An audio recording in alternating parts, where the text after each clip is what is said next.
All right, we might kick off. Welcome to the third hearing of the Committee's inquiry into the procurement practices of government agencies in New South Wales and its impact on the social development of the people of New South Wales. I acknowledge the Gadigal people of the Eora Nation, the traditional custodians on the lands on which we are meeting today. I pay my respects to elders past and present and celebrate the diversity of Aboriginal peoples and their ongoing cultures and connections to the lands and waters of New South Wales. I also acknowledge and pay my respects to any Aboriginal and Torres Strait Islander people joining us today. My name is Sarah Kane and I'm the chair of the committee. Not many of us in the room, but I ask all of us here to turn our phones to silent. Parliamentary privilege applies to witnesses in relation to the evidence that they give today. However, it does not apply to what witnesses say outside of the hearings. I urge witnesses to be careful about making comments to the media or to others after completing their evidence. In addition, the Legislative Council has adopted rules to provide procedural fairness for inquiry participants. I encourage committee members and witnesses to be mindful of these procedures. Welcome, Ms. Flemont, and thank you for making the time to give evidence today. We do appreciate it. Could you please start by stating your name and position and title and swear either an oath or affirmation? Absolutely. My name is Kylie Flement, CEO of the Social Enterprise Council of New South Wales and ACT, or SECNA, and I solemnly, sincerely and truly declare and affirm that the evidence now about to be given by me shall be the truth, the whole truth and nothing but the truth. Thank you very much.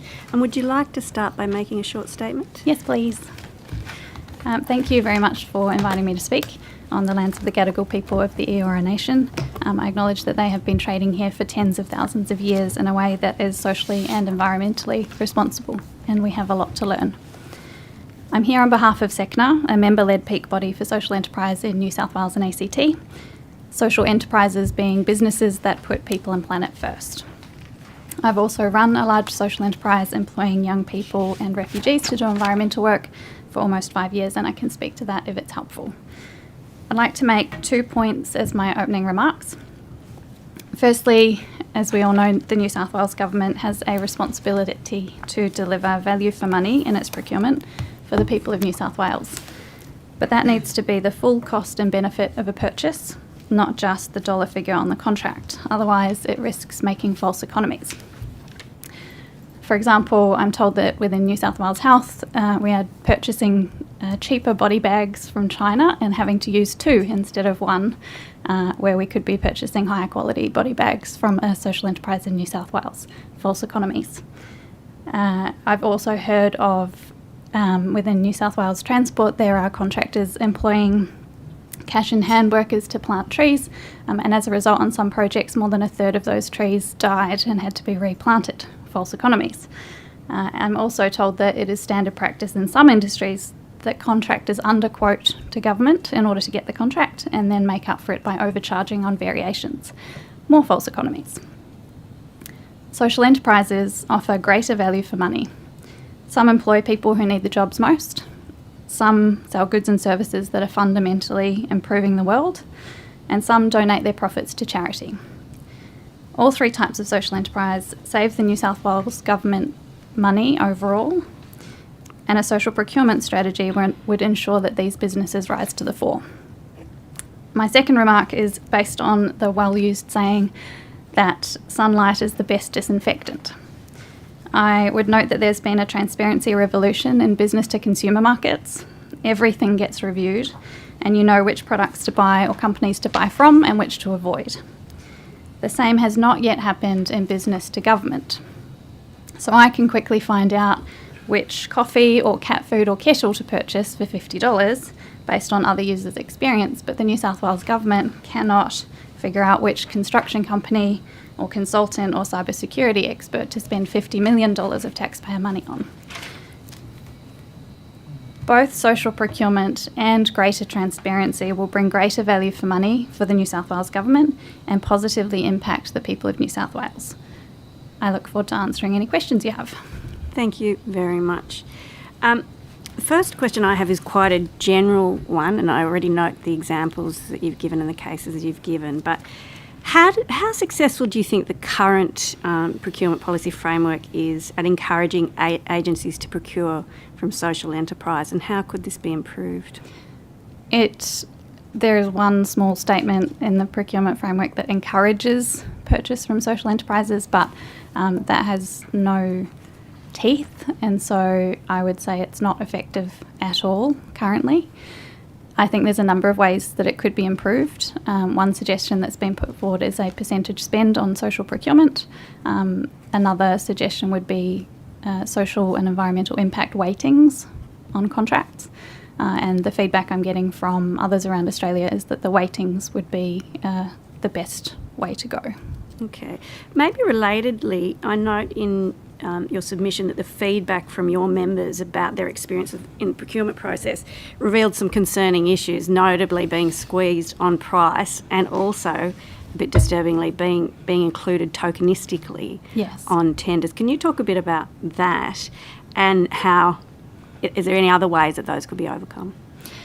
Yes, quite a few members have spoken to me about this, particularly the latter. So often contractors who are putting in a tender submission will ask for letters from social enterprises saying, yes, I will absolutely work with these people, and here is everything you need to know about my social and environmental outcomes. Presumably, given that they continue to be asked to make these submissions, they are counting for something in those tenders, and then often they never hear back, or they're told after the fact, that it just didn't eventuate. So then the contractor might have got the tender, but they didn't engage the social enterprise, so there wasn't a fair exchange there. I think it comes back to transparency. If a social enterprise is named in a tender submission, then they should have the right to know what was promised on their behalf and be able to speak up if it wasn't delivered on. They should also have some mechanism to feed back to government where there might be social washing happening. So while I was the general manager of Green Connect, for example, we were engaged on a New South Wales government project, and the contractor that we were subcontracting to won an award for 5% spend with a social enterprise. Now, I would be shocked if 5% of that contract value came to us, because we were engaged in a very minor way. A lot of photos were taken, a lot of press releases came out about our engagement, but we weren't given a substantial amount of work. But I had no way of knowing the full contract value, and so no way of raising that there was over-promising and under-delivering happening. So there's a bit of a catch-22 in that social enterprises want to be involved, so when they're approached, they're amenable to being, but after they've given, I guess, some of their social capital, yes, they're not then necessarily engaged with. Correct, or they're engaged in a very minor way. So I saw another one just yesterday. I'm judging some awards at the moment, and a very, very large construction company that is contracting to government asked for an award for engaging 4 Aboriginal apprentices on a very large project. And I just looked at that and went, that's not significant enough to warrant an award, but you've done an excellent job of promoting that you're engaging Aboriginal people on this project. I think there needs to be greater transparency so that you're not relying on compliance and auditing, you're relying on the promises being made by these companies publicly and the public holding them to account.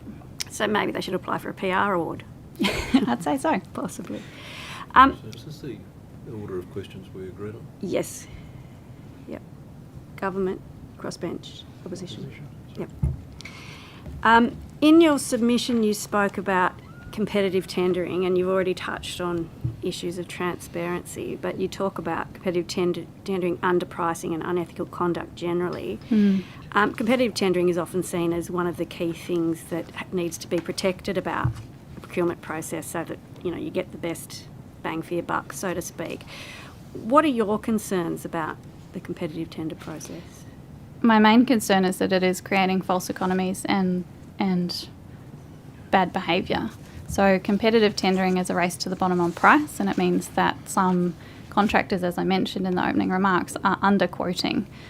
Again, when I was General Manager of Green Connect, we were encouraged by someone who'd been in the industry a long time that if we wanted to win government contracts, we needed to put in a quote or a tender submission at less than what it cost us to deliver on it, and then find sneaky ways to increase the price on anything not included in the contract. So, for example, if it were for general garden maintenance and lawn mowing, they said, well, you know, you're the main contractor on site, so when they need a new garden bed done, just charge them 3 or 4 times the price.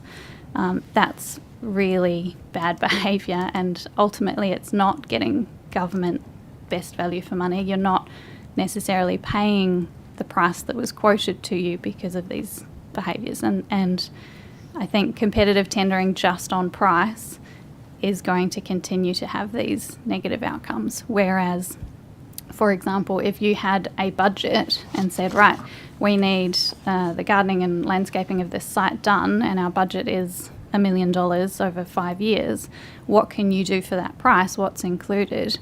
You might get better outcomes and be able to see the difference between an organisation that is just going to do the job and an organisation that is going to do the job while employing people who need the jobs most. Okay, thank you. There seems to be a bit of a theme in the submissions we've received about the current process and innovation, or perhaps not allowing for innovation, and linking that also with a sense that maybe there's a reticence amongst procurement officials to taking risks or thinking a bit creatively. Have you got any thoughts on that? Yes, I can only assume that procurement officials, having been on the receiving end of some of this bad behaviour over a number of years, become more and more stick approach rather than carrot approach. So someone who has been outsmarted, as it were, in a competitive tendering situation where it does feel adversarial between government as the procurer and the contractor delivering, the procurement official might have missed something in the contract that the contractor then uses to their advantage to overcharge on, for example.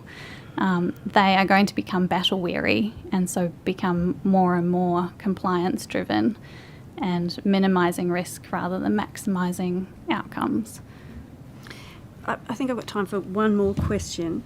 One of the things that, you know, thinking about social impact, thinking about engaging with social enterprise is, you know, what is the social impact of whatever it is we're trying to do? Yes. And how do we measure that? And that seems to be quite a tricky thing to do. What do you recommend is an appropriate way of considering, or a method for considering, the measurement of social impact? I think there's 2 potential approaches. So the first is to request and measure and look for evidence of the social and environmental impact of a contract. And so it doesn't matter who's delivering it, whether they're a social enterprise or not. It is ultimately the outcomes that count. But the cost of auditing that may be prohibitive. Having said that, I strongly believe that transparency can help in that respect. If there are public commitments made, then they can be publicly held to account. The second way would be to engage... That's for me. Thank you. Sorry, not for you. So engage certified social enterprises. So there's currently 2 different modes of verification and certification in Australia. The first is social traders certification, which has been around for a long time, and they have their own process that they check that an organisation genuinely is having the social and environmental outcomes that they say they are. The second is fairly new. It's a global standard that came in last year under the Social Enterprise World Forum called People and Planet First, and it's a participatory governance model where there are checks and balances in who gets the verification, who gets the green tick to say yes, they are a social enterprise, but then anyone can raise concerns, anyone in the entire community. So if concerns are raised that someone is engaging in social washing, greenwashing, unethical behaviour, then that is reviewed immediately by the People and Planet First verification team and in partnership with a local verifier. And in New South Wales and ACT, as of last week, that local verifier will be SECNA. Okay, thank you very much. Ms Boyd. Thank you very much, Chair, and thank you very much for coming this morning and for your submission.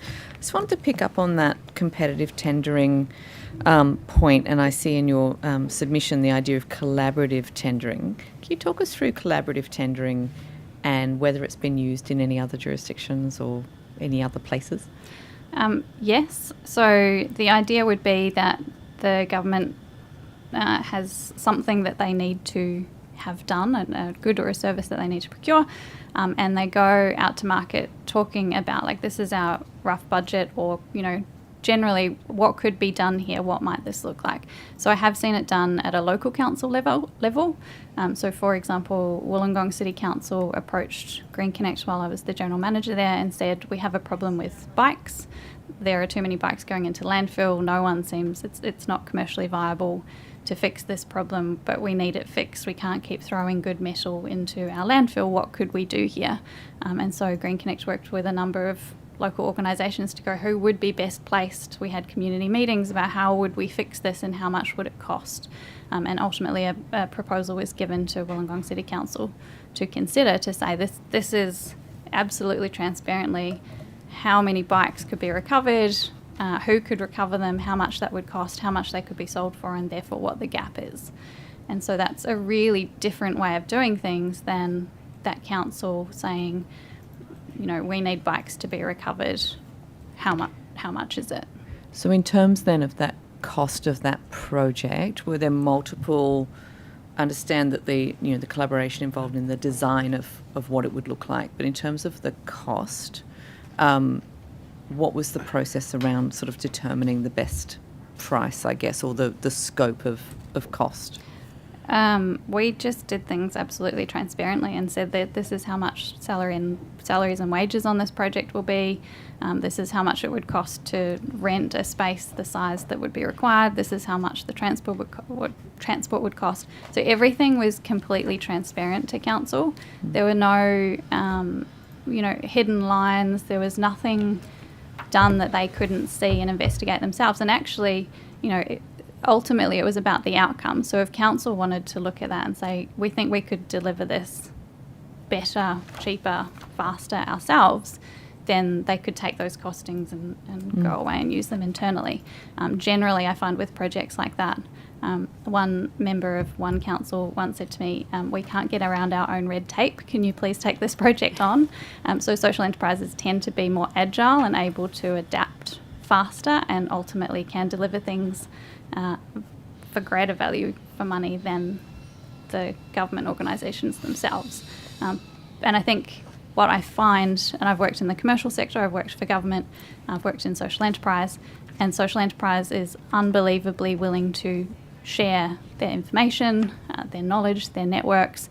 They care about the outcomes, what's good for people and the planet, not about the profit to be made. They use profit as the tool, not the goal.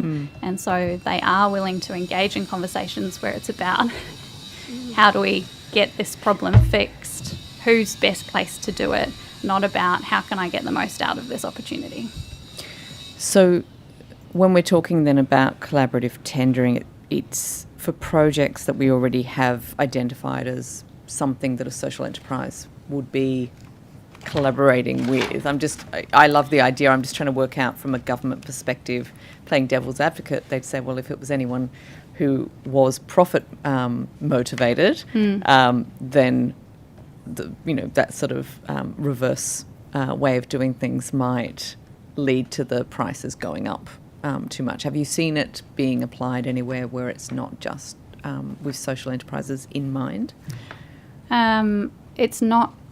This example is sort of in train, but a New South Wales government agency has approached us to say, we've got this land and we want to use it for something.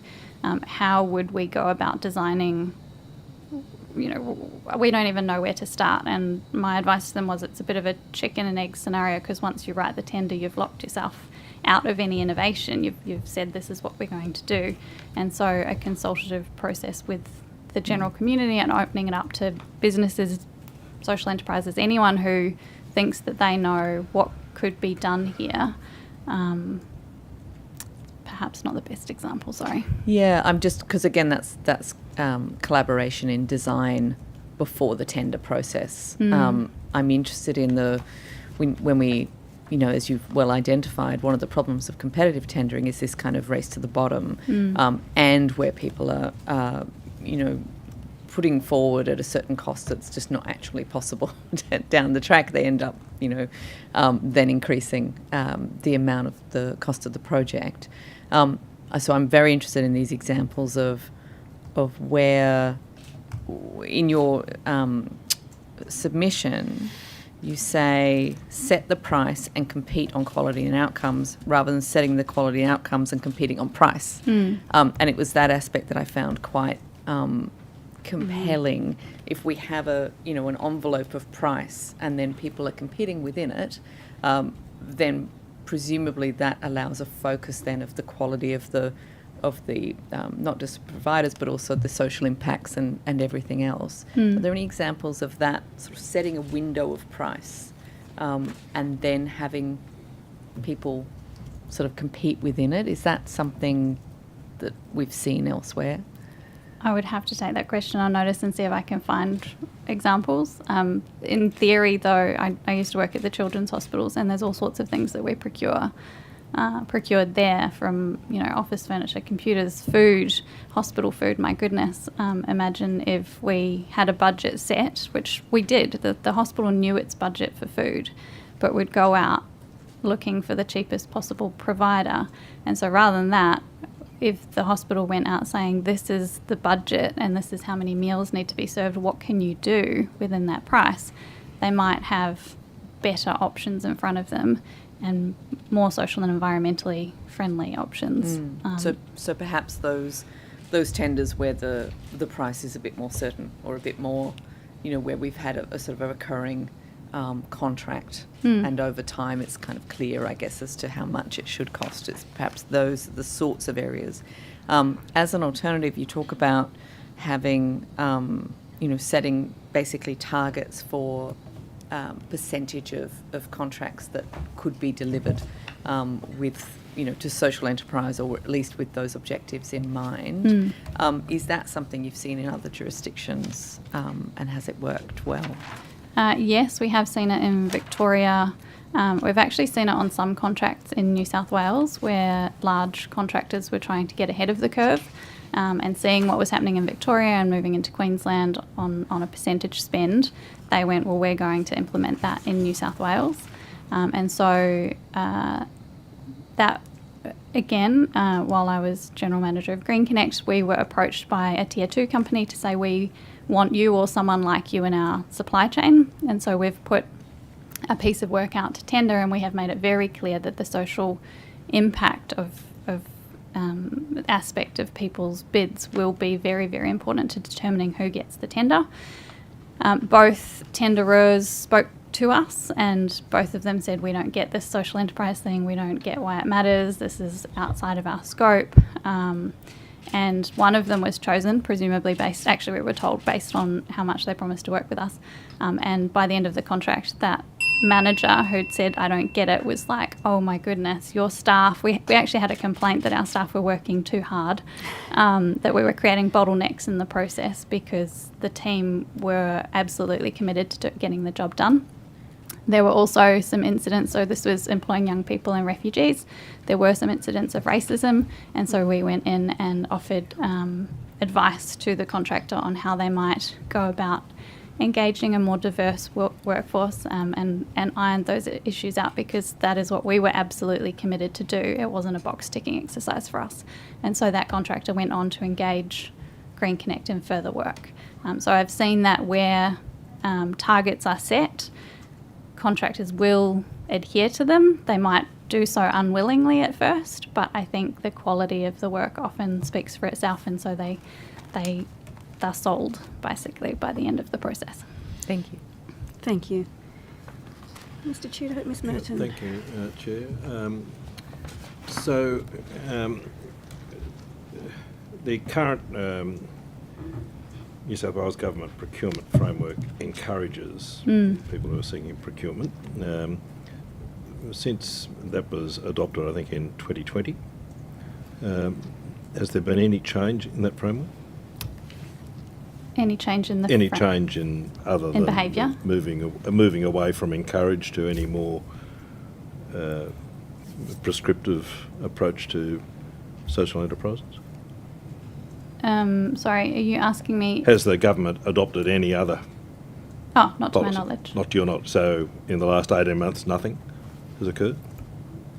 In terms of social of, procurement? Yeah, in Not terms to my of knowledge. actually doing something to make it more or easier for social enterprises to contract with the government? Not to my knowledge. I am aware of Yep. some government departments that are talking about bringing in their own social procurement ahead of a whole of government, Yep. But we haven't seen anything But you haven't delivered as seen yet. any changes to the policy? No. No. So if I was going to suggest to you a definition of value for money, would you accept that the best way of looking at potentially opportunities for social enterprises is looking at the total benefit to the community and measuring it and costing it in the most transparent way, not just about having the best cost indicator in relation to the product? Would that be Yes. Yes. would it surprise you that that's the government's policy? Yes, it would surprise me to hear that. And if it is the policy, that is not the practice Of the practice. that So I've observed or others have told me about. so effectively, the definition is there, but the practice is not. So they can have the definition and have the statement of what value for money looks like, but in many respects, they may not be, in terms of when the rubber hits the road, implementing their own policy. Yes. Because the objectives of procurement not include these things, do they not? And I assume that you've potentially looked at the policy framework I for the have. government. Good. I couldn't So they quote from include it, but- value for money, that's the first thing. Yes. Then it goes on to say fair and open competition. You'd embrace that, would you not? Yes. And you'd embrace easy to do business. That would be great. Yep, and also I think Ms Boyd asked you about or the chair may have asked you about innovation, and you'd want opportunities to. And the last thing that is contained in the current policy framework is economic development, social outcomes, and sustainability. And again, that would be something which I think you've given evidence today about, which is exactly what you're advocating upon the government. Yes. So if it already exists in their framework, your question not so much is about differences, about improving the definition, it's about actually implementing what they already define as their policy framework. Yes, I think that's fair. So there's policy and then there's practice. So And I know that the procurement team did, so the New South Wales procurement team did a study on the behaviour of procurement managers. Yep. And I don't know if they spoke to that. I skimmed through the transcriptions, but what they found was the junior procuring officers were often more likely to look to just for that. number one, value for money. No, they're actually more likely to look for overall value for money. They told me that what the junior procurement officers reported was that they wanted to make sure that the purchasing decisions they were making on behalf of the New South Wales government were going to make the greatest difference. But the more senior the procuring officer, the less likely they were to go anything outside the norm. They just wanted to make the contract as easy as possible. So they're more likely to bundle contracts to make sure that it's just a couple to choose from, not, 7 different contracts and we're going to have 7 different organisations apply. They just wanted to make it easier for themselves. And I think my personal opinion is that they've just been worn down by competitive behaviour, and so they act accordingly. Yep. So, and just taking you up on that, in relation to contracting generally, is the current system in relation to contracting with the government, are they easy to read contracts? No. So would it also be a recommendation of yours that the language used in contracts should be simplified so that organisations or social enterprise organisations had a document which was a standardised version of a contract and which was easy to read?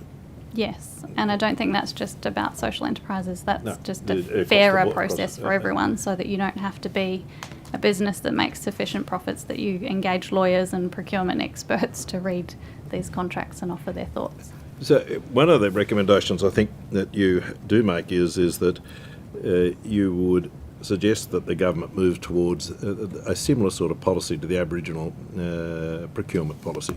Yes. Have you had discussions with the government about actually adopting that? With the New South Wales government? No. Yep. Yes, some brief conversations with the procurement team, but nothing official. So is there a specific aspect of the Aboriginal procurement policy which you would say is appealing to social enterprises which the government should embrace? Yes, I mean the 1% target, it sets in stone a commitment which flows through different contracts, and the 1% target up to what amount of procurement? Would you across the total procurement package, or only in contracts up to what particular amount should be 1%? I don't see that there should be a limit. Okay. One of the things that you do identify is you've identified a significant number of negative experience that organisations have. Are there any positive experience? Like I dealt with, when I was the minister, with Beehive Industries, and yes, they were very positive about their experiences in dealing with the government.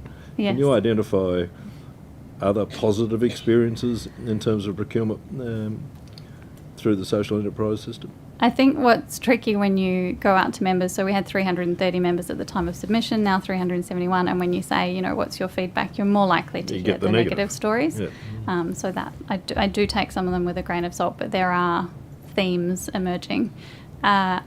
In general, there are some positive stories where social enterprises have been able to grow because they're able to sell to government, and where those relationships have been strong and the contracts have been fair, that's been great. And as what's really interesting to me is as the social enterprise sector grows in numbers and acknowledgement and strength, and knowing that we've only had a peak body for 4 years, so we've only really been connecting with each other for 4 years, people are swapping stories and able to do reverse reference checks, for example. So when they get a call from one of the big contractors to say, hey, can you submit a letter saying that you'll work on our project and how amazing you are? One more question to ask you. Do you think that a more centralised approach to procurement would help or hinder opportunities for social enterprises? I don't know. So if it was a devolved model where social enterprises in regional or local areas could deal with an organisation in those areas, so a centralised body, would that, got no view in relation to that? There's pros and cons. Obviously with centralisation you can train people really well on best practice procurement, but then you may have availability issues. Yes, and there is something to be said for local procurement, and local procurement is benefited by having people in those areas procuring. They know what's happening on the ground. They know the organisations that are truly delivering. So I think a mix of the two, which is what you already have. You have a centralised procurement team which can offer advice and strategies and checks, and you have a devolved procurement model, but there needs to be greater education around the policies saying what value for money is and how you might measure that. Thank you very much. Thank you. That's the end for today. We very much appreciate you appearing. There's one question on notice, I think. One question on notice. That will be sent to you by the Secretariat, and you'll be given 21 days to respond. Thank you again very much for your submission and appearing today.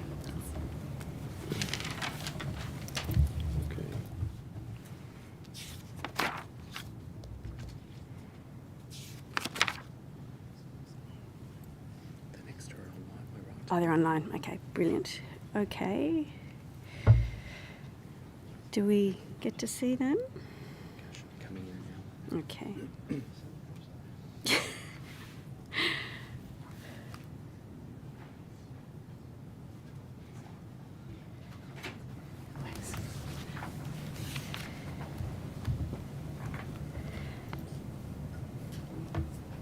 Good morning.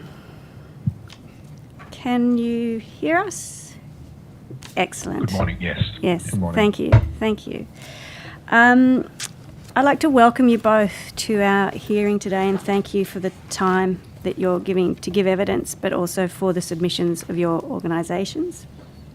We're just going to start by asking you to state your name, position, title, and swear either an oath or affirmation.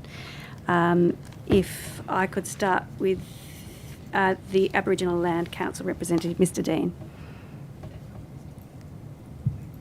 Yes, good morning. My name is Yusuf Dean. I'm the Chief Executive Officer of the New South Wales Aboriginal Land Council. I'll choose the affirmation. I solemnly, sincerely and truly declare and affirm that the evidence now about to be given by me shall be the truth, the whole truth and nothing but the truth.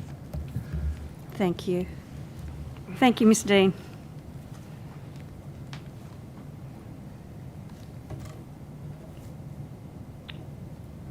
If I could have Mr. Dean from the coalition. Sorry, it's a little bit trickier with two similar surnames, or it's the same surname. So we'll work our way through that. Thank you. Yeah, you can address me as Sharif if it makes it a bit easier for you. Thank you very much. So, my name is Sharif Dean. I'm the Head of Secretariat for the New South Wales Coalition of Aboriginal Community Control Peak Organisations. I'll also choose the affirmation. I solemnly, sincerely and truly declare and affirm that the evidence now about to be given by me shall be the truth, the whole truth and nothing but the truth. Thank you very much. If I could begin, and I'm happy to have either or both And then of we'll make you an opening statement. address questions, answer questions. My apologies. My apologies. Do either or both of you have an opening statement you wish to make? If I may, I could open with a statement if it pleases. Thank you. So, for context, the New South Wales Aboriginal Land Council is the largest member-based Aboriginal organisation in New South Wales and serves as a peak representative body for Aboriginal people in the state. Now, NewsWalk's primary goal is to protect the interests and further aspirations and further the aspirations of its 29,000 members in the broader Aboriginal community. One significant way NewsWalk aims to achieve this goal is by enhancing the economic development of its land rights network and establishing social enterprises. NewsWalk operates the Yarpa Indigenous Business Hub and Indigenous Business and Employment Hub, which is instrumental in building relationships and connecting Aboriginal people to businesses and employment opportunities across New South Wales. This hub plays a crucial role in strengthening both the economic and social development of Aboriginal community. Based on its experience with NewsWalk, with the New South Wales procurement policy, NewsWalk suggests several improvements that could be beneficial, and they include whole of government approach to supporting Aboriginal businesses and closing the gap, prioritising Aboriginal suppliers beyond the targets in the APP, and encourage all government employees to procure from Aboriginal businesses. So when it comes to whole of government approach to supporting Aboriginal businesses and closing the gap, the New South Wales government should take a holistic approach to procurement that goes beyond merely meeting targets under the Aboriginal procurement policy relating to working with Aboriginal businesses, and that's covered off on priority reform under the jurisdictional agreement. It should also incorporate other priority reforms under closing the gap, such as priority reform 1, which focuses on working in genuine partnership with the New South Wales Coalition of Aboriginal Peak Organisations, or CAPO, and Aboriginal Community Controlled Organisations, or ACOs, and priority reform 2, which aims to strengthen ACOs, engaging with ACOs to assist in capacity building with communities through training and employment, and this will help meet the supply and demand needs of the New South Wales government more effectively. The second area, prioritising Aboriginal suppliers beyond targets. The New South Wales procurement practices should encourage officials to prioritise Aboriginal suppliers, especially in regions with significant Aboriginal population. For example, in Nowra, where Aboriginal people make up 10% of the population, The percentage of government contracts awarded to Aboriginal businesses or organisations could also be 10%. This prioritisation will lead to increased employment opportunities for local Aboriginal people, as Aboriginal businesses and organisations are more likely to hire Aboriginal employees. So Aboriginal businesses have a 35% Aboriginal employment rate compared to the 2.2% employment rate among the 42 of Australia's largest corporations surveyed in 2022. And finally, encourage all government employees to procure from Aboriginal businesses beyond procurement officials. All government employees should be encouraged to prioritise the procurement of Aboriginal businesses for internal purchases, such as stationery orders, cleaning, catering, as part of the New South Wales Closing the Gap implementation plan and the APP. So beyond the large-scale infrastructure contracts that generally procurement officials focus on. I'll complete my opening statement there. Thank you. And Sharif, did you also have an opening statement? Yes, thanks. I'll also make an opening statement on behalf of CAPO. The New South Wales Coalition of Aboriginal Peak Organisations is a collective of New South Wales Aboriginal community-controlled peak organisations. We provide a strong, independent and coordinated voice to address issues affecting Aboriginal people in New South Wales. New South Wales CAPO has signed the National Agreement on Closing the Gap and works in partnership with the New South Wales Government to implement this agreement in New South Wales. New South Wales CAPO member organisations are self-determining non-government Aboriginal peak bodies with boards that are elected by Aboriginal communities and or Aboriginal organisations, which are accountable to their membership. Our member organisations are advocates for Aboriginal peoples throughout New South Wales. New South Wales CAPO and its member peaks have made previous representations to New South Wales Government in relation to the New South Wales Aboriginal Procurement Policy, or the APP. This is in line with the New South Wales specific Closing the Gap Priority Reform 5 on employment, business growth and economic prosperity. Procurement policies can provide an opportunity to develop and grow Aboriginal owned and operated businesses by leveraging the government procurement spending. Aboriginal businesses are more likely to employ other Aboriginal people. The increasing employment opportunities also then offer increasing economic prosperity for the community. The APP, as part of the New South Wales Government, a broader approach to procurement can play a significant role in the New South Wales Government's ability, in partnership with CAPO in the National Agreement on Closing the Gap, to deliver on its targets under the Priority Reform 5. However, the implementation of a revised APP also provides the opportunity to help New South Wales meet its obligations outlined in the National Agreement under Priority Reform 2, which is building the community-controlled sector, and Priority Reform 3 on transforming government organisations. New South Wales CAPO is supportive of the New South Wales Government intent to develop and grow Aboriginal-owned and operated businesses by leveraging the government procurement spending program. Aboriginal businesses, as mentioned earlier, are more likely to employ other Aboriginal people, and this directly contributes to increasing employment opportunities and economic prosperity within Aboriginal communities. And I'll conclude my opening statement there. Thank you very much. And now I'll jump in where I tried to jump in too early and just say that I'll ask questions, but happy for either or both of you, where appropriate, to answer. I do note, though, I'll start with the submission by the New South Wales Aboriginal Land Council.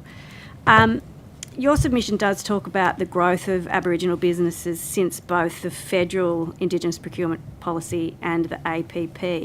And I just wondered if you could talk a bit about this and which aspects you have seen as being the most helpful in that growth. Thank you. The growth obviously comes from demand. It also comes from the ability of being able to understand the intricacies of the procurement framework within both state and federal government. What I mean by that is, in the past, prior to the APP and prior to the federal procurement policy, the the ability of Aboriginal businesses to engage in those procurement frameworks was limited, basically because of the impacts of obviously colonisation and the lack of affirmative action within government spaces around procurement. Because there was a focused, or because there was more of a focus on introducing opportunities for Aboriginal businesses to tender for contracts, that also came with a turn in the government's mindset about how to assist Aboriginal businesses access those contracts as well, and that includes training and development. Though that stream is relatively limited, there was more of an effort in being able to work with Aboriginal businesses around not only capacity but capability as well, and that included financial assistance in the way of assisting those businesses to access those capability builds. The other area where we look at demand increasing or demand on supply of Aboriginal or procurement of Aboriginal businesses is actually in the understanding that in the Indigenous business I guess landscape or environment or ecosystem, what has been lacking because of that shutout of access to the economy by Aboriginal businesses is for want of a better term, the social capital that exists between non-Aboriginal businesses, where a range of smaller businesses can integrate in kind of like a manufacturing line to consolidate and bid for larger contracts. That's only starting to come to the fore in the Indigenous business ecosystem, and that's because as the larger Aboriginal businesses start to attract or secure contracts with government and other private enterprises, that also creates the capability to link up with smaller businesses, Aboriginal businesses, and scale up to access those larger contracts. Thank you.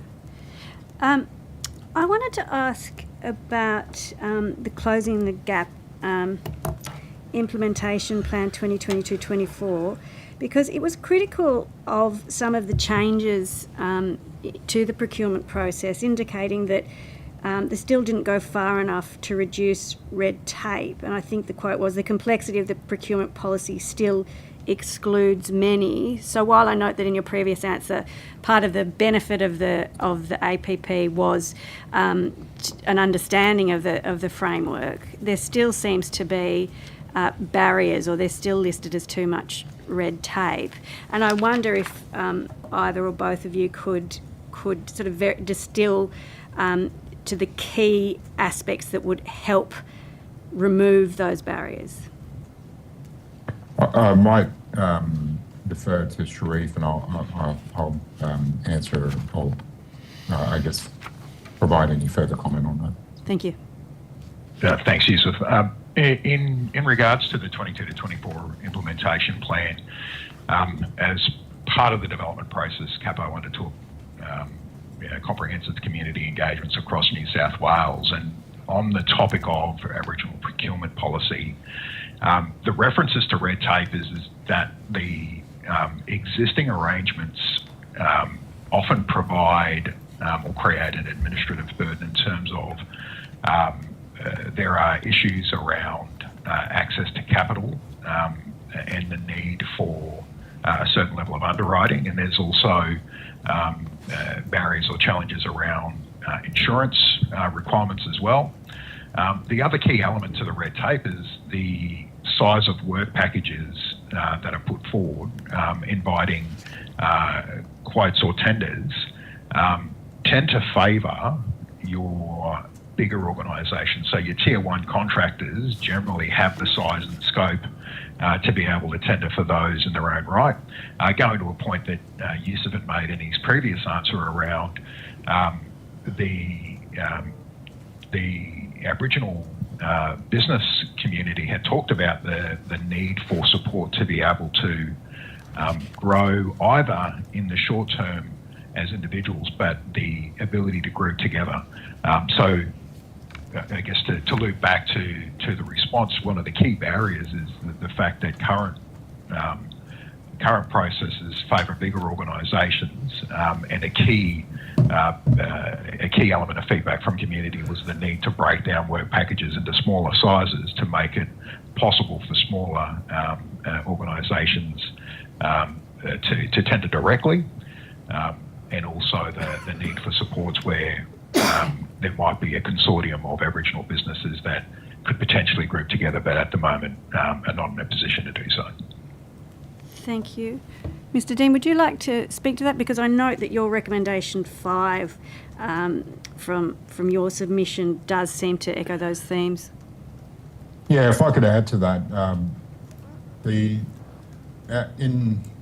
in previous sort of iterations of the policy, and it's still prevalent today, given as what Sharif touched on, the larger work packages pretty much targeted, or well, not so much targeted, but they invite the tier 1, the tier 2 contractors. How Aboriginal businesses were able to or tried to access those contracts were through the gateway of the tier 1s, tier 2s, the lend leases and the like. And so it's only recently that procurement officials are starting to listen to the fact that the packages need to be broken down to attract greater engagement with Aboriginal businesses, because there aren't many, if any, tier 1 or tier 2 Aboriginal contractors out there for the large scale contracts. And if packages are broken up if contracts are broken up into smaller packages, it provides businesses the capability or capacity to bid for those contracts, but there's a fundamental recipe that denies Aboriginal businesses from securing those contracts, and that is track record. If you provide smaller packages to businesses that are growing and they deliver those packages successfully, they start to create a track record as well as growth so that they can bid for the larger contracts.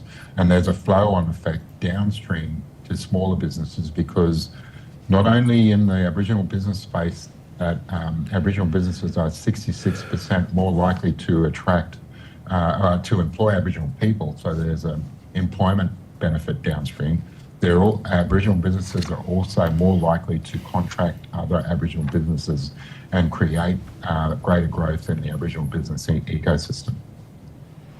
Thank you. I wonder if I could ask about another of your recommendations, which goes to some of the issues you raised in your opening statements.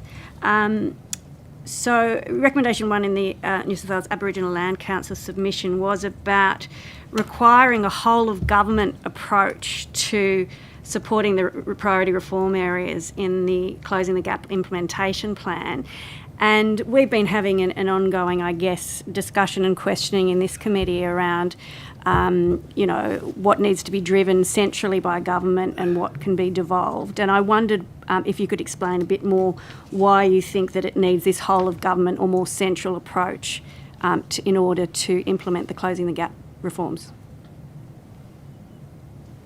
I can respond very particular to those to the question, given the challenges we've had in the Closing the Gap framework.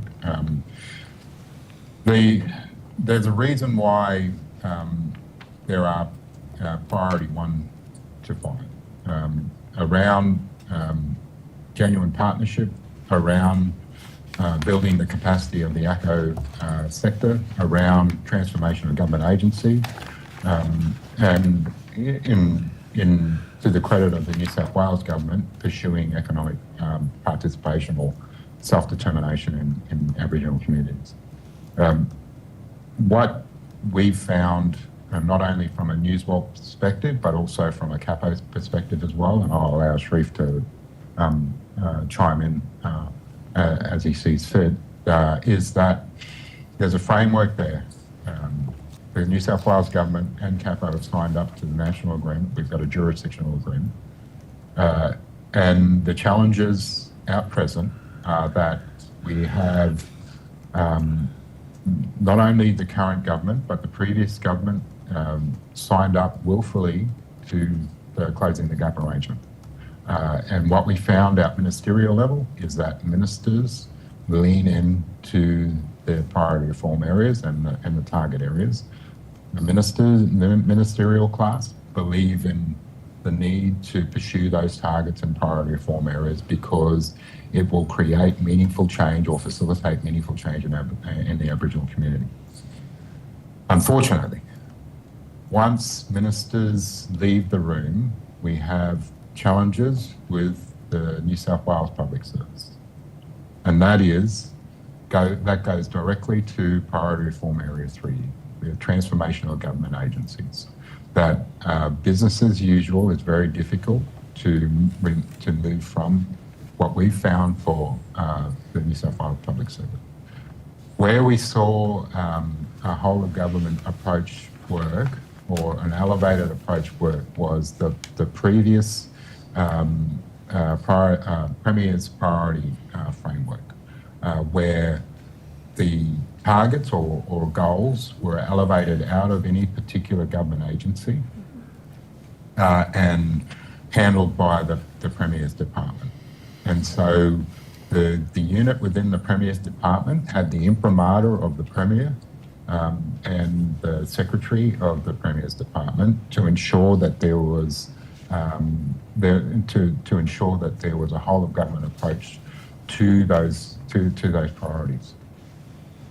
We see that Closing the Gap framework, and including the procurement practices of government and the policies, will benefit from a similar sort of approach, that it be elevated out of any particular government agency and located within the Premier's department, and have the imprimatur not only of ministers but of the Premier to ensure the implementation, the full implementation, and I guess the meaningful intent that is supposed to occur under Priority Reform 1 around genuine partnerships, to ensure that we have transformation of government agencies, a new way of doing business, and that we don't revert back to business as usual practices of the public service. Thank you. Sharif, did you want to address that? Yeah, I'll add some additional thoughts. One of the key things that we've noticed through we're 4 years into the current 10-year Closing the Gap agreement. And one of the key things that we've noticed in the time so far is that there is a clear disconnect between the mandate that's provided by the Premier and Cabinet and by the elected representatives, and the way in which implementation is approached at a bureaucracy level. One of the key elements that we can see is that for whole of government transformation and whole of government initiatives to have carriage, they need to be housed and driven by a central agency. It's widely known that within government, the bigger agencies and the bureaucracy will not necessarily take direction from what they deem to be a small project team in the bowels of another agency that doesn't outrank them, so to speak. So the idea of Closing the Gap needing to be driven from a central agency such as either the Premier's Department or the Cabinet Office is that it comes with the mandate of the Premier and the Cabinet, and that it's centrally able to drive implementation of what's been agreed. Similarly, taking a whole of government approach to procurement means that it would you'd have central coordination or drive of implementation of the APP and the government's procurement policy, and it would stop being treated as a small, discrete piece of work. Generally, procurement agencies or procurement departments, I should say, will look at Aboriginal participation or Aboriginal procurement policy as something that is just for the Aboriginal people in a pocket that they would deem to be related to Aboriginal outcomes, rather than treating it as a broader part of the economic policy approach of government, and being more than just a niche or sort of specialist industry, I guess. Thank you. Thanks very much. And I'm going to pass over to Ms. Abigail Boyd. Thank you very much. I wanted to start by talking about, I guess, the types of Aboriginal businesses that are receiving, contracts on the basis of being, a First Nations business. So, for example, PwC have an arm now called PwC Indigenous Consulting. I understand it's 51% owned by a couple of First Nations people, and then it is 49% still owned by PwC. Obviously, that's a very different type of organisation to some of the ones that you've already mentioned in your answers to the chair.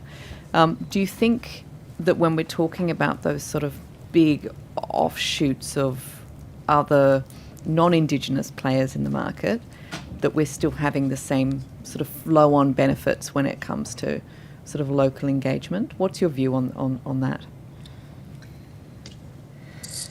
I guess the range of Aboriginal businesses, and taking the point about 51% or 50.1% owned by an Aboriginal party. The range of businesses is broad, and what we've found, obviously, in the government sector, is that the main types of contracts that are offered have been in the infrastructure space. So we're talking about the tier ones, the tier twos, and even the tier three contractors. However, there are other opportunities in the space, including the smaller businesses that might offer catering. Might be a one or two person operation, and the question probably goes to what I appreciate. The question might go to the idea that the social benefits and what we the way we view, or the way Newswalk views the Indigenous business environment, is that because of the flow-on effect, whether it flows on to one or two Aboriginal people or flows on to one or two other Aboriginal businesses, there's still a flow-on effect from a social benefit point of view.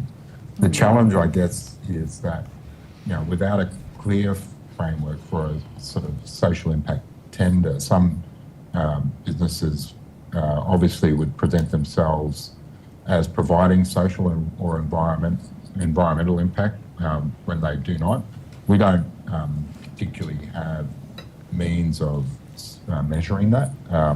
This, obviously, people do talk about the notion of black cladding, and that is where you'll have predominantly non-Indigenous, you'll have a business that's predominantly controlled by non-Indigenous interests, and the Indigenous side of that business may just be somebody's name on a business registration paper.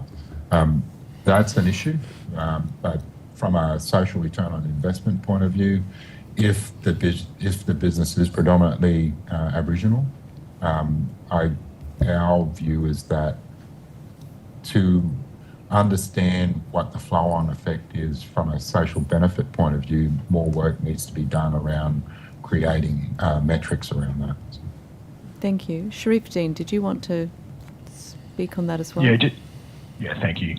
Just to add to that, some of the strong feedback from Aboriginal communities across the state, and particularly business owners, is that one of the challenges around some of the contracting is that they will see a situation like the one you've shared where on paper it's 51% owned by Aboriginal people, but the test for community is whether or not the control and the economic benefit derived from that arrangement is equal.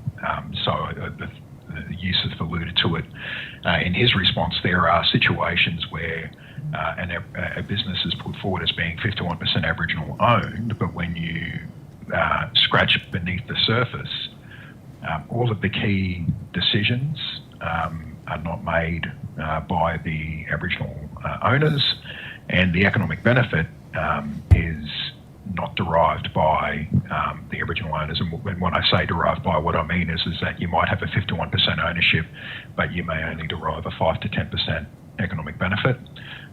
And it's a lot harder to see how that benefit then flows on to the Aboriginal community. So there are some of those grey issues that people in community themselves raise around whether or not the ownership reflects where the benefit flows. There is a broad cross-section, to the other part of your question.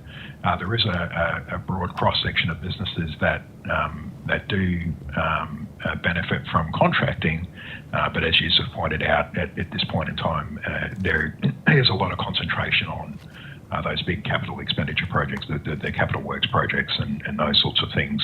And then there are other pockets where people are engaged for one-off contracts, but not necessarily significant pieces of work. Thank you.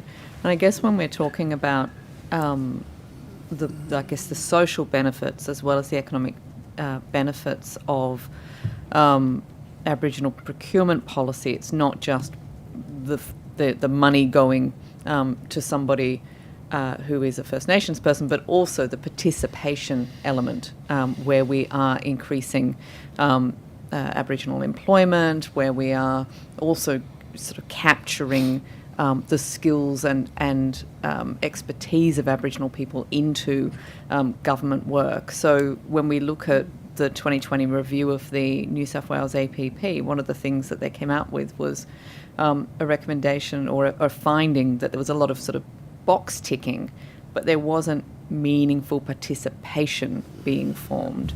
Is that your experience as well, that sort of meaningful participation aspect is lacking in New South Wales procurement? I might go first. The point you raise about meaningful participation in feedback from communities and businesses, that's the element I think in the Capo submission is around. That's what we're referring to in terms of building the capacity and capability of the sector. Is that there are if there was that meaningful engagement, it would not only be the benefit derived from the initial contracting interaction, but the ability of the businesses engaged to grow, but then also support other businesses to grow. The other point that I would make with that is that when Aboriginal people look at economic prosperity, our definition of economic prosperity is about the whole community, not about just us as individuals. So that point you raise around meaningful engagement, the economic prosperity benefits in the Aboriginal community would be far more reaching through that meaningful engagement, because it goes beyond the individual or the business contracted and beyond their family. It goes to extended family, extended community. Again, the statistics that Yusuf raised earlier around Aboriginal businesses are more inclined to engage other Aboriginal businesses, so on and so forth. That flows through. So that's in reference to your point about that meaningful engagement as well. Thank you. Yusuf Dean, did you want to add? I'd just add to the last point. around what Sharif mentioned is the flow-on effect of greater engagement and more meaningful engagement. That is that, as I mentioned earlier, the downstream impact of more meaningful engagement is increased employment opportunities and more sort of mainstream understandings around the benefits as well in terms of the social determinants of health, those sort of metrics as well. That as people have more money in their pocket, as people in the community become more financially stable, there are upticks in education, in health, so on and so forth. It also goes to mentoring and aspirations of Aboriginal people, being able to see their own people run successful and lead successful businesses. So besides wanting to be an NRL player or a Matilda player, people, kids start to aspire to becoming successful business owners as well. Yeah. Thank you. I wanted to ask specifically about Aboriginal community-controlled organisations in social services, and in particular, when we look at homelessness services and domestic and family violence services, my experience is that there is a real lack of funding going to those community-controlled orgs even in areas that are predominantly Aboriginal community. So I guess when we're talking about, where there's a pool of funding being delivered, for example, to homelessness services, what are the barriers to ACOs getting in, and how do we, I guess, ensure a greater proportion of local organisations on the ground are given that funding? Sharif, I might defer to you on. Yeah. I don't have the statistics in front of me, but one of the things that has been raised in terms of contracting arrangements, there's a mix of issues. Some of the issue is contracting arrangements seen as an opportunity in some regards to cost shift, when contracts are when organisations are engaged, they don't necessarily come with any cream, for want of a better word, that would enable an organisation to build or grow its capacity.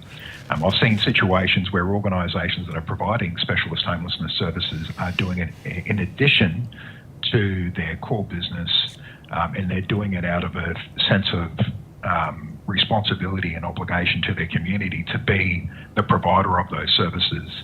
The contracting arrangements don't necessarily give that organisation the ability to invest in its capacity to grow or develop as a provider of specialist homelessness services, for example. And quite often there are costs incurred that are absorbed by the organisation in terms of administering programs. So there is that element that's been raised and experienced by organisations.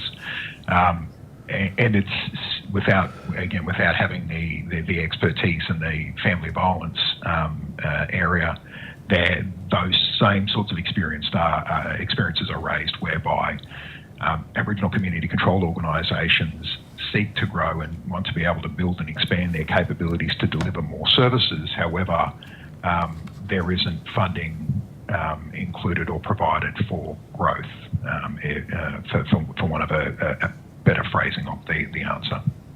And if I can just add, there's a reason, in a previous response, there's a reason why Priority Reform 2 exists around building capacity of the ACO sector. That is, in the closing the gap space, small Aboriginal ACOs have for a long time had to compete with non-Indigenous large not-for-profits. And those not-for-profits, regardless of whether there's an intent or it's in their mission to deliver benefits or services to Aboriginal communities, they still make business decisions. Whereas, as Sharif pointed out, Aboriginal ACCOs do it because there's a need in the community. When you compete against the large-scale not-for-profits, like Oxfam, like whatever the other NFPs are, they obviously have the understanding, the sophistication to know how to maintain their business model. Whereas if Aboriginal ACCOs or Indigenous ACCOs are to keep their head above water, they require not only the general capacity to be able to do that, but governments that are looking for those ACCOs to be delivery partners for services need to get their head around the fact that there's financial capacity that comes along the way as well. If you want to deliver a meaningful service out in community through the expertise and knowledge of Aboriginal people, then it needs to be demonstrated through the delivery mechanism, and that includes the right sort of level of funding for those ACCOs as well. Thank you. That's excellent feedback. So I guess in order to ensure that we have those, beneficial downstream effects, really government should be prepared to pay a premium when it comes to outsourcing those sorts of services to ACCOs instead of to these major players. Is that basically what I'm hearing? Yeah, we get out-competed. Sorry, Sharif. We get out-competed by the big NGOs. That's the word I was trying to find. We get out-competed by the big NGOs. And Aboriginal ACCOs have specific expertise and knowledge of their communities that should be recognised in the amount of contract dollars that are being delivered. Pay for the expertise and knowledge, as well as the ability of Aboriginal businesses or ACCOs to be located within the community to deliver those services. Sorry, Sharif.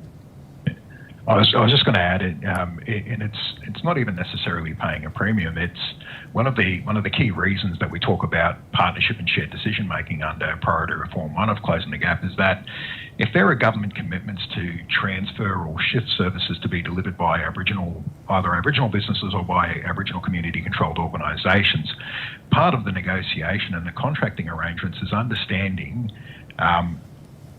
the best way and the most appropriate way that we're going to set up for success if we're going to transition services.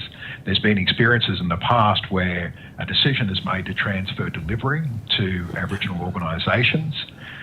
The organisation is then flooded with workload or caseload without the requisite time to ramp up their ability to grow their workforce and deliver. So the capability is there to do the work, but the capacity and capability from a human resource point of view and a critical mass point of view is not there. So we don't talk about it necessarily as just paying a premium. It's more about working in genuine partnership to map out the upskilling, the on-ramping and the growth over time to achieve the end goal.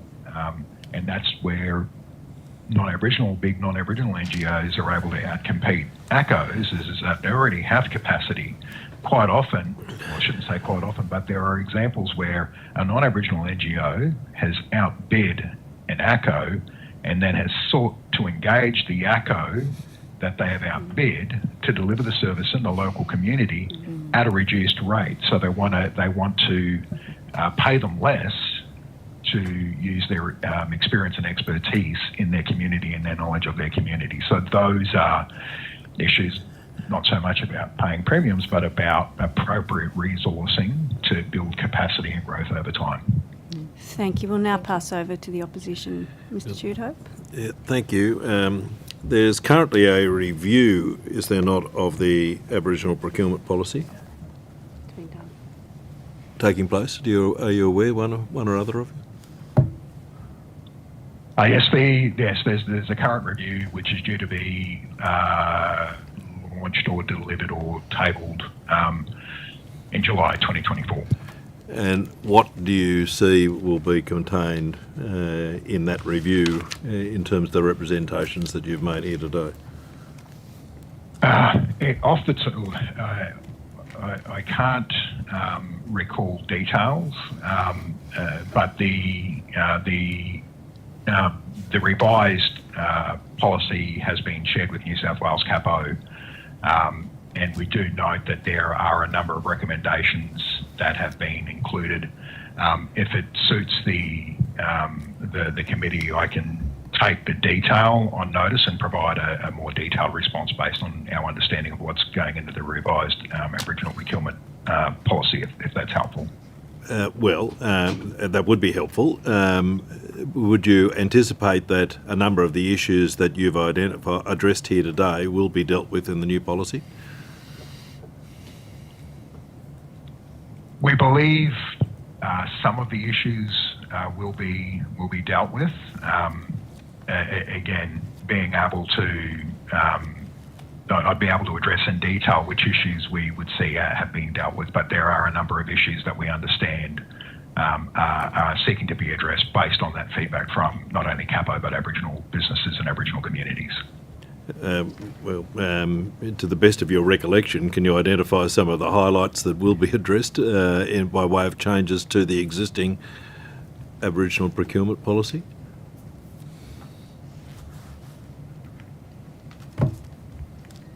Unfortunately, I can't recall details. Sorry. I can have a look through some of our submission and look for the key call-outs, if that's helpful. Yep.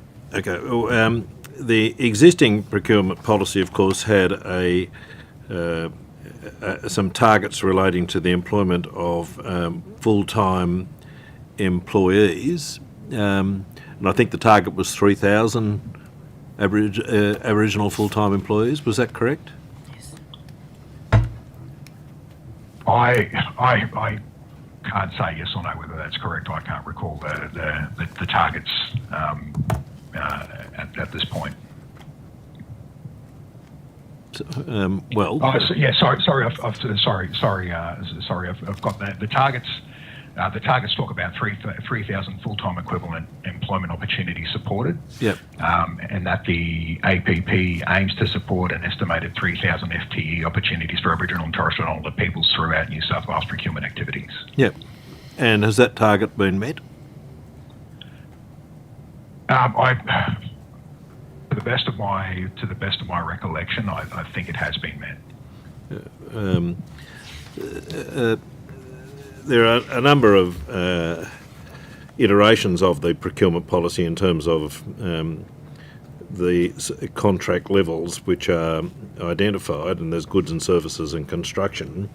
One of the things that has been set up for those who are seeking to contract with the government but can't meet their obligations in relation to Aboriginal procurement is contributions to the Aboriginal Participation Fund. That's correct. Yes. Are you aware how much has been contributed to that fund? I'm not aware of how much has been contributed to that fund. One of the issues that's been raised by organisations and communities is that where that money is contributed to the fund, those resources are then provided to Training Services New South Wales, and effectively paying the fine still doesn't result in achieving the desired ends through another means.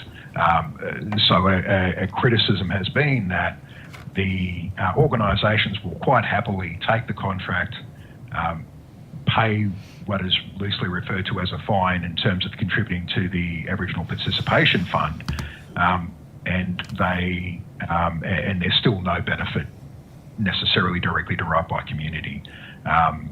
That's been an issue that's been raised through feedback. there's a disconnect between the fund and the flow-on effect to Aboriginal communities, essentially. Well, if you were going to make changes to the procurement fund to address some of the deficiencies you see in it, what changes would you make? One of the initial changes that was suggested, or that would be made, is that rather than the funds being diverted to Training Services New South Wales for that organisation to make decisions, one of the improvements would be implementing arrangements that would see that there'd be direct engagement potentially of Aboriginal registered training organisations if you're going to use it for training, but also looking at other opportunities to be able to leverage that fund to engage Aboriginal businesses directly. One of the criticisms of how participation targets are met is that there's a lot of training that is offered rather than meaningful employment. So an enhancement to the fund would be to use the fund to directly engage people in meaningful employment or engage businesses to do actual work rather than looking at additional training. Well, that's a bit circular. Would you agree that if you were going to use that money to engage Aboriginal businesses, there have to be contracts for Aboriginal businesses to tender for? Yeah, it's a good point. There would have to be contracts for Aboriginal businesses. So isn't it better to use the participation fund to make sure that we have more people who are skilled to be able to, in fact, take advantage of tendering opportunities? There has been that argument in terms of building capacity for more people. Some of the challenge that we've referred to already in evidence is the contracting arrangements. Having more people tendering doesn't necessarily overcome the barrier of how contract packages are put together. So it could certainly be used to build capacity in the Aboriginal business community. We'd suggest that work could be done in partnership in terms of designing it so that it achieves the desired end, rather than just a non-targeted approach. Yeah. Would you make any recommendations in relation to changing the current caps in relation to the various obligations in respect of tendering? The $7.5 million, have you made a recommendation in relation to that? Yeah, there has been recommendations to be more ambitious. So where there's a number of targets that are met and comfortably met.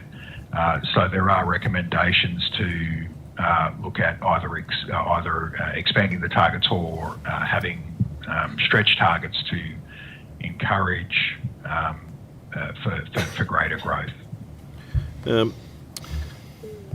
Just in terms of the discrete way that we currently deal with Aboriginal procurement policy, would you see any dangers in moving Aboriginal procurement policy into a framework which is specific to local content, ethical supply chains and environmental outcomes? Or is it better to keep Aboriginal procurement policy as a discrete policy of government? In terms of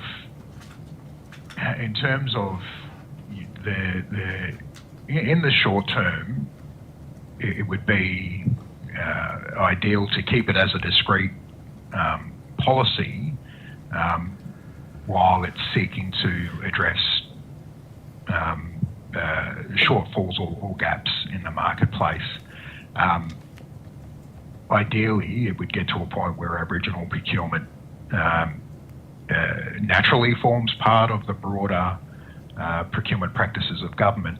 But in the short to medium term, while it's seeking to address inequities or seeking to take an equitable approach to building the Aboriginal business community, keeping it as a discrete policy enables government and community to track the outcomes and the targets and participation levels.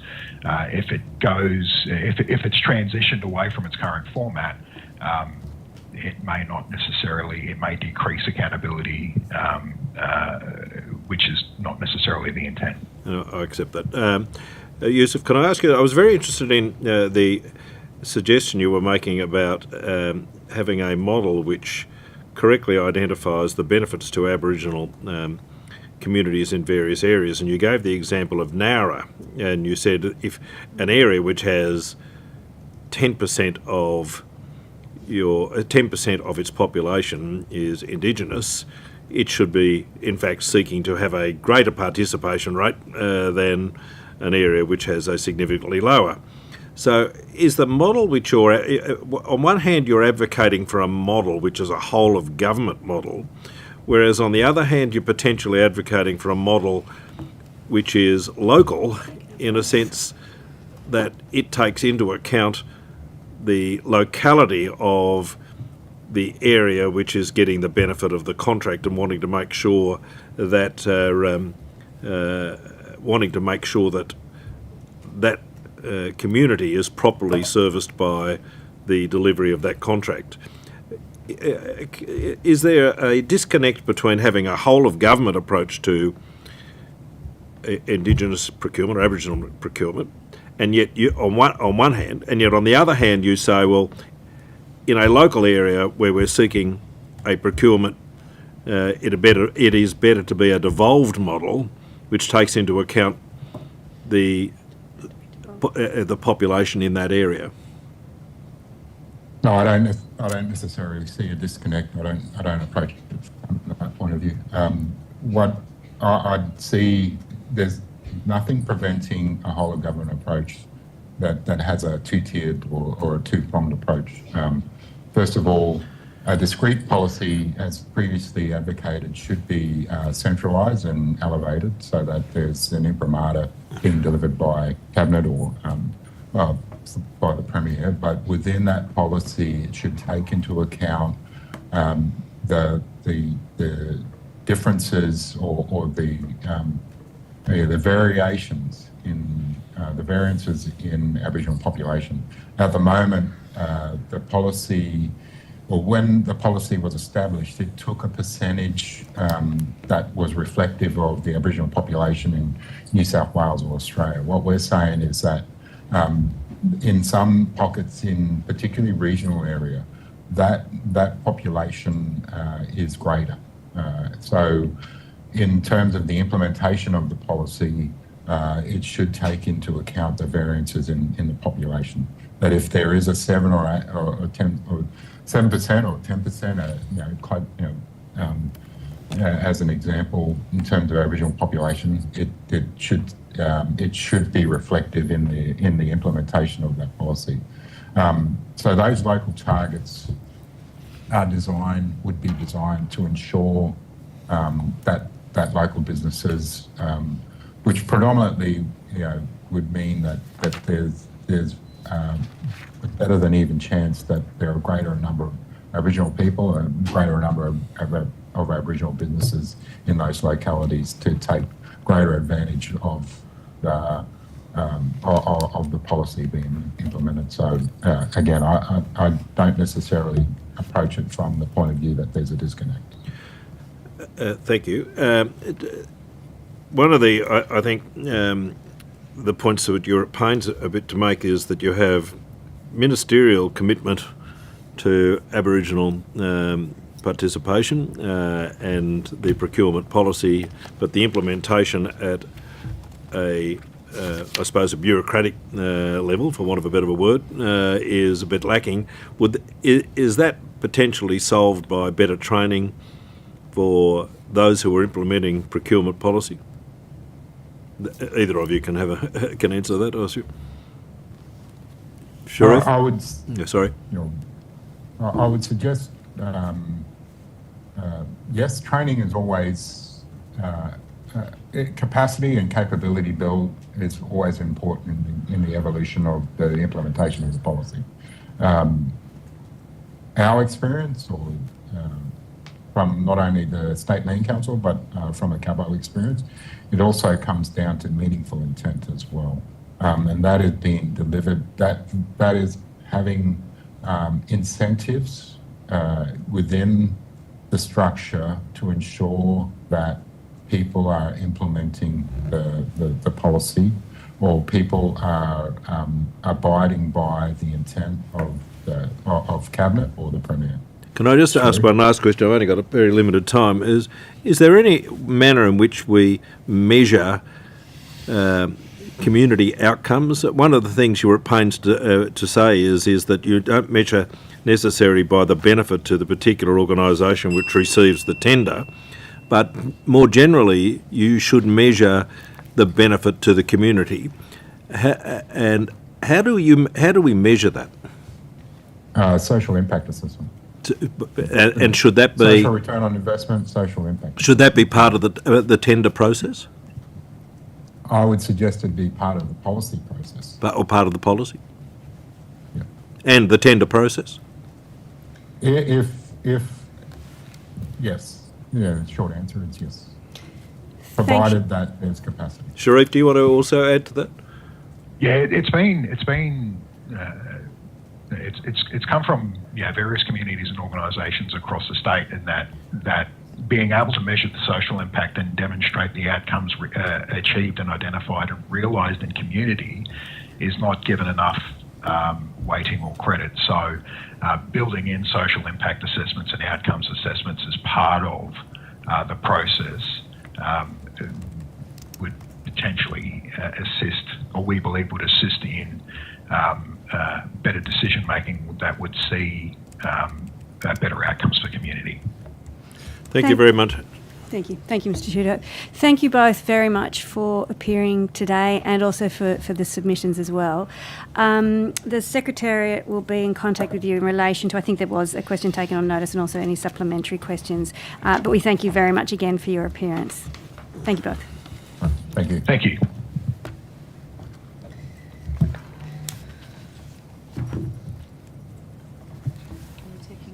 Yes, we are taking. We're taking tea. I like it.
Well, we're going to begin. And I'd like to start by welcoming you all here today and thanking you for being here and for your submissions. And I'd like to start with each of you please stating your name and position and swearing either an oath or affirmation. And we might start with you, Ms. Rose. Yes. My full name is Amanda Rose Northridge, but I'm known commonly as Amanda Rose. And I solemnly, sincerely and truly declare and affirm that the evidence now about to be given by me shall be the truth, the whole truth, and nothing but the truth. Thank you. Ms. Flanagan. Thank you. My name is Mel Flanagan. I'm the director and founder of Nook Studios. And my affirmation is I solemnly, sincerely and truly declare and affirm that the evidence now about to be given by me shall be the truth, the whole truth and nothing but the truth. Thank you. My name is Sophie Brown. I'm a communications advisor for Nook Studios, and I solemnly, sincerely and truly declare and affirm that the evidence now about to be given by me shall be the truth, the whole truth and nothing but the truth. Thank you. And would you like to start by making an opening statement? Maybe perhaps Ms. Rose, would you like to make an opening statement? Well, in the true spirit of a small business, I'd like to table my submission as my opening statement, and I'm happy to go straight to questions to optimise the committee's time. Thank you very much. Ms. Flanagan. Thank you. I would like to make a statement. Thanks. Thanks for the opportunity to provide evidence. So as you know, Nook Studios is a social enterprise as well as a female-owned business.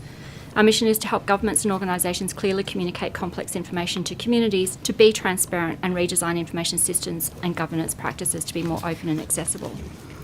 We design civic technology, which is a term that's not very well known around the world and funded in places, but not in New South Wales. This involves helping governments design better policies, data systems and services using participatory design and open source technologies. Most of our work involves simply explaining environmental, natural resource, energy and infrastructure project data, plans, legislation and approval processes, as well as economic and social impacts. For the last 12 years, I've been actively advocating for the government to open procurement processes and improve the ways government contract, engage, make and collaborate with small businesses, creative and cultural organisations. There is a lot New South Wales can do to make it safe for the public service to innovate and deliver real social value. Our 40-page submission is the tip of the iceberg. We were invited to collaborate with the UI Narrowly, a partnership between the Darrawal Elders Group of Walgett and UNSW, and produced a policy paper called Creating Better Futures with Contracts, which hopefully you have all read. We are about to publish a second paper called Making Government Finances Make Sense for Communities, which expands on this work to cover budgets, revenues, and leading examples of way government data can be made more accessible. As suppliers, we have worked on many high-profile projects, but you might not have heard of us, because there is nowhere for people to go to find out about who contributed or what was involved on government projects, what role they played and what they delivered. This lack of recognition is a problem for all small businesses, social and community enterprises. Firstly, by providing a way for people to find a list of suppliers on a project or program should be easy. It's possible, the government has the data. We noted that Recommendation 3 of the interim report stated that the New South Wales Government reduced the threshold to $100,000 to ensure greater transparency of government procurement activities.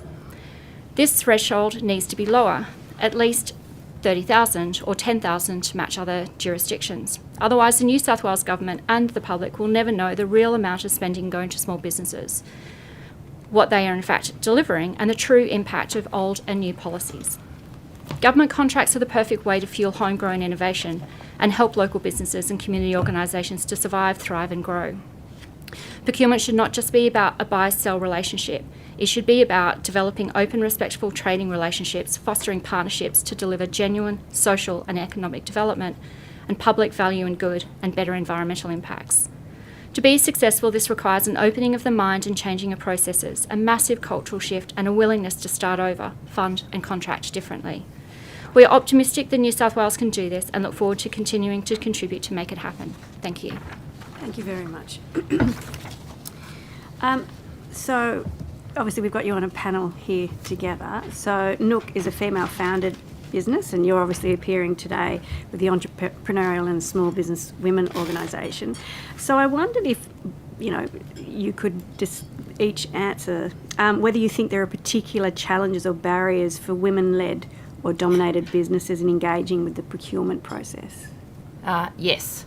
So I could talk on this all day, but firstly, female-owned businesses instantly don't think that procurement for government's for them, because they see a lot of, say, male-dominated businesses kind of get it easily and they talk about it, and they also think maybe it's, or a $250,000 contract or $150,000 is too big for me, maybe I won't do it very well, I haven't done it before, because we all know they'll think I have to be 100% experienced in this before I go ahead with it. Then when they go into, you know, maybe you're going to a webinar about how to tender for government, then they look at all the documentation, then they look at the insurances that they need, then they look at the references, and the time that takes to be able to learn it, go through it. In the back of their mind, they're thinking, well, it might just go to the people that have always got it, whether that's true or not. But the whole process is quite daunting for them. And then there's no guarantee that they'll, you know, think of a small business owner. If they're spending a week on a tender, that's a week that they're not earning money in their business. They don't win that tender. And the feedback they get if they don't win it is quite generic as well, which doesn't help with being able to incentivise women to be able to go for it a second time. What can they work on? So the overloading of information it's there. The information is there. There's no doubt that the government has a lot of information there, and there's providers and webinars, but it's not a clear ecosystem pathway. It's not calm. There's no reassurance of, yes, if you go for this, you know, whether we'll help you with tender writing as a component so you're not, you know, paying for it out of pocket, because that's the reality of it. And when you think of, say, 63% of businesses that have used the government service Business Connect are sole traders, if they're going for a tender, right, and they miss out, they've not only lost the opportunity to get money, they've lost the opportunity that they've just spent working on that tender. Okay, thank you. Ms Flanagan? Yeah, thank you. So I guess we work a lot with government, and we haven't had a New South Wales government contract since COVID, I would like to add, but because of different policy changes.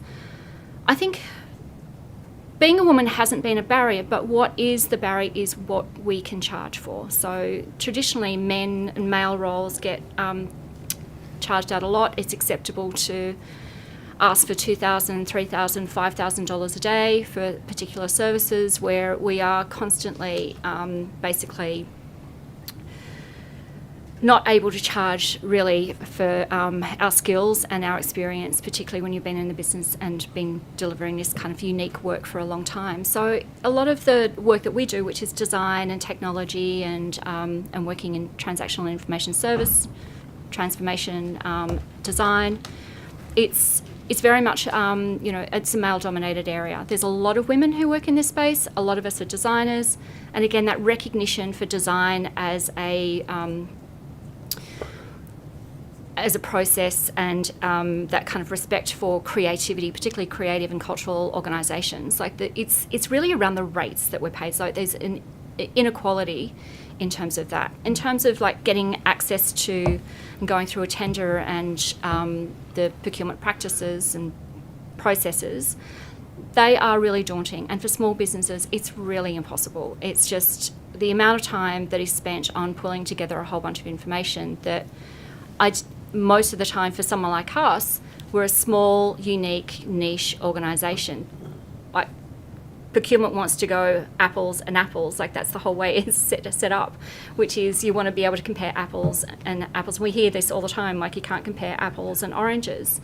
But imagine being a small female business, which is a social enterprise. We're an apricot.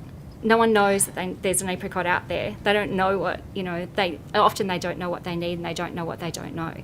So that for us is a big challenge. And so it's not necessarily whether a woman owned business, it's just the opportunities for unique kind of organisations is a lot less.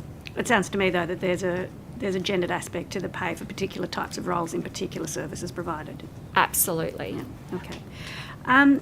Ms Rose, you mentioned in your submission an example about Western Sydney women being named on multiple tenders as subcontractors without follow through, and we've had a previous witness here this morning talk about something similar. Could you maybe explain this a bit more? Yep. So what happens, and some I would say are purely incidental and accidental that they don't follow through, but some are deliberate, where they're going for a specific tender, and in the tender they'll say you need a certain amount of reach of community, of particular groups to be able to say, yes, once I get these funds, I can reach 5,000, 20,000, 100,000 people. So they list partners as part of their tender. Now, some require actual references and partnership letters from people, which is great. That might be included. Doesn't necessarily mean, even though the person's aware of it, doesn't necessarily mean if they win the tender, they will actually get that work as part of the partnership. So if you're willing to partner with someone and you're even maybe in the budget, but they might win the tender and say, oh, we've decided to go a different way, right? And then you kind of, maybe you don't know, if you've forgotten, or you have to push back. But there's also times where people will suggest or say in the tender, oh, we will work with this organisation, you know, Western Sydney Women, you know, different groups, but then they'll win the tender. You didn't even know you were mentioned in that, or if you were mentioned, they don't contact you again. So there needs to be more transparency, like kind of like a reference check in general of, oh, this tender says, because when you think about it, someone like Western Sydney Women, even Entrepreneurial and Small Business Women Australia, we've got a really good reach, right? We've got over 13,000 members and our reach is quite large. If someone puts down that name, it looks great on paper, and the government's like, great, so we really need to get this program out there, so they've got these partnerships. No, they don't. And what often happens is they will reach out to you after the fact sometimes and say, let's collaborate. Let's collaborate on delivering this. And then the collaboration is, we're not going to give you any money from this tender. We just think this is great for your women, so you should be doing it. But I shouldn't laugh because it's a cynical and awful practice, but yeah.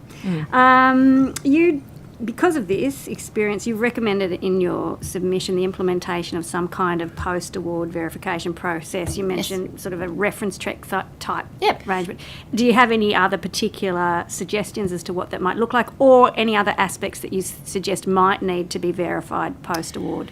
Well, if I take a step back from that, I think a lot of people that go for tenders are utopian and just say what needs to be said to secure the tender. It's not really commercially viable. It needs to be treated as a genuine business. You wouldn't go for a contract with someone and say, oh, I've got 10,000 customers, when you don't. And I think that's where the problem starts.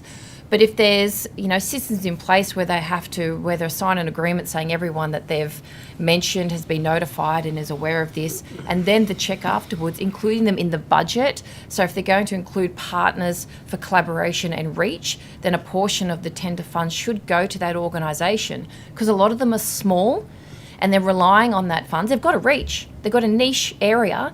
They should get a portion of those funds, and that should be part of the process. So it's checking after the fact, and doing regular check-ins. Now, some organisations genuinely get stuck and say, okay, we've got the tender, this is not working the way we thought, we need help. They need commercial help. They need someone with commercial experience to come in and say, this is how you get the reach, this is how you partner with that organisation, instead of just, can you collaborate with us and send this to your market, right? It needs to be treated as a commercial opportunity for those that they're partnering with. So checking on those reference checks, actually talking about, but also in the budget and when you do progress reports, to say which of those partners have been paid, what was the payment, what did they do for you? It's actually smart to be able to do that, but having that in the acquittal process. Sorry, Mr. Just following up on that. Where there's a dispute between partners within a tender process, what's the mechanism for trying to resolve that without sort of recourse to litigation? Is there a mechanism, or is it just the procuring body, the department, or the government entity have a role in that process? Well, for starters, a good mechanism is for the person not to lie to start with. But the second would be to literally have someone just pick up the phone as you're reviewing tenders to say, hi, your organisation's been listed as a partner for this tender. Are you aware of that? And if you are, has there been a discussion in relation to that? It's quite simple. And if that starts happening, people will stop adding people's names to tenders without them knowing. Because what happens is they'll add the name to it or hint that we've got all these relationships. They might have relationships with these people, but these organisations aren't aware of it, and they're insinuating to the government that we've got their customers and their clientele as our reach. And then after the fact, if they do need that reach, they will say, hey, can you work with us but not pay for it? So really it's insulting to the micro small businesses that their name's been used to secure a lot of money, and then they want them to collaborate without paying them. Thank you. I'd like to answer Yes. that if I may. Thank you, Ms Flanagan. Having worked on a number of government contracts, projects, it's a really, when something doesn't go quite right, there is very few places to go. And collaborative contracts aside, or someone putting a tender in on your behalf, but we've been an example on projects where there's been some pretty bad behaviour from people hired by the government as contractors to deliver something, and it's really hard to to provide feedback and particularly as a woman about that bad behaviour. And so you end up becoming a troublemaker if you kind of step up or say something.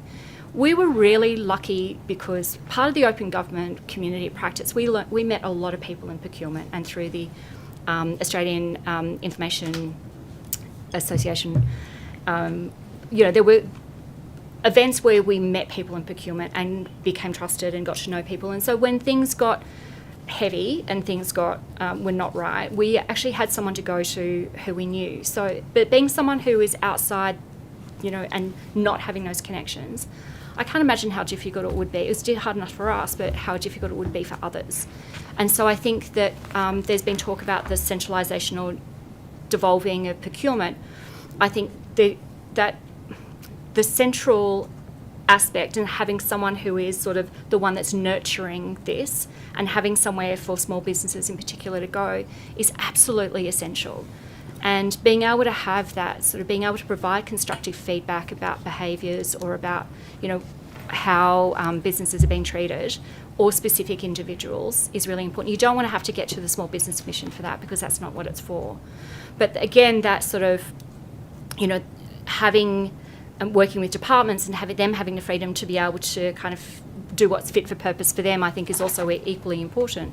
But having a go-to for someone would be a really great resource and a service to everyone, and it would make it a lot easier. And the other thing that I would like to say as well is that every single project that we came on, we always, working in agile projects, you generally get to the end of the project and you go, oh, how was that? What did we do? What would we do better next? It's not an evaluation, it's a retrospective. And the amount of times that we've been on projects, Future Transport Strategy was a massive one, that the government and everyone involved, the value that would have been derived from having that retrospective would have been invaluable. Thank you. If I can ask, one of the title of one of your sections in your submission is the competition myth. As you would know, one of the key arguments around procurement and how you do it is whether it should be competitive, because that allows the market to flourish and get the right outcome, etc. So why do you claim that it's a myth? Because most of the contracts go to, as people have been talking, the tier ones, the big businesses who have the lawyers, who have the procurement professionals, who can, sit around and spend hours and days and weeks putting together all of the information that's required for tenders. As a small businesses and social enterprises, we can't. We don't do tender. I'll be quite clear, most of our projects come through word of mouth and recommendations, because people hear about what we do, they don't know what they need. They know they need someone like us. They can't really find us on the panels.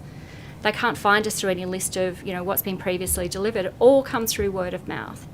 And we always get onto projects quite late because they don't know what they need. And so we get, kind of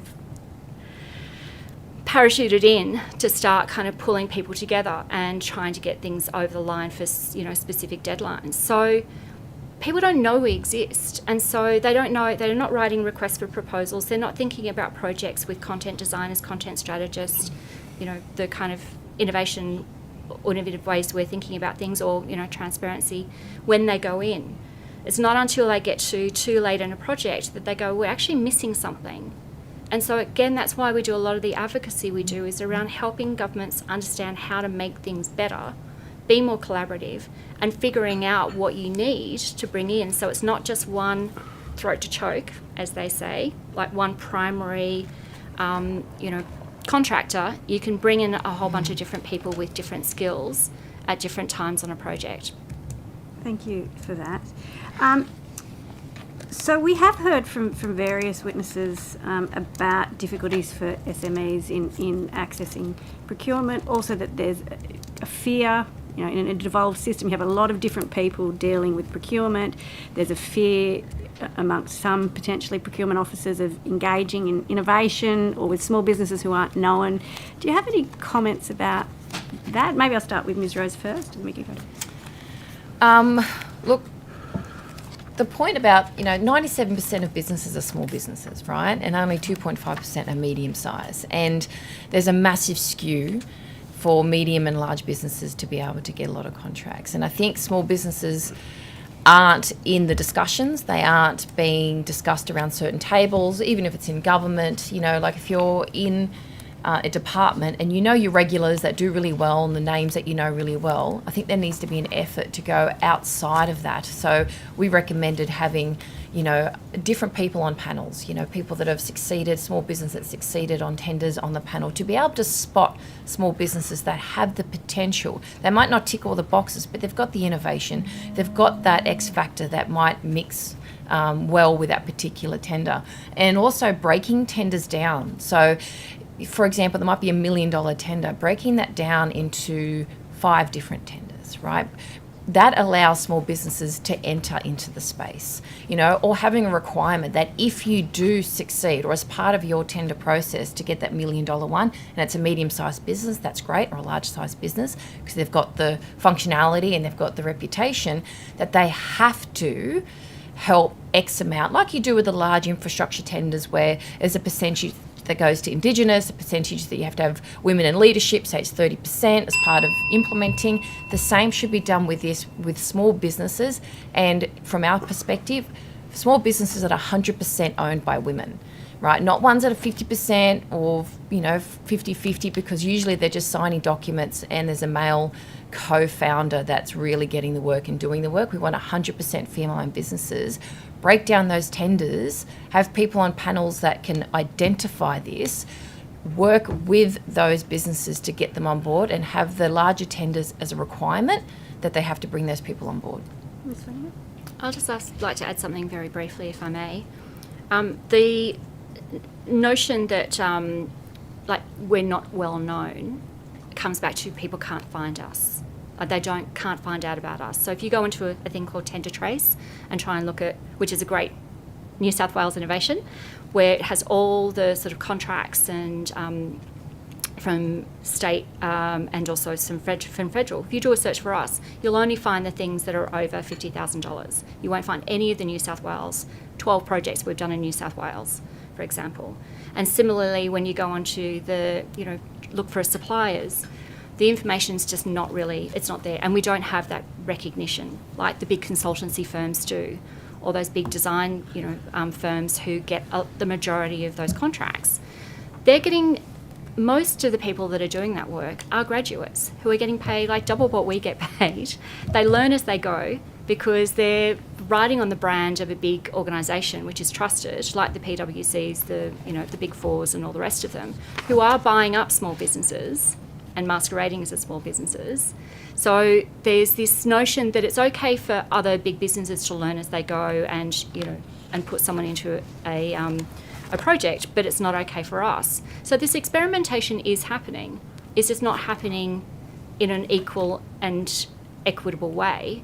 And the other thing that I would say about the innovation piece is there's some amazing innovations that have happened in the New South Wales government. There's amazing positive stories. There's just nowhere for those stories to live and for them to be shared.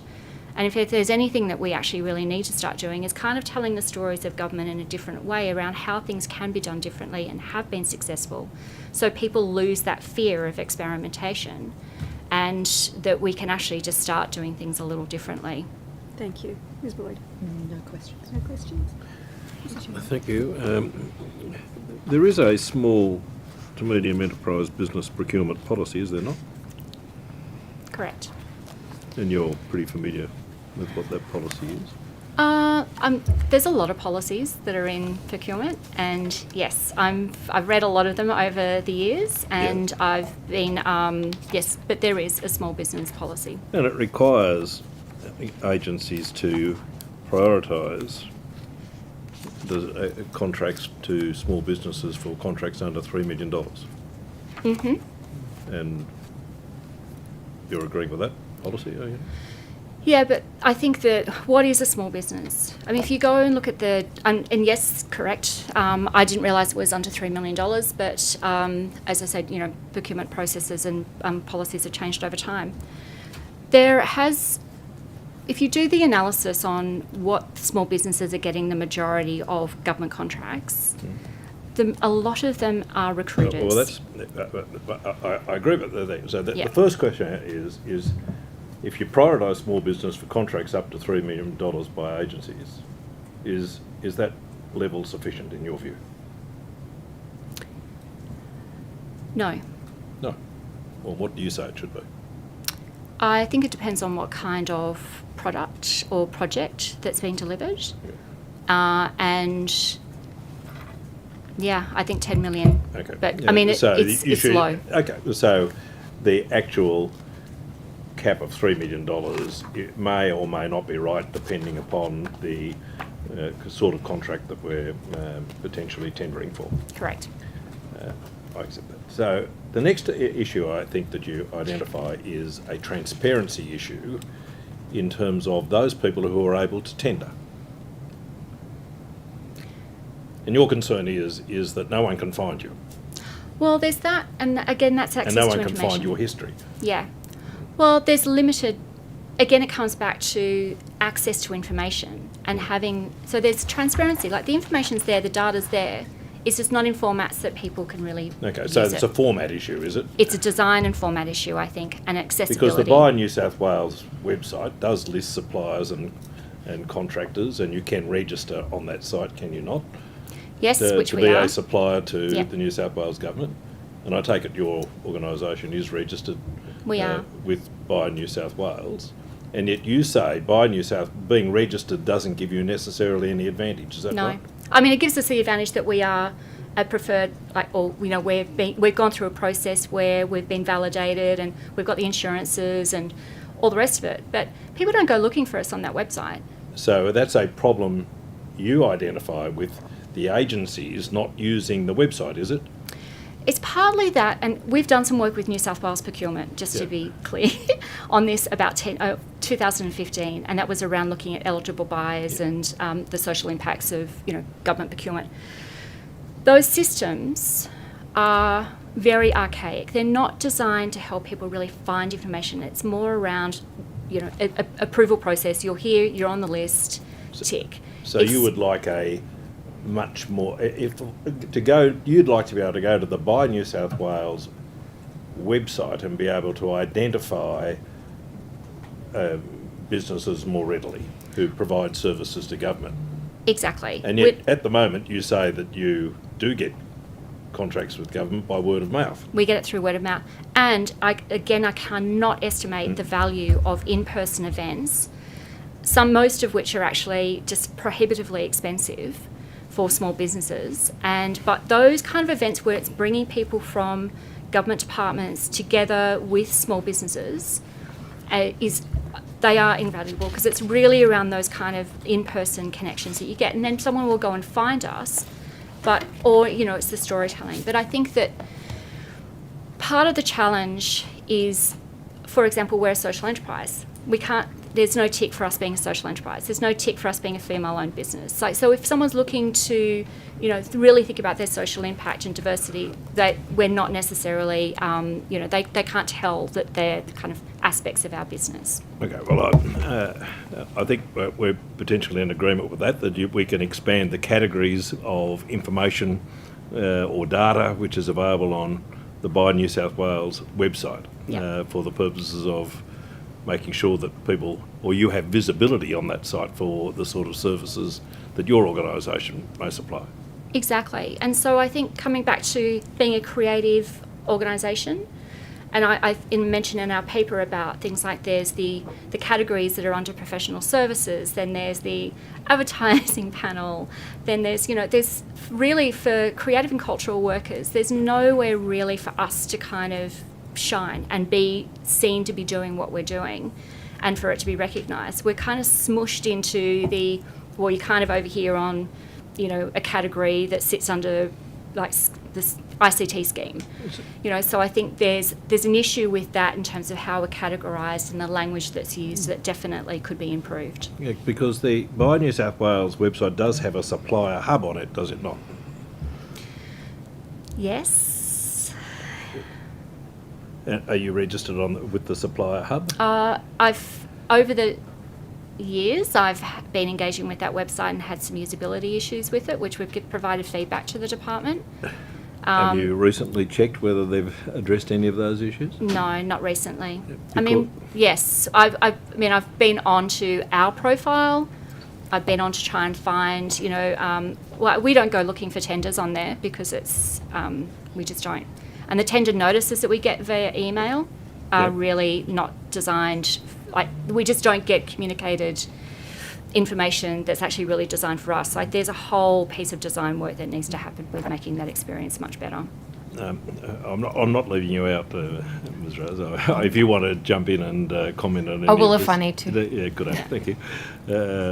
So there are other opportunities, are there not, for tendering with the government? And in fact, the New South Wales Small Business Commissioner runs a tendering program, does it not? Yes. I'm not aware of that. Yeah, and that's a program designed to assist people to tender for work with the New South Wales government. Yes, and it was actually based on a meeting I had with him quite a while ago advising he should do that. Yes.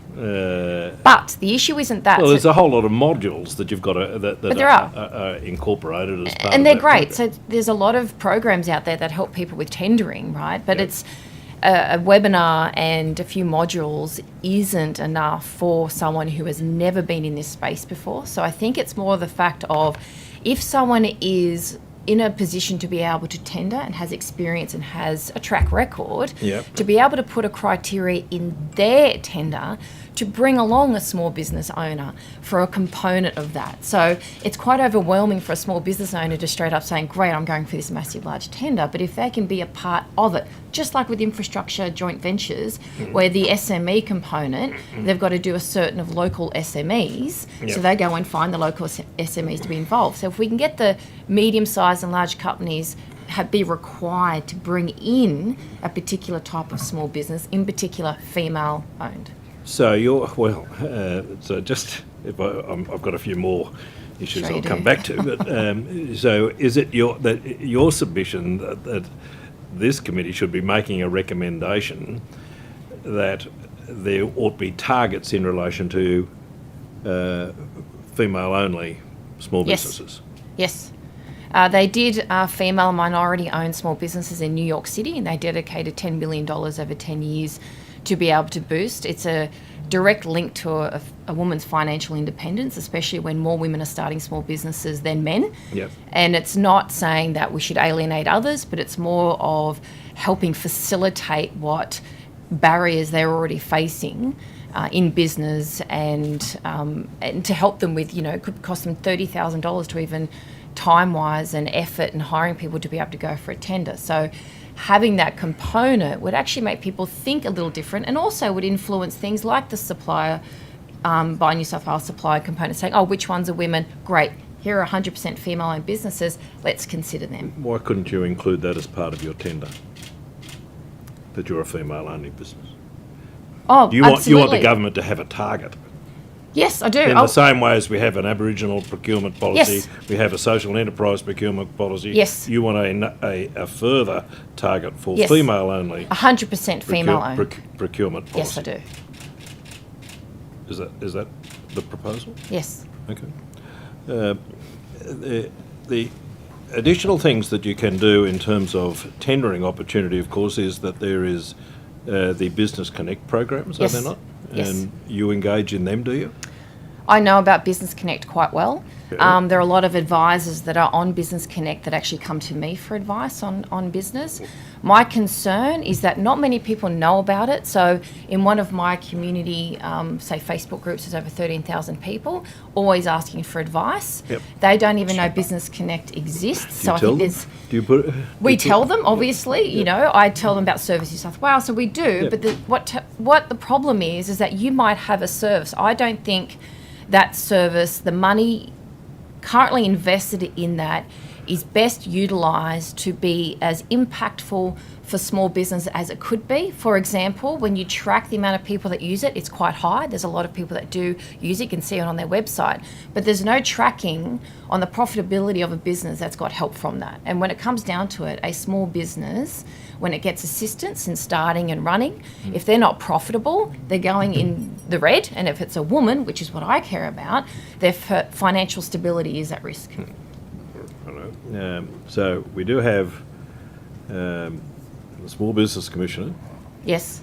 We've got Business Connect who provide tendering advice, and there's the Industry Capability Network, is there Yes. not, that also provides free procurement advice. Yes, it does. And- But you can provide advice as much as possible. Unless someone's hand-holding someone through it, it won't be effective. Okay, but what I'm trying to seek to establish is that there are plenty of organisations out there Yes. that do, in fact, provide assistance for people to get advice about how to successfully tender Yes, for projects with the New South Wales government. that's correct. And the evidence that I think that you're providing to us today is, and this is from you, Ms. Flanagan, is that you say that there ought be more data available about suppliers, or at least being able so that agencies can understand what you do and the benefits that your organisation provides, so that the data is there. Is that right? Yeah, I mean, that's one aspect. I think that, I mean, we're procurement.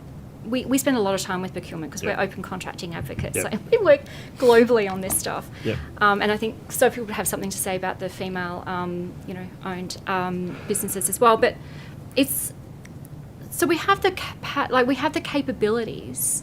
It's just about the capacity as well, just in terms of sometimes, like those, when tenders are written, they're not necessarily, people don't necessarily actually really need what they need. Like a lot of the work we do is we go in very early and help people figure it out because they don't know how to write a brief. They don't necessarily know what they need to know. But So a lot of these it's- organisations do provide that level of assistance, don't they? May I just add Yeah, something? go. Yeah. Yeah. I think the fact that there are so many organisations may be part of the problem. And just to give you an example, so I spent the last 8 years looking at procurement reforms around the world and how different governments have dealt with some of the issues we've been looking at here, value for money, competition, how to improve participation of small businesses and minority and women-owned businesses. And there's a couple of really great examples where they've been succeeding, particularly in this area of minority-owned and women-owned businesses. One of them is Colombia, where their data system, their contracting data is completely open down to the smallest contracts. Everything has to be, even during the pandemic, they were putting their contracts online within 24 hours of awarding the procedures. And as a result of that, because it's open data, it means that other people can reuse that data in a way that's useful for different audiences. So in the case of small businesses, what they've actually done is created a website where they've used the previous contracts to predict which upcoming tenders are going to be relevant to small businesses, and they're tagged particularly as being relevant to small businesses. And then another example is Paraguay, where they have a platform where small businesses can provide feedback on open tenders. And so you're taking advantage of all of this knowledge of suppliers who have a vested interest in making sure that the procurement system is working effectively, and they're actively providing feedback on how tenders are run. It would kind of solve this issue that we've been talking about where women businesses are being included in the tenders without their knowledge. And I think, there's a lot of potential to first of all, make the data that the New South Wales government has on procurement more transparent, but then also to repackage it in ways that it's most useful for the different suppliers. I understand that. So again, I go back to the fact that that's what Buy New South Wales does, in a sense, to try and bring small businesses together with agencies for the purposes of delivering outcomes for small business. I think your evidence is the same as Ms Flanagan's, is to say that there needs to be a greater enhancement of the data set available on that site for the purposes of making sure that agencies know the complete capability of the business involved. And can I just make But a isn't point? that part of the tender process, telling them what your capability is? Well, no, but can I just go back with the data? When you mentioned about all the services out there providing help on the tendering process, the free services, the data point is really important because it'd be good to know which one of those, out of all those webinars and all those systems that the government's funded, or even, not-for-profits, or especially government, to help people with the tender process, which one actually led to a successful tender? Because, you can run as many webinars as you want on how to tender for something, but every tender's different, everything's unique. So unless it's personalised help for that particular one, so that data would be important too. So there is in fact the New South Wales Procurement Service Centre which provides that sort of feedback. Not for Business Connect, it doesn't. Well, not for Business Connect, but generally for a business, it will provide that level of. I meant for the services that are provided, funded by government, which ones are actually effective? And which ones are effective? Yeah, so which ones of so for example, if there's feedback from small business on this particular, 20 people do the how to tender to government webinar, but none of them actually succeed in that tender, that would be powerful information to know, to be able to give feedback on. And I accept that. I accept that is that potentially that data about whether the program is successful is something that potentially government needs to examine. But because I just want to go one further, there's the business concierge service, which is also available. Yes. So there's no shortage. Which I also worked with the government in helping put that together. So I know the content's there and it's great. Yeah. So there's no shortage of the ability for small businesses to be able to get access to the best ways that they can achieve outcomes by contracting with government. Would you agree with that as a proposition? No, I wouldn't. Because the thing is, just having the information available on a website doesn't mean it's going to work, right? You've got the actual tender itself, how it's designed, how it's broken up, the amount of money people need to spend to be able to get the insurances, the professional indemnity before they can go for the tenders, all these other barriers that are in place. But that's what the concierge service does, does it not? Well, it does to a degree, but you still have to pay for all these things and spend your time in your business to get there. You're always going to have to pay for it. Miss Flanagan, you wanted to... Yeah, I do. Thank you. Thank you for that provocation. I'm not trying to provoke you. He doesn't have to try. I think it comes back just comes to... naturally. Yeah, no, look, it comes back to that thing where often, as you say, yes, that's what tendering's all about. It's about explaining what you do. Yes, I totally agree with you. But when we're dealing with requests for quote, when we're dealing with tenders that aren't, people go, we need the apples. They don't know they need the orange. They don't know they need the apricot.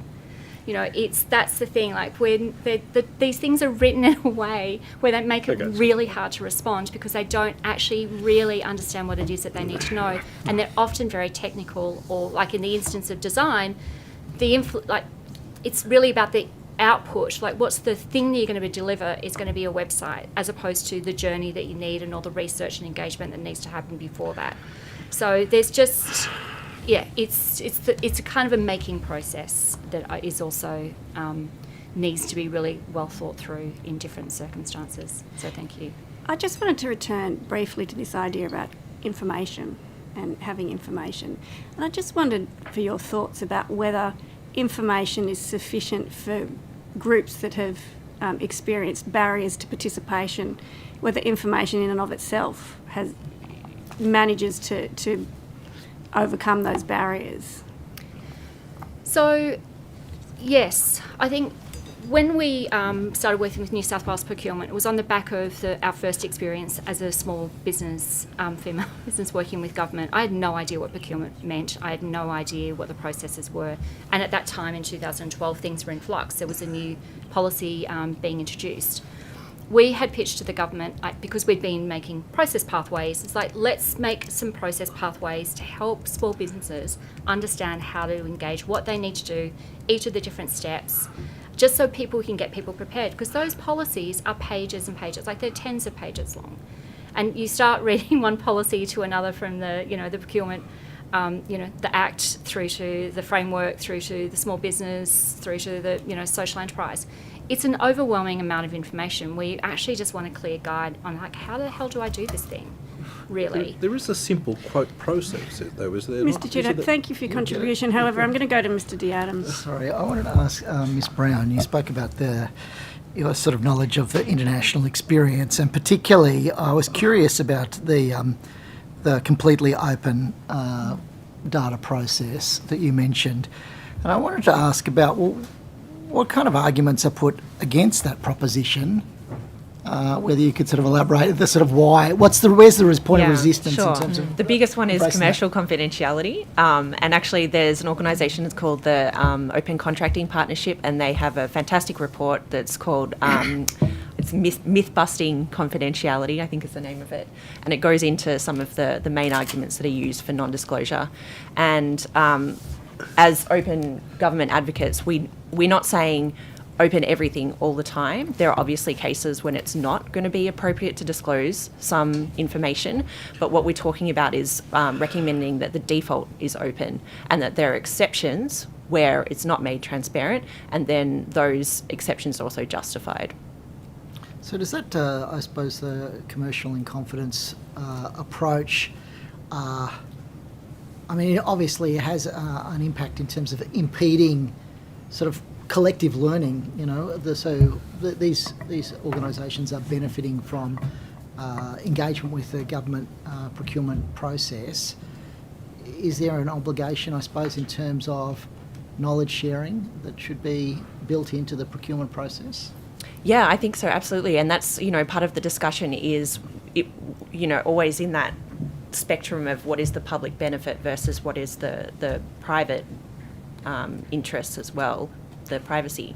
Having that debate, and it also depends on the particular circumstances and the jurisdiction. But, there were cases even during COVID where there were civil society organisations that went ahead and won lawsuits asking for pharmaceutical companies to make their patents public because there was a greater public interest. We're not saying that that's appropriate all the time, but I think that's a debate that needs to be happening on a smaller scale, depending on the sector and the contracts involved. Thank you. And can I just add to that, Of course. in terms of when we talk about data, we talk about information. Understanding how different government departments or projects have been approached is one of the valuable things that's been locked away in all of this information at the moment that's sitting in these databases. And so, again, like you go in and being able to go, what did a project take? Who are all the different people that are involved? Then we have a real sense of also who else is out there that we can be working with. So it's not just about us working with government, it's about other collaborators as well who are also servicing government and supplying to government as well. So there's this trove of information that is kind of just not really accessible in New South Wales at the moment, and that could be. And to that point about like how helpful is it for people to go and find the data and the information? Well, if you can go and find who did that, what did it cost? Like that's why coming back to, if you're not capturing something like a $30,000 contract in those data systems, we're not really being able to find information and find out the cost of things or what something took, or it's extremely difficult for small businesses to go, what do I charge for that? Like, I don't know what to charge. But when you're really new to a situation, there's no guidance in terms of what my day rate should be, like what are the budget levels? That's the other thing that came up this morning with Kylie, which is being transparent about what budget you have to spend is so important, because otherwise we spend, our time putting together proposals, not knowing, is it a $150,000 cap? Is it $300,000? When they say they want to do community engagement, can we talk to 3 people? Can we talk to 100? Like all of that time, money, costs, to get a real sense of what the budgets are and what the limitations are is really necessary, so we're not wasting time. So you're arguing that, I suppose, all the learning that comes out of a project should be in the public domain. Correct. Absolutely. Absolutely. And our next policy paper actually has a lot about that, which we're looking forward to sharing with you once And that's so done. is it also your proposal that contracts at a certain level would have to have some kind of mandated evaluation process? I know earlier you were talking about the utility of that kind of evaluation, and it's just not occurring in many circumstances. It's not at all. And that, like I said, the retrospectives, just as a team when you're working with government teams, because this is also about building capabilities and capacity within the public service as well. Yeah. I mean, we work with, we don't work for. And so that, that arm's length that often happens as a supplier is really not serving anyone, particularly in the kind of work that we do. And that sort of learning and development is a really important part of that process. But there absolutely should be evaluations, retrospectives. So we're learning around what projects took and who was involved, what was involved. So then that can be applied to the next budget, because otherwise we're not learning. Everything gets to the end of the contract, all that information disappears, and budgets are being done, and they're still under budgeting certain roles and certain skills, or they don't know what they necessarily There's one need to for the know. follow-up. So, in a sense, that learning, it doesn't just disappear. It's retained by the entity that's undertaken the contract, and that gives them a further commercial advantage, doesn't it, in terms of future contracting, and really embeds a sort of incumbency advantage in terms of the procurement process. Unless, Yeah, can I just absolutely. say, unless the tender itself, say it's a repeat tender, changes a requirement, or, and you go, well, what worked before, I now can't implement again because the exact same tender, for a particular industry might have changed and so forth. I think there's power in sharing that intel, especially through acquittals. I'm always sharing intel if there was a tender, this is what worked, this is what didn't work. I think that's important to give to other people in the tendering process, but also those others who win, to say, did you know that this organisation did it this way and this is what worked? And can I just add to that, because it was something that Kylie mentioned this morning, which is the variation dance. So we've come across that a lot, and this is one of the barriers for us for tendering, is we put something in, and we put in the real true costs of what we think we're going to deliver. Every single time we've been undercut by hundreds of thousands of dollars, because other organisations know how to get a variation. And that's not how we work. We're like, okay, we're being asked to deliver something, we're going to give what we think it is. And so that, and in one instance there was a $130,000 job that someone got $30,000 for it. They cannot have delivered that project for $30,000. But they're an organisation who rely on variations. And so therein lies why the information and that data is really important, because if we can go, that's what the tender said, and that's what was, in the information that's out there, but actually it cost $1 million more than that.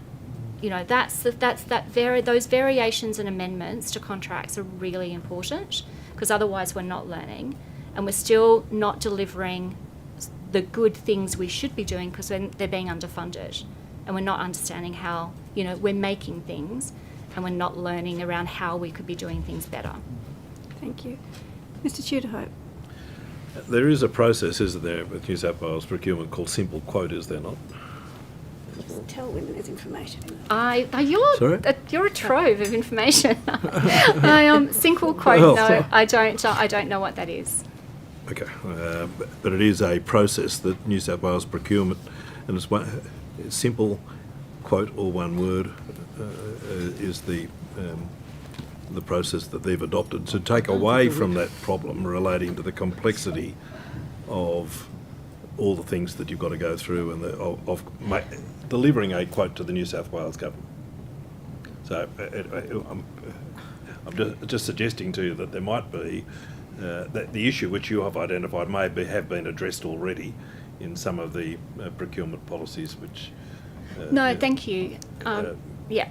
So we've been doing this advocating for years now, since our first, and New South Wales government has been incredibly responsive to a lot of the suggestions that we've made, and because when we're working with them, we're always giving feedback. I think that you're putting in a quote for something like the ICT. That's our world, is really ICT and community engagement. Did you participate in the round table? I participate in roundtables all the time. The ICT round table, which was conducted, I think, 2 years ago. Yeah. I've been on open data steering committees. I've been at, many, many procurement events. I contribute all the time. And this, Well, that set again... a 25% target, did it not, for small businesses in relation to quoting for the New South Wales government for ICT contracts, did it not? Yeah. I mean, again, yes. Yeah.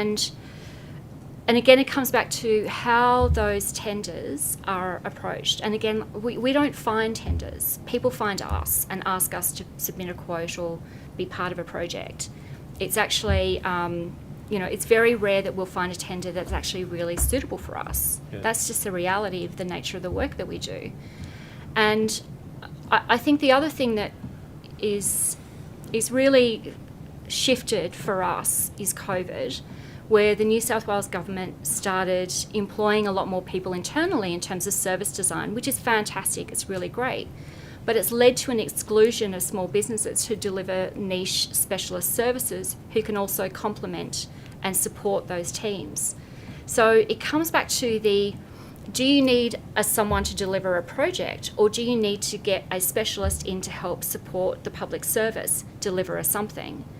And that's where that kind of recruitment sort of barrier comes in, where small businesses who traditionally would put in a team or a person to kind of help support the public service, we're no longer able to do that because recruiters who are small businesses are really, that's the avenue, and there's barriers for us being able to do what we do. And we haven't had a contract with New South Wales government since COVID. Ms Rose, you identified circumstances where you say that companies that or small business or businesses that win tenders actually then seek to engage other small businesses and then don't want to pay them. Yes, correct. Have you identified a specific example of that occurring? No, because I'm not here to throw people under the bus. I just want to be very clear that whether it's deliberate or not deliberate, these practices happen.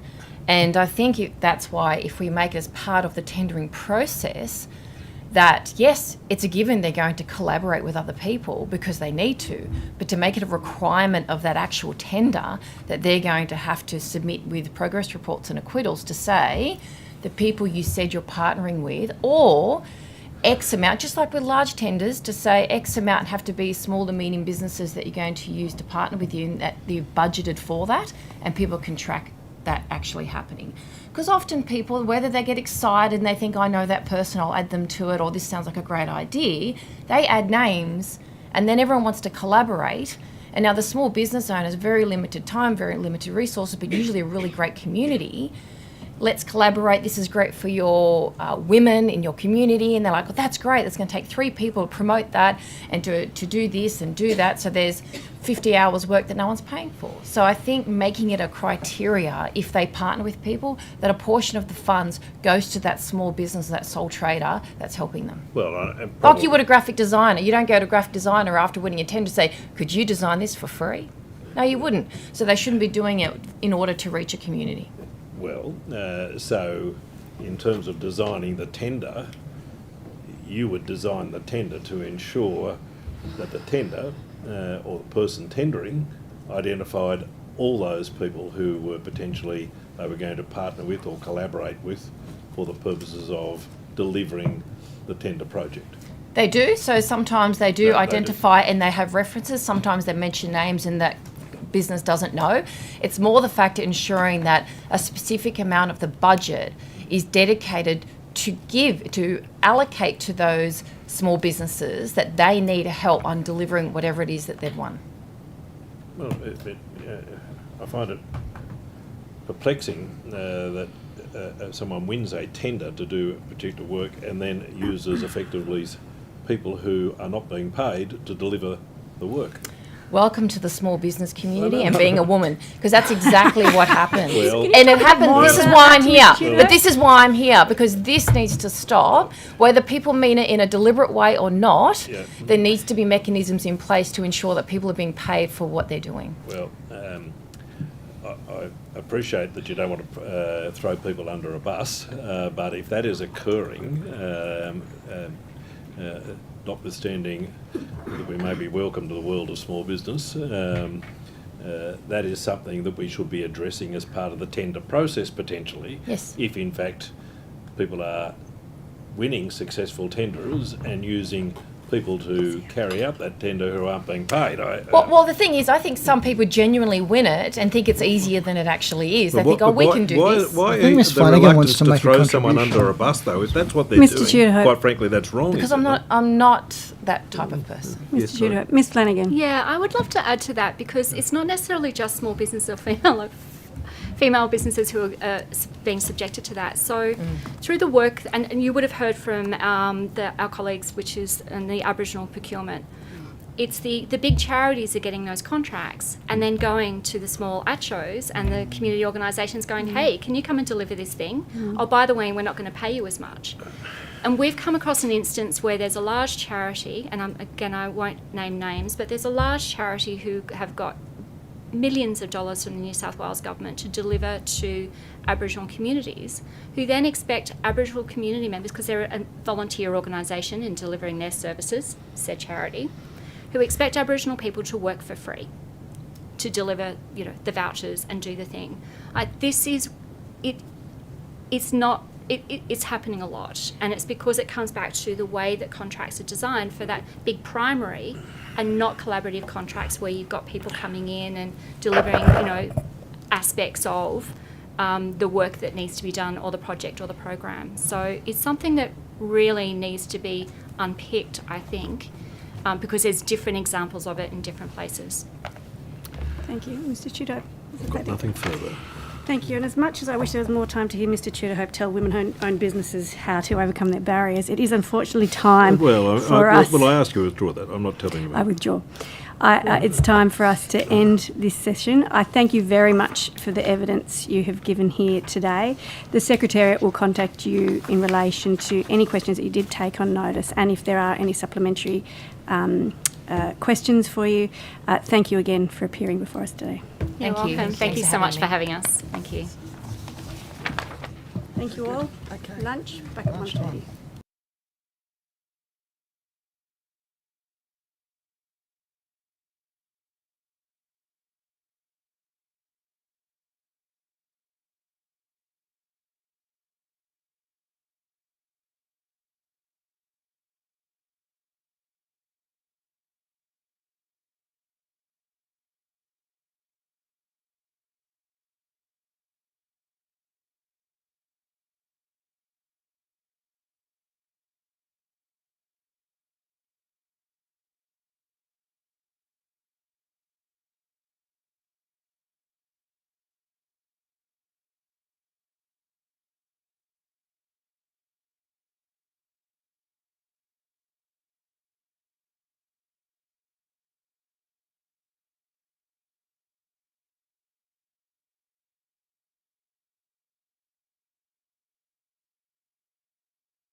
And Ms Burgess to our inquiry, and thank you for making the time to give evidence, and Mr Gambian for your organisation's submission as well.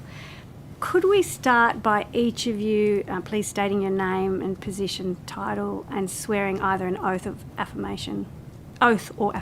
Mr Gambian, if you'd like to go first. Sure thing. My name is Chris Gambian. I'm the Executive Director of Australians for Mental Health. I swear that the evidence now about to be given by me shall be the truth, the whole truth, and nothing but the truth, so help me God. Thank you.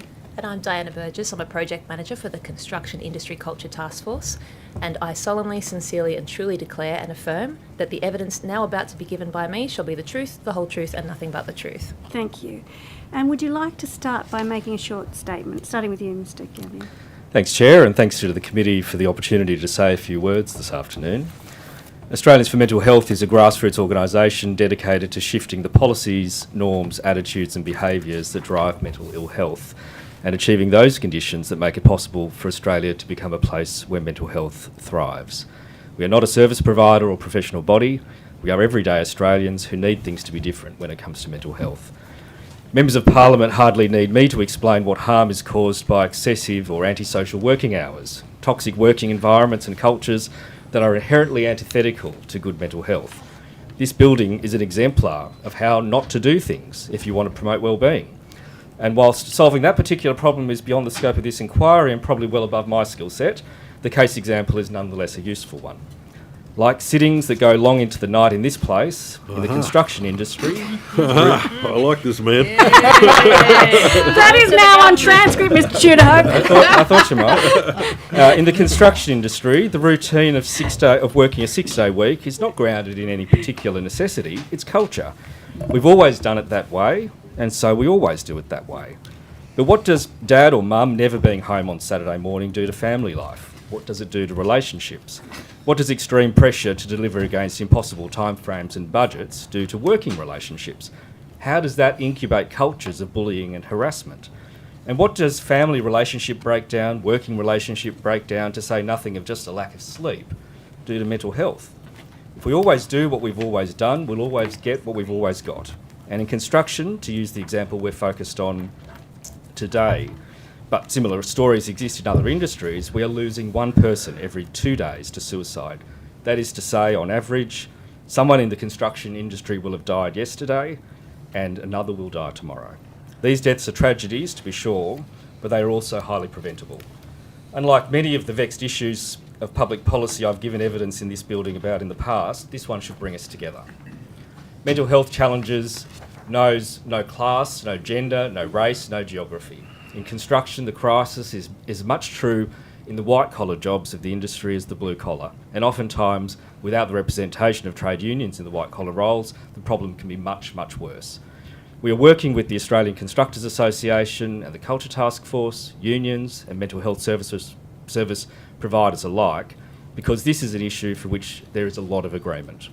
As a major purchaser of goods and services, the New South Wales Government has an enormous opportunity, and we would suggest responsibility, to drive better mental health outcomes through its approach to procurement. We've heard the nightmare stories, projects that were designed based on political timetables and budgets, not on what it's actually going to take to deliver the job. Requests for tenders that go out just in time for the government decision makers to go on their Christmas holidays, but which mean bid teams have to cancel theirs. Not for any good reason, that's just how we've always done things. In an era when 1 in 3 Australians describe their mental health as either poor or very poor, we must do better. We must consider the risks to mental health as well as the opportunities to improve it. That must be as important as other assessment criteria in procurement. And when we do, that payoff is huge. In an instant, the entire state budget can be mobilised in the battle against mental ill health. Mental health is not just an issue for the health department. When treatment is needed, it takes every department and agency doing their bit to improve mental health across the population. And we're never going to adequately fund treatment when government is also funding the harm. Thanks again for the opportunity to speak today. Thank you, Mr Gambian. Ms Burgess, do you have an opening statement? Thank you, Chair. I would love to, and thank you for the opportunity to give evidence before this committee.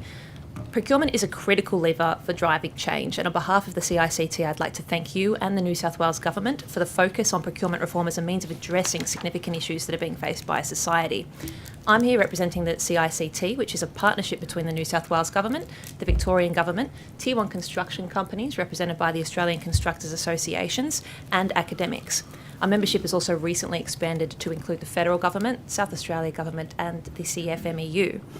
We have the objective of creating a more sustainable industry by improving our culture or the experience of our workforce when they are on our sites.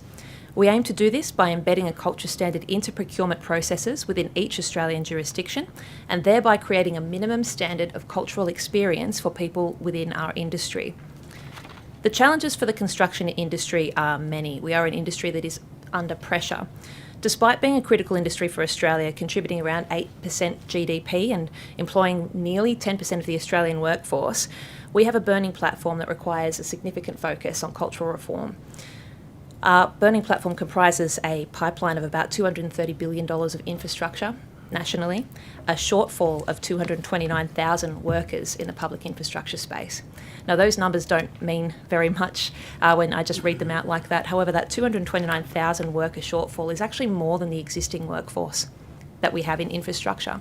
So it's quite a significant burning platform that continues to become worse and worse with time. The ability to deliver against the pipeline of projects will depend upon the industry's ability to attract new workers and retain our existing workers, and make sure that they are able to work in a sustainable and healthy fashion. The culture of the industry and experience of workers within the sector is one which faces significant challenges. Mental health is our first key focus area and biggest area of opportunity for improvement within the sector. A worker in the construction industry is 6 times more likely to die from suicide than any workplace-related incident. We have double the national average of suicide rates within our industry as well. So these stats alone give you a stark picture of what it is that we're seeking to address through this procurement reform piece. Gender diversity, another critical issue facing our industry. We alienate more than 50% of the working age workforce within our sector. The infrastructure sector has 14% female representation. That's increased by 4% over 5 years. Less than 2% of on-site roles are held by women. So a significant gap in terms of gender diversity within our sector as well. Additionally, construction has the largest median total remuneration pay gap at 31.8% on the latest WGEA data as well. So a worsening state when it comes to gender diversity. And indeed, attrition is a significant issue within our sector as well. So the New South Wales Building Commissioner recently released a report from research that it did in January that found that up to 61% of the total workforce that we currently have in the sector is considering leaving. And those are mainly due to reasons such as work-life balance and an inability to reconcile what is the ask of working in this industry with what they're wanting to do with their lives and their families. So significant risks in that space. The CICT commissioned research into what the national cost of the culture of the construction industry sits at, which came in at just under $8 billion. That includes costs related to workplace injuries, mental ill health, suicide, long working hours, lack of productivity and lack of diversity within the sector. So there's absolutely a business case here as well as an ethical case for the need for change. The final challenge we face is the attraction of the next generation of worker. The CICT has commissioned research of a group of Gen Z school leavers who were experiencing a work-based training program within the industry, about 200 odd kids that came through as part of the COVID cohort. The school leavers reported significant gaps in terms of what the industry offers in terms of careers, which influenced their decision making. While most participants indicated they enjoyed the work that they were undertaking, they chose not to consider a career in construction due to challenges with working hours, gender diversity, colleagues that they can get along with, and the general working environment. So if we're wanting to attract the next generation of worker into our industry as our current workforce starts to age, this becomes an even more critical issue that we need to address. What is our solution? Through our research, the CICT identified the 3 key challenges that we're seeking to address through our culture standard. We believe that through partnership between clients and contractors and leveraging the procurement process as an implementation method for change, we'll be able to get traction on these issues within not just our lifetimes, but in the next 5 years. One is long working hours. The hours of work in the industry are excessive. They result in high turnover, absenteeism and stress-related leave. 6-day weeks and 80-hour weeks are just commonplace within our industry and are inherently unsustainable, and I would put to the committee unsafe as well. Lack of diversity, a failure to attract and retain a diverse range of people narrows our talent pool that we can draw upon and reduces our capacity to deliver projects. Additionally, this disadvantages sectors of our general population by limiting career and opportunities for people within the sector as a significant employer of people within New South Wales. So not only are they not attracted to the industry, but they're missing out on gainful paid employment when we are absolutely desperate for people in this space. Thirdly, well-being. Now, research shows that stress levels and suicide rates amongst construction workers are double the national average. Mental ill health, fatigue-related incidents, things that result in absenteeism on sites are commonplace on a day-to-day basis, and it's a significant factor that we can address through cultural reform. The culture standard has been built around those three pillars and places requirements on the contractors and clients for driving a positive and inclusive culture on their projects. We've piloted the culture standard on 5 projects within New South Wales and Victoria, and we've just released our interim findings. Our full report is due at the end of this year, but in terms of key outcomes, the pilot projects implemented a 5-day week with 50-hour caps on their projects, and we had 84% of salaried and 61% of waged workers indicating a preference for that method of working, so a 5-day week compared to the 6-day week. The numbers have subsequently improved since the interim findings as more and more people get experience of working under those conditions, and they see the flow-down benefits that it's having to their families and to their lives more generally.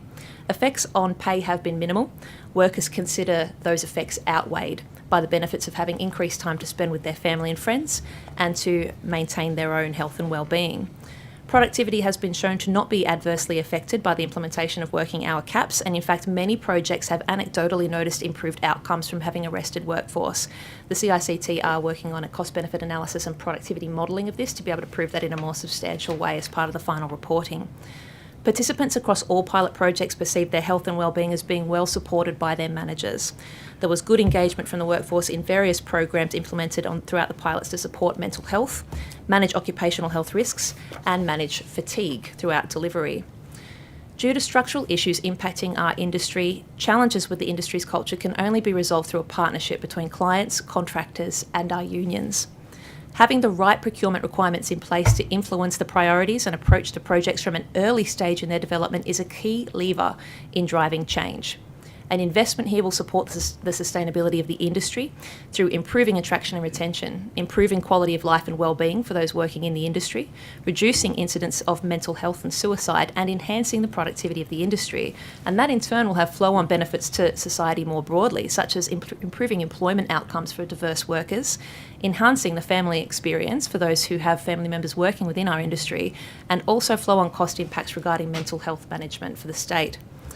Our next steps as a CICT is to finalise our research and publish these results, develop implementation tools and assets and guidelines for the industry and clients, engage with all the different jurisdictions across Australia and key stakeholders on our findings. And in this case, the CICT commends the leadership of the New South Wales Government and their commitment to the objectives of the culture standard as being a founding member of the CICT. There is absolutely momentum for change within New South Wales, which demonstrates a commitment to improving outcomes not only for our workforce, but for society more broadly. We'd be happy as a CICT to share our findings and support this committee in any way. Thank you very much for allowing me to have an opening speech. Thank you very much, Ms. Burgess. If I could begin, Mr. Gambian, in the submission from your organisation, it discusses embedding mental health and wellbeing factors in the value for money considerations, evaluating tenders.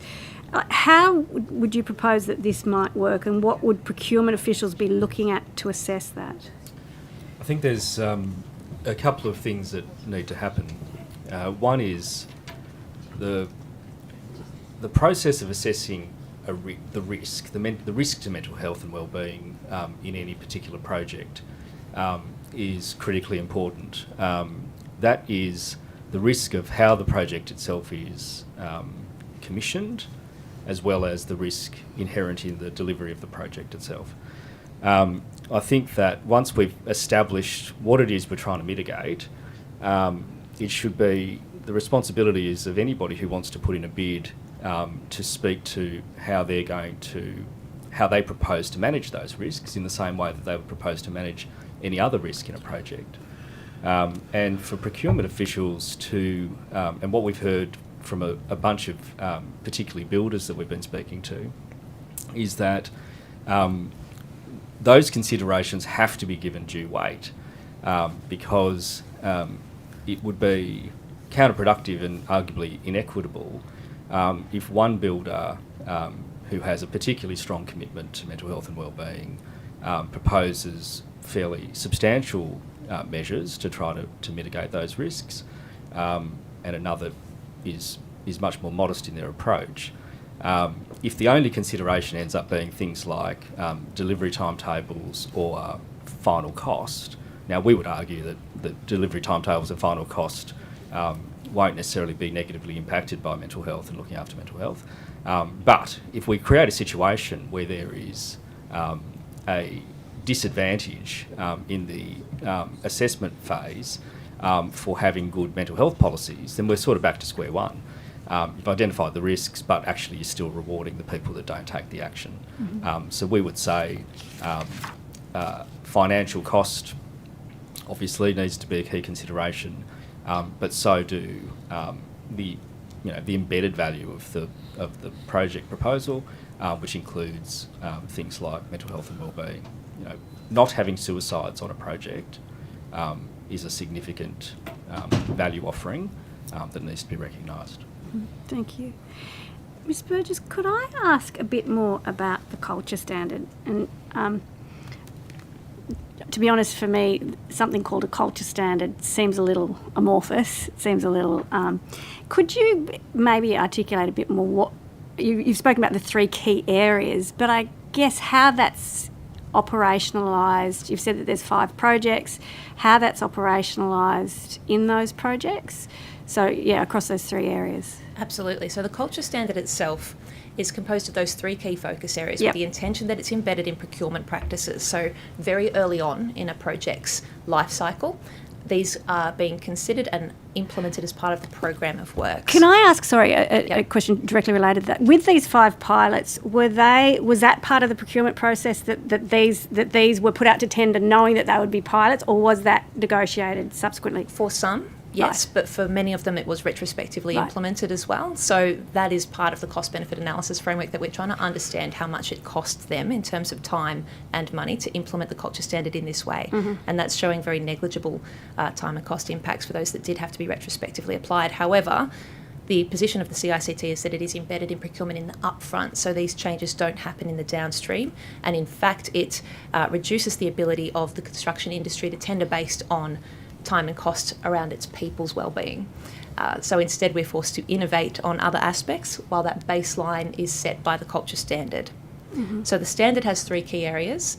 Time for life is the critical area that we're putting forward as part of the culture standards, being the first domino essentially to knock over to enable greater mental health and wellbeing and greater diversity on your project. The standard puts forward an ideal of a Monday to Friday work week with 50-hour working caps for all individuals working on that project, be they salaried, waged, direct employed or subcontracted. Where that is not possible, and in many cases it is not possible, a project can run 24/7. However, the human beings on that project are working 5 days with 2 consecutive days off with 50-hour caps on the hours of work that they are working. And that is necessary for projects that involve things like tunnel boring machines that run 24/7. So there are projects where that is the case. Coupled with those hours and day caps is the flexibility requirements. So every individual on that project is to have access to flexible work arrangements, and that is to enable people who have caring responsibilities, be that for children or for older people, people who need to go to doctors, people who may have sporting commitments, to be able to accommodate their lives in addition to their work environments. The second aspect of the culture standard, our diversity and inclusion pillar, has an initial focus on gender, given it is our biggest area of opportunity for the sector. We put forward a requirement for having female representation in decision-making roles within the project, for having appropriate shortlisting and hiring practices in place to enable females to be considered for these roles, having gender pay gap mitigations on our projects, and having what we're calling the inclusive workplace environment requirements, which are around things like providing appropriate amenities for a diverse workforce, ensuring no offensive materials, language is on site, and completing a cultural safety continuum piece of work, which you can do at procurement, and showing as part of your tender documentation what you're going to be doing to further improve the inclusivity of your workspace for your diverse workforce. In our mental health and wellbeing space, initial focus on mental health as our biggest area of opportunity there, programs in place to support good mental health as well as address poor mental health that are accessible to all individuals working on that project. Coupled with those programs is access to mental health first aiders. Again, accessible, people who you're working side by side with, people who you can have a conversation with, that you don't have to reach out into necessarily central offices. They're the people working next to you who can offer you support. In addition to that mental health space, we have managing health risks as a key requirement under the culture standard. In the construction industry, we're quite good at identifying and managing safety. It's usually identified very early on and costed and programmed, and with very well thought out plans for addressing safety risks. We don't do the same for health, be that exposure, risks, musculoskeletal, anything that could be a health impact for that particular project. And that goes to your point as well, around needing to be bespoke to the needs of that project and the people who are working on that project. The contractor is the best place to be able to identify what those risks look like and the mitigation strategies that should be in place. But those are going to be upfront addressed as part of procurement so that they can be fully considered by both the client and contractor, with mitigations put in place from the outset to manage them. Our final requirement under the wellbeing space is for healthy fatigue management programs to be put in place. The delivery of a construction project is quite cyclical. There can be periods of high delivery and then periods of quiet delivery. That's not something that we can necessarily fix as a construction industry culture task force, or indeed as a client or contractor. It's just the nature of building projects. However, the culture standard puts forward that when you do have a high delivery period, such as an occupation, you have recovery opportunities embedded in your program to allow people to reset and come back to the office or back into the work site in a rested and fatigue adverse manner. So that's the idea behind the culture standard. That's its components. Really critical that it's considered in the upfront of a procurement process so that it can be embedded at the early stages of the project, with both the client and the contractor holding each other to account for achieving those outcomes throughout the delivery period of a project as well. Can I just follow up on that? When you started with that answer, you talked about the standard essentially becoming a baseline. Yep. In the industry. So is it envisaged by the task force, and I note the sort of multi-stakeholder nature of it, is it envisaged that the standard is something that be mandated in construction?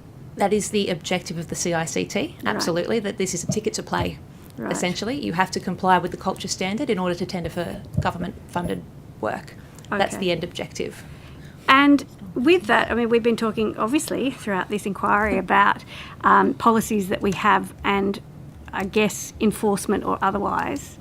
So do you have any, or does the task force have any thoughts about enforcement mechanisms? Because it's one thing to have something in a procurement policy and quite another to ensure that that happens. Yeah, the implementation of the culture standard is something that's absolutely critical to get right. It's not something we want lip service paid to or a tick and flick exercise, and in fact it may go so far as to implement competition within the construction sector as well, so it has to be rigorous, our implementation regime around this. How we are, as a CICT, envisaging this rolled out is in a staged manner, with various jurisdictions dipping their toes in, running pilots, and perhaps rolling this out on projects of particular scales with particular tiers of construction companies in the initial phase before cascading this down into the smaller tiers of work. That's to enable both the clients and the contractors to build the maturity and the expertise in being able to implement this effectively. We're also, as a CICT, developing a series of metrics and measures to enable adequate, transparent reporting so that we can make sure that we are being held to account for what the industry puts forward as part of their tendering documents. Whether or not there will be downstream ramifications for non-conformance is a matter for the states to consider as part of their regulatory regime. But from a CICT perspective, it does need to have a certain element of rigour to it to ensure compliance with the culture standard and outcomes from non-compliance. Equally balanced, however, with celebration of success and the sharing of those learnings more broadly across industry as well. And when you talk about reporting, you mean reporting up to the agency that's doing the work? To the client, yes, absolutely, the owner of the head contract. Okay, thank you. Mr. Gambian, about the enforcement kind of piece, I guess, in your submission, you talk about, I guess, looking at a potential supplier's back record. Do you want to talk a little bit about that, but maybe also this consideration of enforcement post-award? Yeah, I think there's a risk, given that mental health is, psychosocial injury has been a sort of hot topic of public conversation over the last year or two. I think there's a risk that organisations that have a questionable track record are suddenly reformed when they are bidding for a valuable project. And I think that the credibility of the written word on a particular project proposal needs to be verified against track record. How you do that, I think, is a more open question. But recognition that we've had some pretty bad behaviour in a lot of industries over the years. There's a reason we have this sort of uptick in the number of psychosocial injury claims through the workers' comp system. We've had some bad working environments, and I don't think it's necessarily a level playing field right now. And I think that if you're a prospective supplier that has a good track record, you should be recognised for that. And if you're a prospective supplier that has a terrible track record, then I think government has an obligation to ask a few more questions and to interrogate what is actually happening in the workplace, not what is written in a document. As for progress reporting, similar sort of story. Fine words, we've seen it many times. Policy statements that go to the beautiful working environment and the culture that we're trying to create here, and the morning teas that celebrate being okay, and the EAP posters up on the wall. But there's a story underneath all of that in a workplace that goes to what is actually happening in this workplace. And we know that particularly excessive hours, bullying and harassment, those sorts of things that do cause psychosocial injury tend to be the hardest things to raise. Somebody who is physically injured at work, it's hard to, somebody breaks a limb or has an accident of some kind, it is much more plainly obvious that that has happened. Less so with psychosocial injury. And so a regular compliance regime, we hope, would mean businesses are incentivised to create constructive working environments. We would argue working environments that are partnerships between workers and the business, so that everybody can play a role in creating mentally healthy and safe workplaces. Thank you. And just a question for you. In your opening statement, you spoke about in construction, of course, it's not just, tradies on the work site. There's other components of the workforce. And I wondered if you could speak a bit about any differences there or why the same kind of things applied, but also, we're talking about construction here today, but your organisation must be considering this, I would imagine, in other sectors. So if there's any sort of learnings that are across that should be taken into account. Yeah, look, we are particularly focusing in at the moment on construction, partly because of the existence of the Culture Task Force and the work that's already being done in the sector. So we're looking to support that, and there is a fair bit of cooperation already happening between unions and service providers and industry itself. So for us, it's a good place to start this work. It's also a sector that is in dire need of this work. As Ms Burgess was outlining earlier, 9% of the workforce, 20% of the suicides. Construction is not just the same as everywhere else. It is a particular problem. So it does make the problem a more urgent, focus area. In terms of the sort of white collar, blue collar question, from our discussions with both unions and employers, the nature of the blue collar work which tends to be very well unionised, a sort of strong health and safety regime in place already, much more regimented in terms of hours of work, albeit the 6-day working week, which we think is potentially a pretty big source of the problem. But actually the existence of services like Mates in Construction or Incolink and other service providers at the site level means that whilst there is still a massive problem in that area, it is probably more attended to than in some of the white-collar jobs, engineers, project managers, architects, whereas Ms Burgess outlined there's this sort of huge problem in terms of being able to attract workers to the sector, but much more of a culture that you just sort of need to tough it through and get it done. The request for tender comes on Christmas Eve. Oh well, that's Christmas done. That is less of a case in the blue-collar jobs, but if you're in some of those white-collar professions, it's a much more kind of unregulated environment. So we would say a lot of the focus does need to go into some of those areas that traditionally, I guess, we don't spend a lot of time thinking about workers' health and safety. Mm-hmm. Thank you. Ms Burgess, do you have anything to add to that in terms of the different cohorts within the workforce? It's very interesting. The different stresses that apply to waged and salaried workers are quite apparent, and Mr Gambian has identified some of those. A key one impacting the waged workforce that doesn't necessarily impact the salaried workforce is around job security. Now, the culture standard itself isn't a silver bullet to address all issues impacting the industry, but job security is a really big issue that does impact negatively on the waged workforce, mental health and wellbeing, and that's where's my next job? I'm employed for 6 months to do this on this particular job, and then what? And it creates a level of stress that isn't necessarily borne out from the salaried workforce. It's a significant issue, I think, for the blue collar, and something that I know the unions are very active on around the casualisation of the workforce and where to next for the next job that is inherent in that waged workforce.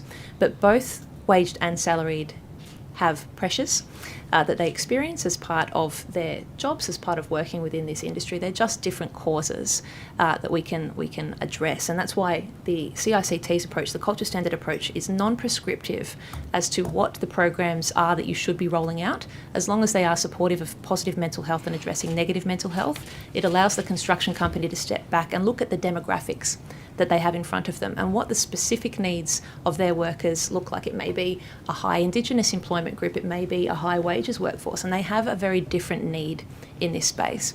We can't mandate a blanket one-size-fits-all. It needs to be bespoke to the workforce that's apparent in front of you because of those issues. Every individual presents to us differently in the workplace. We have to take them as we receive them, and that means having a different approach day by day. Can I follow up on that then? Because we've talked about the aim being to have a mandated base, but then a bespoke approach. Yep. And when we were talking, for example, about the lack of diversity and you were talking about the culture standard encouraging like HR processes that are more inclusive and that kind of thing. So there's no sort of target set with regards to participation by women or other groups? We do have targets for the female position holders in decision-making roles. Okay. Absolutely. But we don't mandate what should be in your shortlisting requirements, in your actual processes, just that they should be enabling X, Y, and Z to occur. Okay. The other more prescriptive element is our time for life around the 5-day week and the 50-hour cap.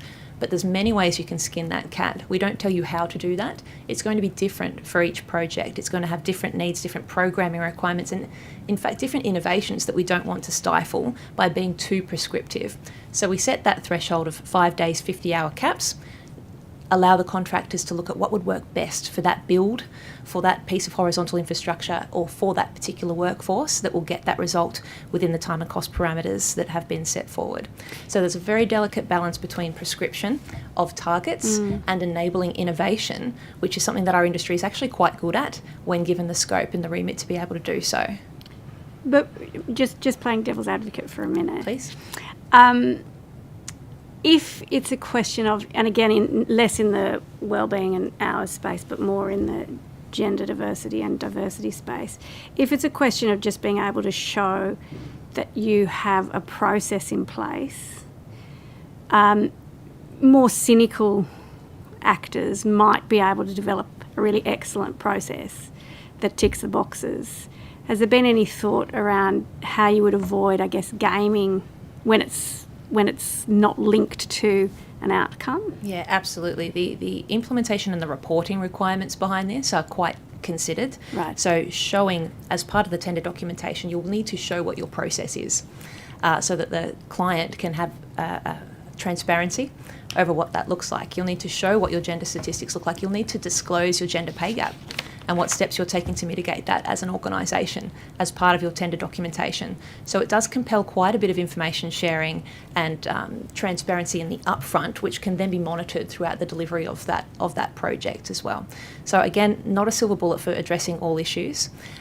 We don't set standards or targets for participation of women at various job roles, just in that decision-making role, and that's very intentional so that we're encouraging role modelling of women in those decision-making roles within the project and enabling that career pathway up and encouraging the building of those careers. But in terms of managing the overall reporting of that is something that we're developing as part of the implementation regime for the culture standard. Okay, so you're looking at that and you look at your report at the end of the year. And how to make it robust, Yep. yes. Okay, thank you very much. Mr Tudor, Ms Murden? Well, there's not much, in fact. This was an initiative of the former government? Yes, absolutely, of the New South Wales government under Gladys Berejiklian. Yes. And I think there were a 10-point plan? Yes, from Infrastructure New South Wales, they released a 10-point commitment to the construction industry. Yes. And in the work that you've done to date, is there, would you foresee, and this is potentially something for you, Mr Gambier, as well, if you were producing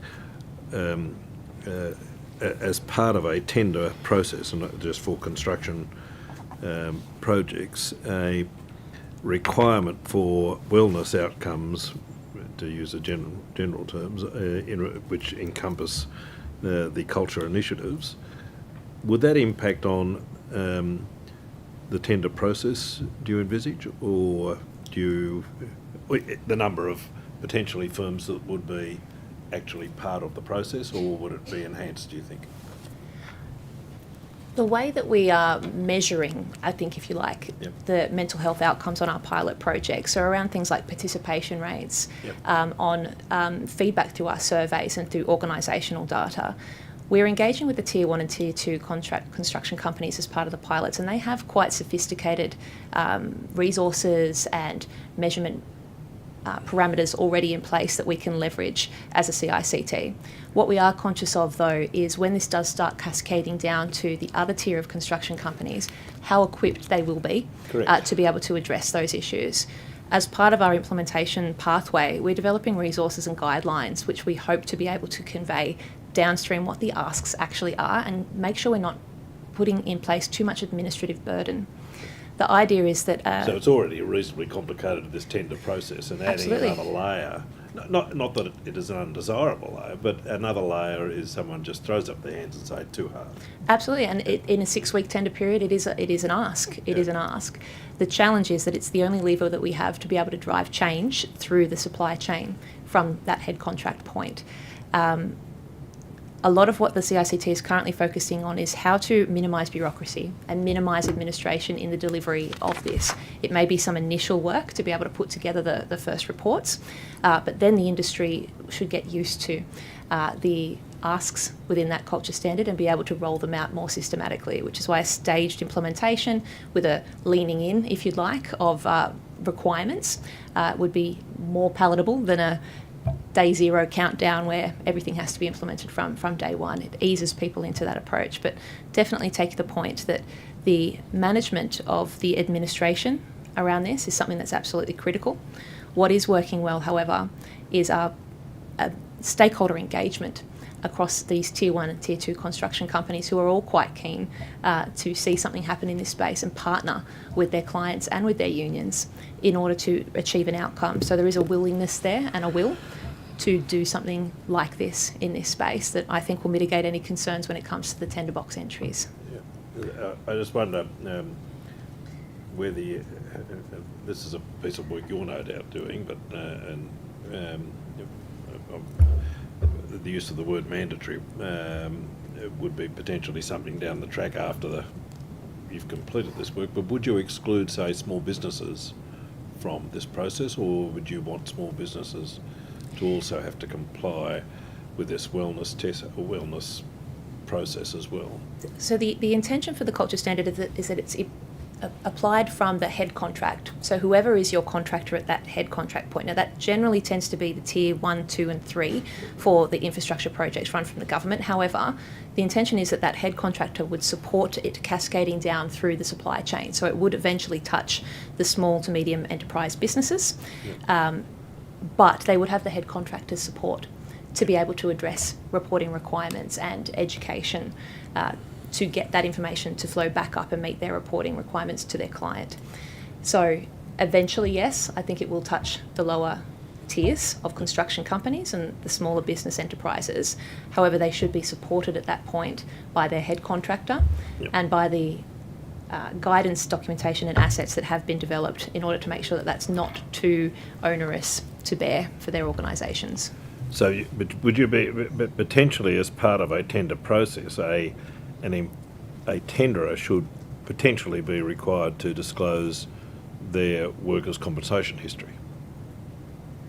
Not potentially under the to Mr. Gambian's point, that if there is a firm which has a significant history of psychosocial claims being made by employees, that would be a red flag, would it not? I would have thought so. Yeah. Probably say a couple of things about that. One is really, in that regard, only asking to have a consistent approach with other claims that a prospective bidder might put into a tender proposal. If they're making assertions about finances, if they're making assertions about track record on delivery, all of those things would logically and quite rightly be interrogated, and in that respect we're just suggesting that the same standard be applied. In terms of the broader question of, I try to avoid using the term wellness in this context because we're not talking about deep breathing here, we're talking about psychosocial injury and risk that in some cases leads to suicide. Every employer in New South Wales has had an obligation to look after health and safety at work for 40 years. We know that a lot of employers, when it comes to psychosocial safety, are nowhere near close, including this place. And so, yes, there will need to be change. Yes, for some that'll be harder than for others. But I think two things are true. One is employers and prospective bidders of these projects need to have considered these issues and need to have a plan in place. But I think the broader point that needs to be made is that government has a role in creating the environment in which that even becomes possible in the first place, because what employers have said to me, or industry has said to me, is that there's a lot of will to drive change. No one business can go it alone. They can't collude and fall foul of trade practices laws in just saying, well, we're only going to bid on, for example, a 5-day working week and a 50-hour cap. That in itself would be illegal. So we need government to make the rules of the game and create the environment where it's possible for, whether it's a tier 1 builder or a local carpenter, make it possible for someone to be able to create a mentally healthy and safe working environment in the first place. And that goes to things like, how do we design the projects in the first place? How much budget do we allocate to these things? What do we say about timelines? What do we say about report back and accountability?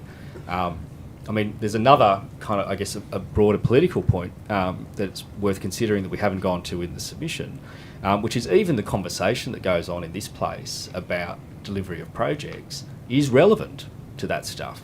That when a project is behind time, and I'm not talking about any particular project here, or any particular government for that matter, when a project is behind time, there's a real risk that out of panic, the government says, well, let's start cutting things. So what do you start to cut? You cut all the embedded value. You don't necessarily cut you know, how many pylons the bridge has. But hope you start to, or you hope not. But you do start to cut things that have enormous value that might be invisible in the public debate or the political debate, but are vitally important for the people delivering the project. But in one sense, you're right. The politics obviously would play into that, because the criticism that governments get for delayed projects or whatever is are significant. I just wonder that. I suppose at some stage there has to be a policy adopted in relation to what looks like the culture on a culture change that we're going to adopt as something which is identifiable in the industry. So you've identified potentially 5 days, 50 hours as two things which you potentially are wanting to adopt currently. What does the final model look like? That's a good question. I might leave Ms Burgess to answer for herself, but we deliberately stopped short. I agree with you. I think we will need to eventually have some guidelines on this stuff, but we stopped short at proposing what those guidelines would be, partly because I don't think we're qualified to make those suggestions. I think the Culture Task Force has done a lot more work in that regard. I think the unions have got views about these things. What we're aiming to do over the next period is to bring people together and sort of hammer some of that stuff out. You know, of course there is contention about what's going to work, what's the best way to do things. We don't profess to have the sort of the definitive answers on any of those things. At the moment, our work is nowhere near well developed enough. Our expertise is nowhere near deep enough to be able to say those things. However, I would say that the work that has been done in the Culture Task Force, the work that Mates in Construction have done, the work that the ACTU and Unions New South Wales have done, that starts to contemplate some of these issues, is both very good and very aligned. So I don't think we're going to find it very hard to find some pretty strong consensus pretty quickly. Well, you do. I'll come back to you. I know you've got a view, Ms Burgess. However, you do, in your summary of recommendations of paragraph 4, make this observation that before any contract is awarded to a prospective supplier, that the supplier's mental health and wellbeing risk assessment and mitigation plan be evaluated by a suitably qualified person. Is that a step that you would want to include in the tender process? Yes, absolutely. Because I think there is definitely whatever the guideline ends up being and whatever we think is going to work. You'd include that as part of that guideline. Well, I think there needs to be a role for mental health expertise. Yeah. Otherwise, you know, you've got a bunch of people who might have expertise in procurement, in finance, or in big infrastructure builds, who have no particular expertise in mental health. And so you look at, you know, and I have no particular professional background in mental health. You might look at something on a piece of paper and go, oh yeah, that roughly looks okay. We'll tick that off. That seems fine. But you would never, in a pink fit, do that in the specifics of how a bridge was going. You know, you'd want an engineer to look at it, right, before you signed off on how the bridge was going to get built. The same should apply when we're talking about a strategy around mental health risk mitigation. Someone who knows enough about mental health, whether that's a psychologist or a psychiatrist or a social worker, somebody who understands this stuff needs to play a role. Otherwise, it comes back to the point which I raised earlier, because your next point was that the supplier's track record in relation to mental health and wellbeing matters be evaluated, including at least, and then the next paragraph you say, the number and nature of accepted workers' compensation claims for psychosocial injuries resulting from bullying, harassment, excessive workloads, or exposure to other psychosocial hazards. Do you have any material in relation to that already? Sorry, I don't any evidence in relation to the extent to which that exists as a result of workplace issues? The extent to which there are workers' you've identified, you'd want to be able to satisfy the number and nature of accepted workers' compensation claims for psychosocial injuries resulting from bullying, harassment, excessive workloads, or exposure from other psychosocial hazards. Yeah. So is there any data? I don't have that data for any particular company, but I think in the same way that if you were going to award a multi-million or multi-billion dollar contract to a particular company, you would look at their financial history. You'd find out if they declared bankruptcy in the past. You'd do some due diligence on the veracity of the particular business, or at least I hope we would. The same is true here, that we know that workers' comp psychosocial injury claims are going up. They're the fastest growing area for claiming in the workers' comp system. I think it is a basic bit of due diligence to establish if a particular company has a particularly bad track record. That may not end up being a disqualifying fact, but it's something that I think public officials need to be aware of going in. I'm interested in your views on this. We do have, as a CICT, we do have a structure for our culture standard that we would put forward as being a model. A set of guidelines. A set of guidelines, 3 pillars, requirements under each one of those as the rules, if you'd like, of play, as well as a set of guidelines for the how to go around implementing that from a construction company point of view, as well as assessment and weighting guidelines that we're currently developing for clients to consider what does good look like when it comes to something like a healthy program, to be able to support that. In terms of... So have those guidelines been consulted with the industry generally? They are being consulted with the industry at the moment. And your report, which you referred to earlier, will that include material relating to the level of consultation with the industry? Oh, absolutely. In respect of those guidelines? Absolutely. So the final report at the end of this year will be our research outcomes. But the end product for the culture standard will be a completed culture standard with the consultation background as to what went on there, what the contentious points were and why it has been landed in this way, as well as the implementation pathway and resources to be able to implement effectively. And that's the package we'd like to present back to the various jurisdictions as an option for being able to leverage procurement to drive cultural change for the sector. So does it include the recommendations made by Mr Gambian in relation to potentially some objective quantifiers relating to levels of claims and the like? We do have slightly different requirements envisaged as part of the culture standard than what has been put forward by the Australians for Mental Health submission. However, we will be considering what reporting aspects should be integrated as part of the culture standard to be implemented throughout the delivery of the construction project. So if it does become apparent that we need some reporting measurements around incident injury frequency rate for mental health, that may be something that we consider as part of the ongoing implementation, but as it currently stands, slightly different in terms of the requirements within the standard versus what's been put forward in the submission before you. So are there any construction companies, having worked with you, adopted so-called best practice standards in respect of the way that they engage in contracts? We don't like to use words like best practice because it implies that there's a top bar. It implies there's a top bar. We have a baseline as part of the culture standard, and we have been very fortunate as part of our pilot projects to work with some construction companies that are very forward-thinking and rapid adopters in this space and quick movers. And in fact, several of them, as a result of their experience with the culture standard, have adopted it more broadly within their business operations voluntarily, not through compulsion, because it makes business sense to them and they can see the outcomes for their people. So absolutely, we see this as an iterative process where there isn't a best but a constant improvement that happens throughout the life cycle of the culture standard and for the people who are working within the industry as well. And effectively, I suppose, the stakeholder group that you've been working with at the moment are Tier 1, Tier 2 contractors. Yes, yep. So would you propose extending that consultation to other...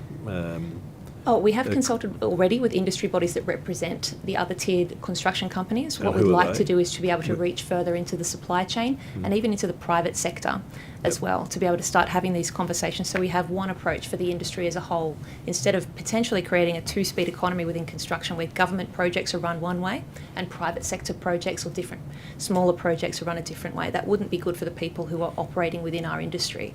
So the idea is consistency, although that is somewhat utopian in its hope. We have already been engaging with the industry associations that do represent the different tiered construction companies as part of this process as well. I've got nothing further. Thank you very much. I just have one question, and I think I think it's a legitimate one that I think Mr. Tudor might have been alluding to earlier, which is when we start to include all different aspects, it's a culture standard or whether it's mental health, and we've been speaking with smaller businesses. We've had representatives from smaller businesses in here about how they navigate the procurement system, and this is a question to both of you. For the government, getting quite practical, if we're to forward these standards or these requirements, what would be the sort of very practical ways that we could assist in implementation whilst acknowledging that particularly smaller businesses don't have the resources or the capacity to devote too much time and energy to it? So how could we as a government consider that? I think that's a terrific question, and I think that there's two things. One is in the design of the tenders themselves, right? I think there can be a lot of guidance just in the design of the tender itself, and the existence of a requirement to do a risk assessment, the existence of that part of the form that you've got to fill out is in itself really valuable. I think there's another piece which goes a little bit to Mr. Tudor-Hope's question there about the assessing expertise, but there being resources available to prospective suppliers within government to give guidance on what is possible, what is good practice, building up that body of knowledge, increasing capacity within targeted industries. Obviously, we were talking about construction in particular, but you could say this across the board. I think there's a really useful role for government to play there that is a very minor investment compared to the enormous sums of money government has to pay when it doesn't work. Thank you. Ms. Burgess? From my point of view, I think the New South Wales government has already done a fantastic job in a different program that it's run called the Infrastructure Skills Legacy Program within this state, which set up a very good model for supporting the implementation of a new policy throughout the construction space. It involved a staged rollout, requirements that ramped up over time, project officers that supported the construction industry to be able to get across what those requirements really meant and firm up the reporting obligations. I'd be more than happy to share some further information on that program with you or put you in touch with the people who put that program together. But there's absolutely a model for how this can be done well and create that willingness to buy into what is essentially policy change from industry and get the leadership of the industry behind this as a driving point. So I couldn't recommend the Infrastructure Skills Legacy Program enough to the committee for its review. Thank you. Thank you. Thanks very much. Any further questions? No? Thank you both very much for your evidence today and taking the time to appear and indeed for your submission, Mr. Gambian. The Secretariat will contact you in relation to any, I don't know if there were any questions on notice, but also any supplementary questions. Thank you both very much again. Thanks to all of you. Thank you for your time.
Thank you, Ms Hoger, for joining us today. It's Sarah Kane here, Chair of the committee. With us today in person, we have Anthony Diadam from the government. Hi. I have with me as Deputy Chair Ms Abigail Boyd from the Greens. I have Ms Rachel Merton and Mr Damien Tudorhope from the opposition, and online for some of the time is Ms Emily Saval from the government. And we will make sure that when we speak, we will let you know who's speaking. But first of all, we'd like to welcome you and thank you for making the time to come and give evidence. We very much appreciate it. And we do start each session by asking you to state your name, your position, and to swear either an oath or an affirmation. Thank you. So my name is Jodie Hoger, and I am a disability advocate, and I am going to speak the affirmation. So I solemnly, sincerely, and truly declare and affirm that the evidence now about to be given by me shall be the truth, the whole truth, and nothing but the truth. Thank you so much. It's the Chair. Sarah, would you like to begin by making a short statement? Yes, thank you. Now, I am using some assistive technology, so I have got a screen reader reading speaking in my ear, and as I speak for parts of my presentation today. So if I hesitate, it's because I'm listening to this thing gibbering in my ear at the same time. Thank you. So as I said, my name is Jodie Hoger. My pronouns are she, her, and I live and work on beautiful Darawal country, the land of the Wadi Wadi people, and I am a proud disabled woman. I personally use identity first language because my disability is absolutely a critical part of who I am. So my background is that I have worked more than 28 years now as a public servant, and throughout my entire career I've worked in education, tertiary education or post-secondary education for supporting people with disability, as well as strongly advocating for employees with disability. In the past 5 years, I moved into a role where I implemented the Disability Inclusion Action Plan for my agency, pardon me, and supported the formation of the Disability Employment Network within my agency.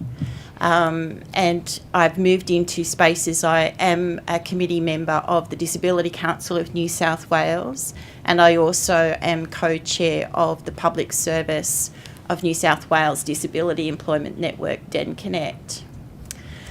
I suppose to support the work that I've done, I have been recognised in that space, and over the last 12 months have received both recognition from my agency, being awarded the Staff Award for Diversity and Inclusion, and then this year I was awarded by TAFE Directors Australia the Bronze Medal for the Heart of Inclusion and Empowerment.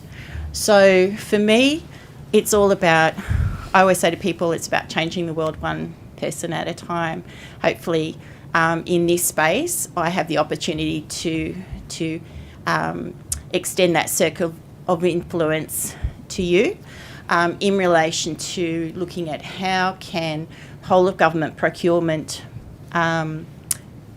plan ensure that we are not only meeting our legislative obligations for people with disability to be able to fully participate in the state of New South Wales, but also for me it's how do we ensure that we do that for our employees of New South Wales as well. And can we go beyond that? So to start off with, it's really important to understand that you have, we're supported by the Conventions on the Rights of People with Disability. And out of the Convention on the Rights of People with Disability, the New South Wales government has adopted the social model of disability, which basically says that it's not my disability that is the problem. You know, I don't need fixing. Let's just remove all the barriers that actually stop me from fully participating in my world, in whichever way that looks like. And there are 8 principles, guiding principles, that came that support or came out of the Convention on the Rights of People with Disability, the CRPD. And I'm just going to quickly read at least some of them to you. I'm just going to get to the right spot. Oh, that's Principle 8.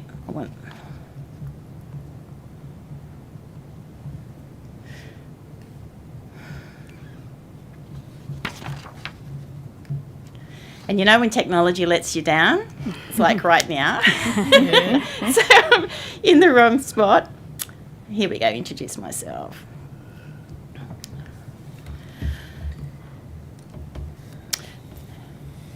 One of the things to think about too with disability, it's a natural part of humanity, and anyone, it's almost the club you can join at any time or any stage of your life. Disability doesn't discriminate, and particularly we have an ageing culture as well, and so disability can become more prevalent with our ageing population. So it's, when we're looking at statistics as well, you know, nearly 20% of Australians have got live with disability, and disability can be something that's visible, that you know, I can't hide that I can't see because I walk in with a really, really groovy purple cane, which is just derived from America. Or it can be non-visible. And so, you know, we have a non-visible disability can include, you know, things like dyslexia or other types of neurodivergence, mental illness, medical conditions. So it's really important to make sure that you don't just think of disability as ramps and lifts, but particularly from a procurement perspective, and the area that I'm particularly passionate about is the digital environment and procurement that is connected to the digital environment. And for me personally, as a screen reader user, my whole world revolves around technology, and if it doesn't work or I can't access it, it's not like I can just jump onto something else and to perform that task. And for me as a blind woman and a professional blind woman, it's the digital environment that creates the most amount of barriers that get in the way of me living my best life. So when we get to the convention, you've got, so respect for inherent dignity and autonomy. So basically people with disabilities being able to have agency over who they are, how they want to be, and how they interact with the world. And the word dignity is so critical because you can have what you might consider to be access and inclusion, but if someone who uses a wheelchair needs to access a building using a ramp at the loading dock in the back of the building and everybody else gets in through the front of the building, that is not dignified access and inclusion. Principle 2 is non-discrimination, and I think that's seems self-explanatory, but it's also really important to consider the bias. So for an example, in the procurement space, assuming that if we are going to purchase a product to use for a reporting tool, and at the moment there's no one that you're aware of who has a disability or uses assistive technology, are needing to use that tool, you go, well, there's no one with disability that needs to use it, so it doesn't matter if it's not accessible. That's not okay to be thinking like that, because you're actually then creating employment barriers for people that might be able to or want to work in that space, people that may move into that space. And ultimately, it's really going, regardless of whether it's one person, potentially one person, or 1,000 people, access and inclusion is access and inclusion. And how many people with disability who may use that particular product or service does not matter. So principle 3, and this is the really critical one, I think, for this this particular inquiry, and that is that people with disability have full participation in society.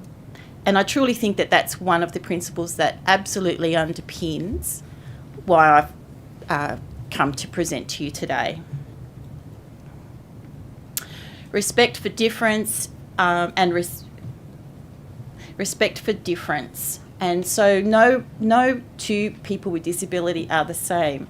So tomorrow, if you meet another person who is totally blind like myself, we're going to still have very unique and individual experience of living with blindness. So don't put us into boxes. I've got massive issues around the language that's used with labelling and disaggregated data around disability, because it's still got to be respectful and that we're seen as individuals, not numbers or statistics. I have been known to say I'm not your diversity statistic. So it's something that really needs to be at the forefront when we're discussing this. Equality of opportunity is principle number 5. Principle 6 is accessibility, and obviously for me that's a massive piece, aligning with access and inclusion when it comes to procurement. Principle 7 is equality of people, and that's when we've really got to look at the intersectionality of people with disability who also live with other diverse identities. And it's very much a forefront in our legislation moving forward, in the New South Wales Disability Inclusion Act. It's a key element of disability inclusion action plans, and I think that it's something that, or an element of disability that is still new, and knowing that quite often it can actually multiply disadvantage, and it's very important to make sure that you've got those intersectional lenses over the work that you're doing. And the last one is respect for the evolving capacity of children with disabilities and respect the rights of children with disabilities to preserve their identities. So I think that when we're looking at the legislation that we have, the United Nations Convention on the Rights of People with Disability, we also have the Australian Standards on Accessible ICT Procurement, which is endorsed by both federal and our state government, along with the other pieces of legislation. We've got the Disability Discrimination Act. There is a piece under review at the moment, an addendum, I think they might call it, to the DDA around digital accessibility as well. All of this supports wide digital access to, wide the procurement of anything that is connected to the digital environment is just so critical. So I'll stop there. Hopefully I've got enough notes in my little phone here that I'm able to respond to your questions. But I've been involved with a lot of spaces, so there's so much happening, particularly with digital accessibility or the digital procurement space within New South Wales that are resources to be tapped into, and what's missing is that whole of government approach. And I think that particularly with the Australian standards on ICT procurement, whilst we have them, there's no strategy in place to ensure that the whole of New South Wales government know about them and know how to implement these strategies. And there's no accountability in place to ensure that we're actually doing it, and holding the vendors or the people that are providing those services accountable in relation to accessibility as well. Thank you. Thank you so much. It's Sarah Kane speaking. Thank you, Ms. Hoger, for that. I wanted to ask a bit about the standards that you mentioned that the governments have signed up for. And I should note at any stage, if there's questions that you'd like to answer but don't have the answer directly here but would like to provide, you can take those questions on notice and provide it later. I wanted to ask, I know that the Buy New South Wales website has a section on government accessibility standards for ICT for vendors whose current products don't meet accessibility standards. And it suggests that vendors outline where their products fall short or provide a product roadmap of later releases demonstrating when those standards will be met. But I also understand there are issues around version changes and updates that occur as well. So I wonder if you could respond to that, I guess, process of vendors in some senses justifying not having the appropriate accessibility of their products. Certainly, thank you. One of the gaps that we currently have, and it's twofold, there are not enough recognised professionals, accessibility professionals, full stop. So that creates a gap in this space. And the other piece is that we actually don't create that very clear expectation of the vendors around this is actually what we expect. And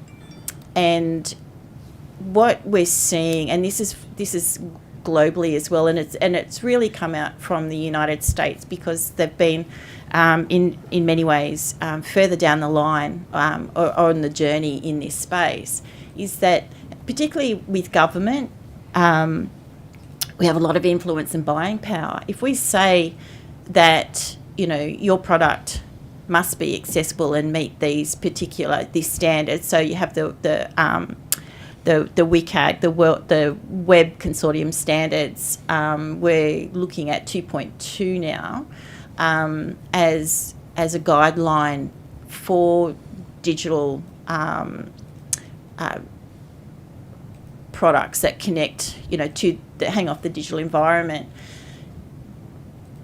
If we create the expectation, the vendors will step up because they're going to want the contract.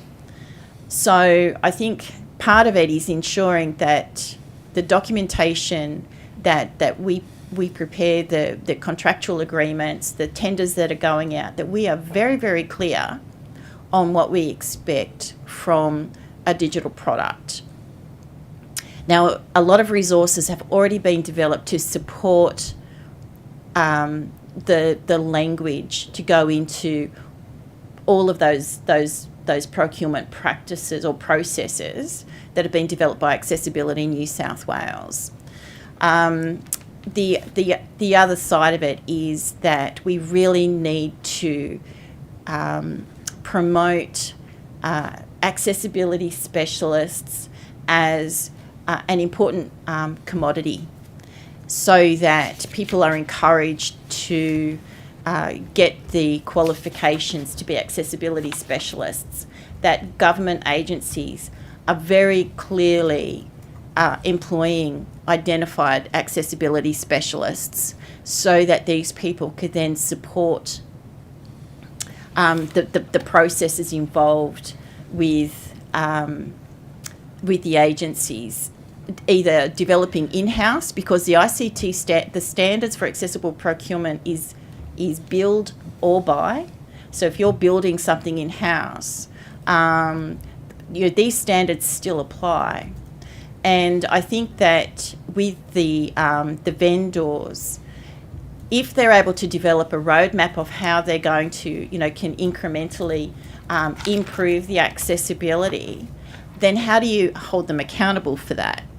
So, and I don't believe that this is possible at the moment, but, if they can only apply the accessibility incrementally via a roadmap, then you pay them incrementally via that roadmap so that they still have the impetus to keep going and to keep improving their product rather than going, well, you've paid us, so sorry. Mm-hmm. And I think that when it comes to updates, things break all the time. That's like welcome to my world.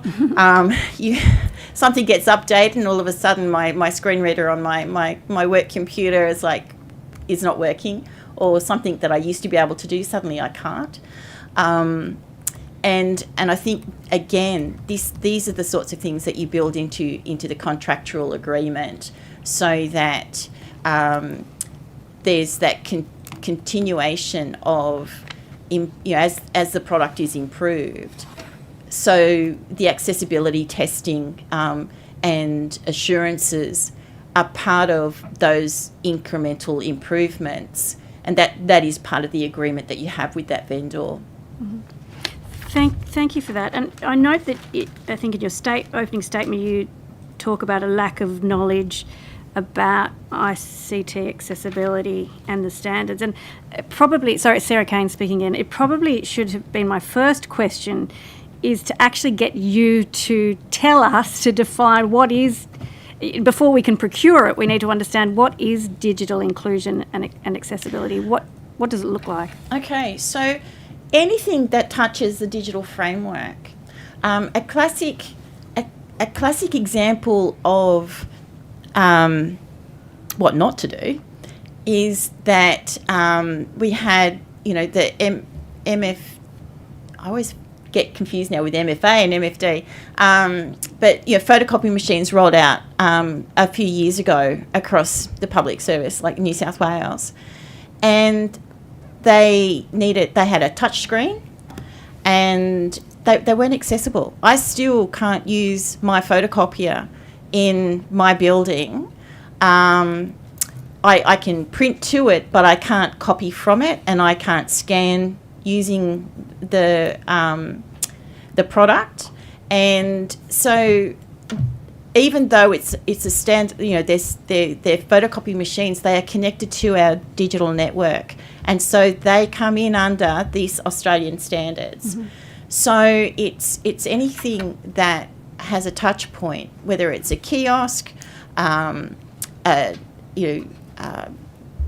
just trying to. I actually have a list on my phone, but it's anything that it could be your security system, swipe cards. It's anything that is going to be connected to the digital environment. Thank you. It's Sarah Kane again for, I think, probably what will be my last question. I understand that there is an accessibility and inclusivity toolkit through Digital New South Wales to help agencies build and buy accessible products. Have you got any comments on that? Do you see that as being effective? Does it need to be changed? Are there... It's fabulous. And just in the last week, they've actually released a new module on procurement, the accessible digital procurement. And the modules that are part of that suite, I think, absolutely should be have a critical priority right across the whole of our public service to support access and inclusion in the digital environment. So there's actually modules even on how to create accessible information and certainly with the new module on procurement is critical to this particular inquiry. The difficulty is that Accessibility New South Wales was funded for 2 years, and they're coming to the end of that funding. And so who is going to take responsibility and carriage for the continuation and upkeep of these really critical resources that already exist, and so it's not like the wheel has to be reinvented, or resources need to be put into the development of these products. They're already there, but how do we make sure we don't lose them, and how do we make sure that they already, obviously they're widely available already, but how do we make sure people know about them, not just in pockets? So for example, in my agency and a number of other agencies, we've actually been able to bring across the modules and move them and make them available within our own capability hub so that it's easy for our employees to access the training. But it's part of it is that communication piece and determining the priority. From my perspective, anything to do with disability access and inclusion should be mandatory training. But I've got obviously an extreme bias around that, because it not only makes my life easier, but it makes, for the people that I support and who I consider that I serve within New South Wales, it makes everybody's life easier. And it means that people can have agency over what they do. As it is for me at the moment, I have amazing workplace adjustments, and part of that is that I need admin support to support me in undertaking some of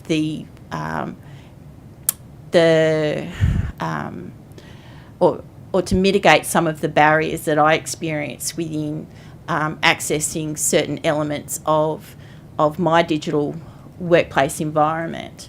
Utopia is that people with disability don't need that type of support, because we can just do it, and do it independently and with dignity. Thank you very much. I'm going to hand over to Ms. Abigail Boyd. Thank you very much, and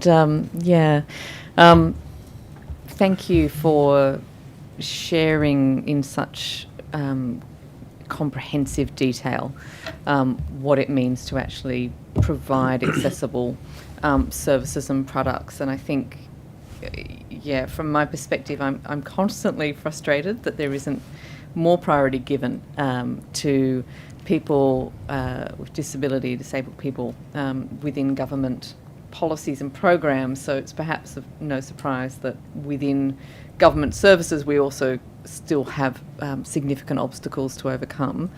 I just wanted to, you've covered so much, I just wanted to touch on when we look at the products and services used within government and the use of our procurement dollars for that sort of within department, within agency goods and services that you said, for example, the photocopier is a really good example.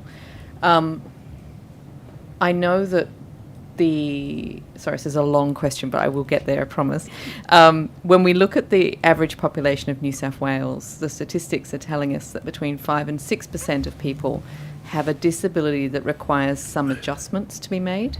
But within New South Wales for the past 10 years, we've had less than 1% of the public sector workforce being people with disability who require adjustments to be made, which has always indicated to me that we're not making sufficient adjustments within the public sector in order to get more people with disability in.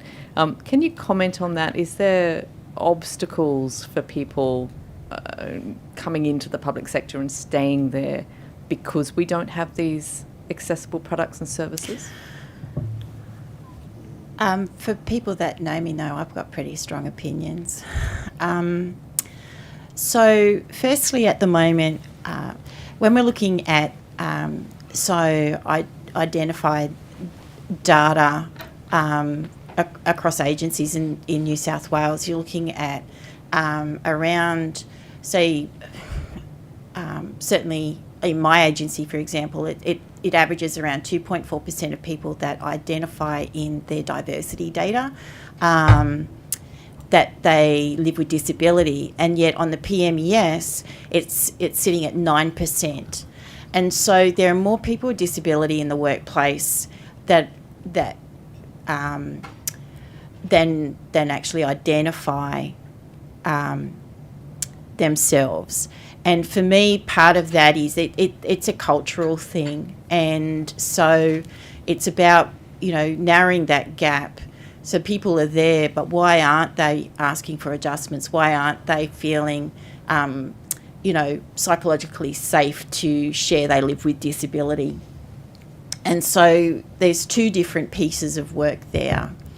Definitely when we're looking at procurement, it's, obviously procurement is not just the digital environment. You're looking at the physical environment. You're looking at, what systems do you use even with recruitment, the recruitment process. I work for New South Wales. Like I've applied for a number of jobs over the last couple of years now. And I work for New South Wales website itself is so clunky with a screen reader that what might take a sighted person 1 hour to do might take me 3 hours to do. So there are all these types of, that's a barrier. And I'm an advanced screen reader user, been using a screen reader for 30 years. If someone is, has acquired their blindness or low vision or they're new to using the screen reader, then that's going to take even longer. And so, and that's looking at accessibility versus usability, and why user testing is by people with disability who use assistive technology in particular is so critical when we're looking at the accessibility piece. But I think too, for me, one of the things that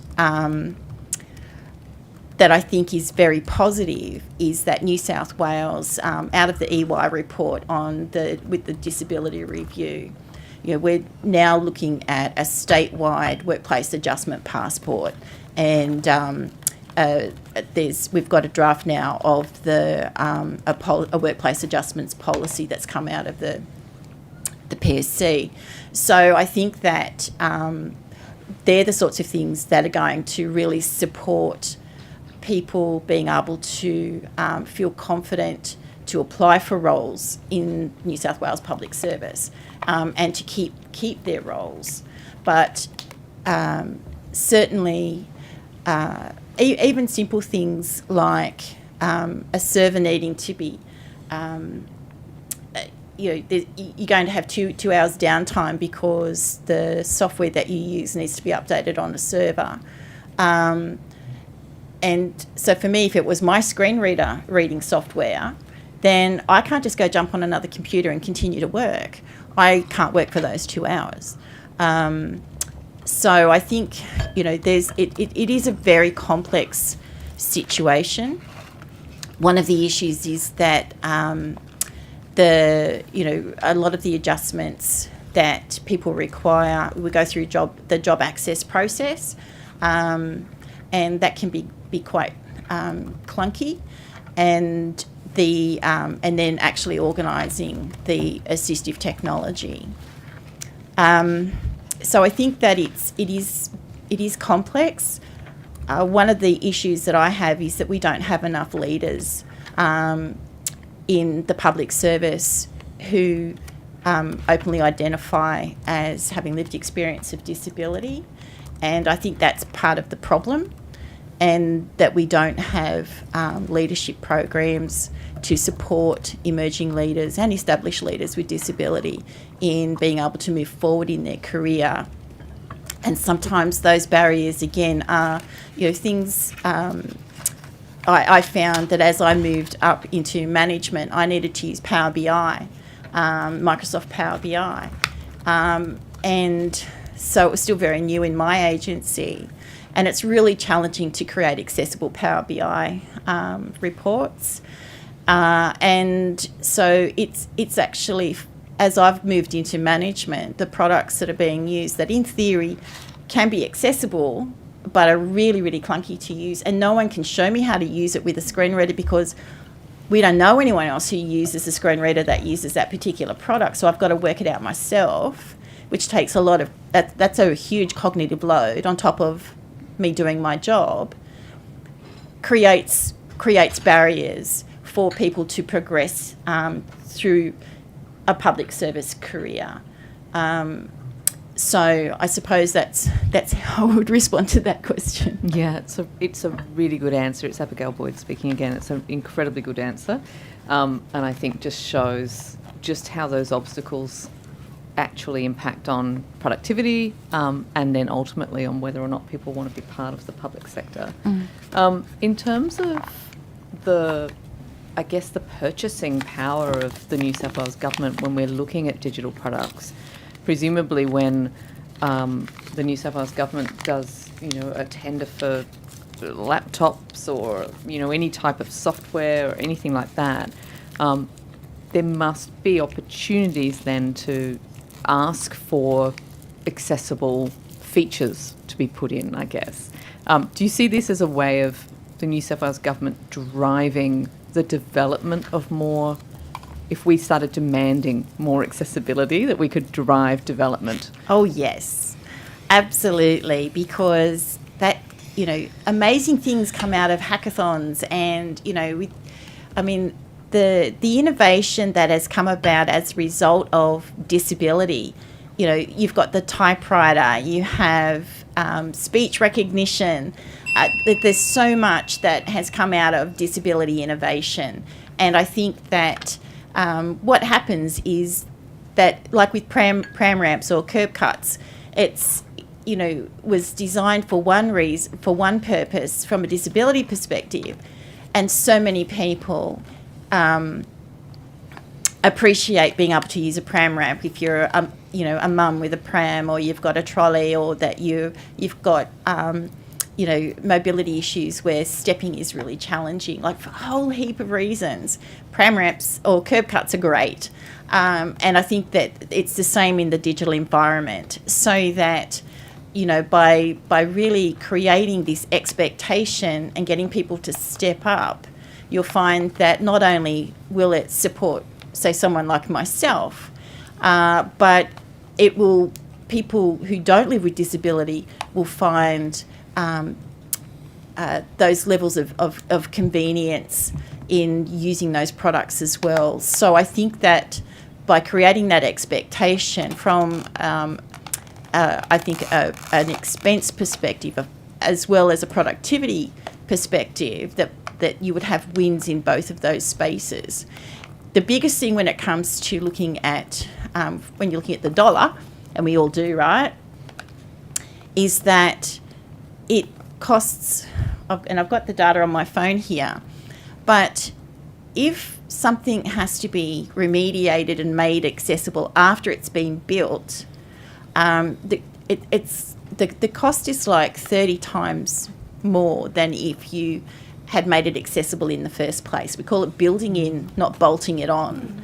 And when you build accessibility in, you save so much money at the other end, because bolting it on costs a lot of money to try and make something accessible retrospectively. And so it makes sound business sense to actually build the accessibility in and have that expectation than to buy something and then you end up with an employee or someone in the community that says, I can't access that. And depending then on the capacity of that person, believe me, their energy levels, you end up with either reputational damage, you can end up with a human rights complaint, you can end up with a fabulous employee leaving your agency because it's all just become too difficult. Or you could end up with someone in our community who becomes very isolated and disengages because it's too hard to access that particular service or product that we're providing. Thank you. Thank you. Mr. Tudor, no questions, Mr. Tudor? Okay. Ms. Boyd, did you have any further questions? You've taken me by surprise. Not right this moment. no. Okay, I guess just to conclude, so it's Sarah Kane again, Ms. Hoger. To conclude, you've given us a lot of food for thought. If you were to give us one takeaway when we're considering the procurement system, the $42 billion we spend annually, what would be your one takeaway about digital or any other inclusion and accessibility issues? I never have just one. Okay, top three. At the end of the day, we are legislated. We actually have to be doing this. This isn't a nice to do if we've got the money or the time or the inclination. We actually are legislated to do this. And so for me, it's not negotiable. The other piece is, though, it's my fundamental human right. It's my fundamental human right to be able to access information. So whether that's in easy read or Braille, I've got the Braille affirmation here. The technology that I use to access, to be able to access information, whether it's being able to access my local goods and services, education, employment, it's a fundamental human right. And so I think that what's really critical is when you marry the two together and you look at the number of people in our population who do live with disability, then I think it's a no-brainer. There is the information and how to implement these processes is already there. Treasury are also doing a lot of work in this space. I'm on the Commissioner's Employment Review Steering Committee. We had a presentation just this week around procurement, and Treasury, their procurement team is doing a lot of work in how to implement and change the processes using the resources from Accessibility New South Wales. You're going to save money by ensuring that, products, you are considering that access and inclusion piece. And my final comment is nothing about us without us. Please don't make decisions on what you think I need. Have people like me at the table. That is the most important message, because it's, historically, when we're not at the table, decisions get made and processes get implemented that actually don't actually align with what we need and what we want as people with disability who live in New South Wales. So please, nothing about us without us. Thank you. Thank you. Thank you. That seems like an extremely good point on which to end your evidence, Ms. Hoger. We thank you very much for joining us here today. I don't think you took any questions on notice, but if you did, or there might be supplementary questions, the Secretariat will get in touch with you and you have 21 days. Again, thank you so much for making the effort to be here with us and sharing your experience. That's my pleasure. Thank you.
Gelligan or Gelligan? Jelligan. There you go. Got it all the time. I'll try to keep that in mind. Thank you, Mr. Jelligan, for joining us today. Welcome, and thanks for making the time to give evidence. We'd just start by asking you to state your name and position and swear either an oath or affirmation. The CEO of Career Seekers, and I solemnly, sincerely and truly declare and affirm that the evidence now about to be given by me shall be the truth, the whole truth, and nothing but the truth. Thank you, Mr. Jelligan. Would you like to start by making a short statement? Sure. Yep. So, my name's John Jelligan. I'm the CEO of Career Seekers. So, Career Seekers is a small, not-for-profit social enterprise. It supports people from refugee backgrounds to start their professional careers in Australia. So, to understand the sort of work that Career Seekers do, if you think of the ubiquitous taxi driver that you get chatting to and you find out was a chemical engineer in Syria and is now driving a taxi in Australia or stacking shelves in Australia. So we work to support those people to start and to restart their professional careers in Australia. So we receive no government funding. We generate most of our own revenue through the services we provide, and we bridge the gap between working with people from refugee backgrounds and the corporate sector and the large employers. We twist the arm of large employers to encourage them to give people from refugee backgrounds an opportunity to start their professional careers in Australia. We're small but very successful, so we work with something like 350 people a year to get them in an initial 12-week paid professional internship, and then more than 90% of those people then secure ongoing professional work with their employers. We work with employers like Macquarie Bank, IAG, Aware Super, CPB Contractors, Ventia, a range of others, around 70 employers in total. Thank you. So that's a quick summary. And then in terms of, do you want me to continue to talk a little bit about social procurement? Yes, please do. Yeah, so we operate on the eastern seaboard, so we're Sydney, Melbourne and Brisbane. And the social procurement regime in Victoria in particular has had a significantly positive impact on the take-up of the services that Career Seekers provides. And that's enabled us in no small way to forge fledgling relationships with the employers because they had social procurement obligations under the regime in Victoria.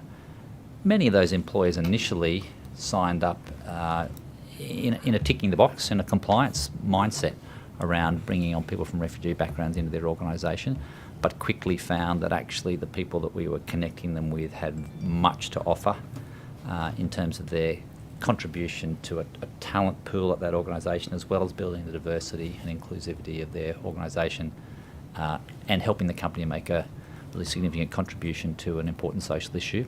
So now often those relationships that we have with those companies are continuing outside of the social procurement regime, but it's a social procurement regime that initiated their interest or their commitment to taking on people from refugee backgrounds on some of these large infrastructure projects in Victoria. Thank you. And there's one other specific bit to mention there that's helped a little bit, which has helped significantly, is the breadth of the social procurement regime in Victoria has been significant. So typically in New South Wales, in infrastructure projects, there are still social procurement obligations for Indigenous people, maybe for young people as well, and those things are admirable, and they're obviously significant groups of people to support. Usually in New South Wales we find that refugees don't fall within the definition of the groups of people that are afforded support through social procurement.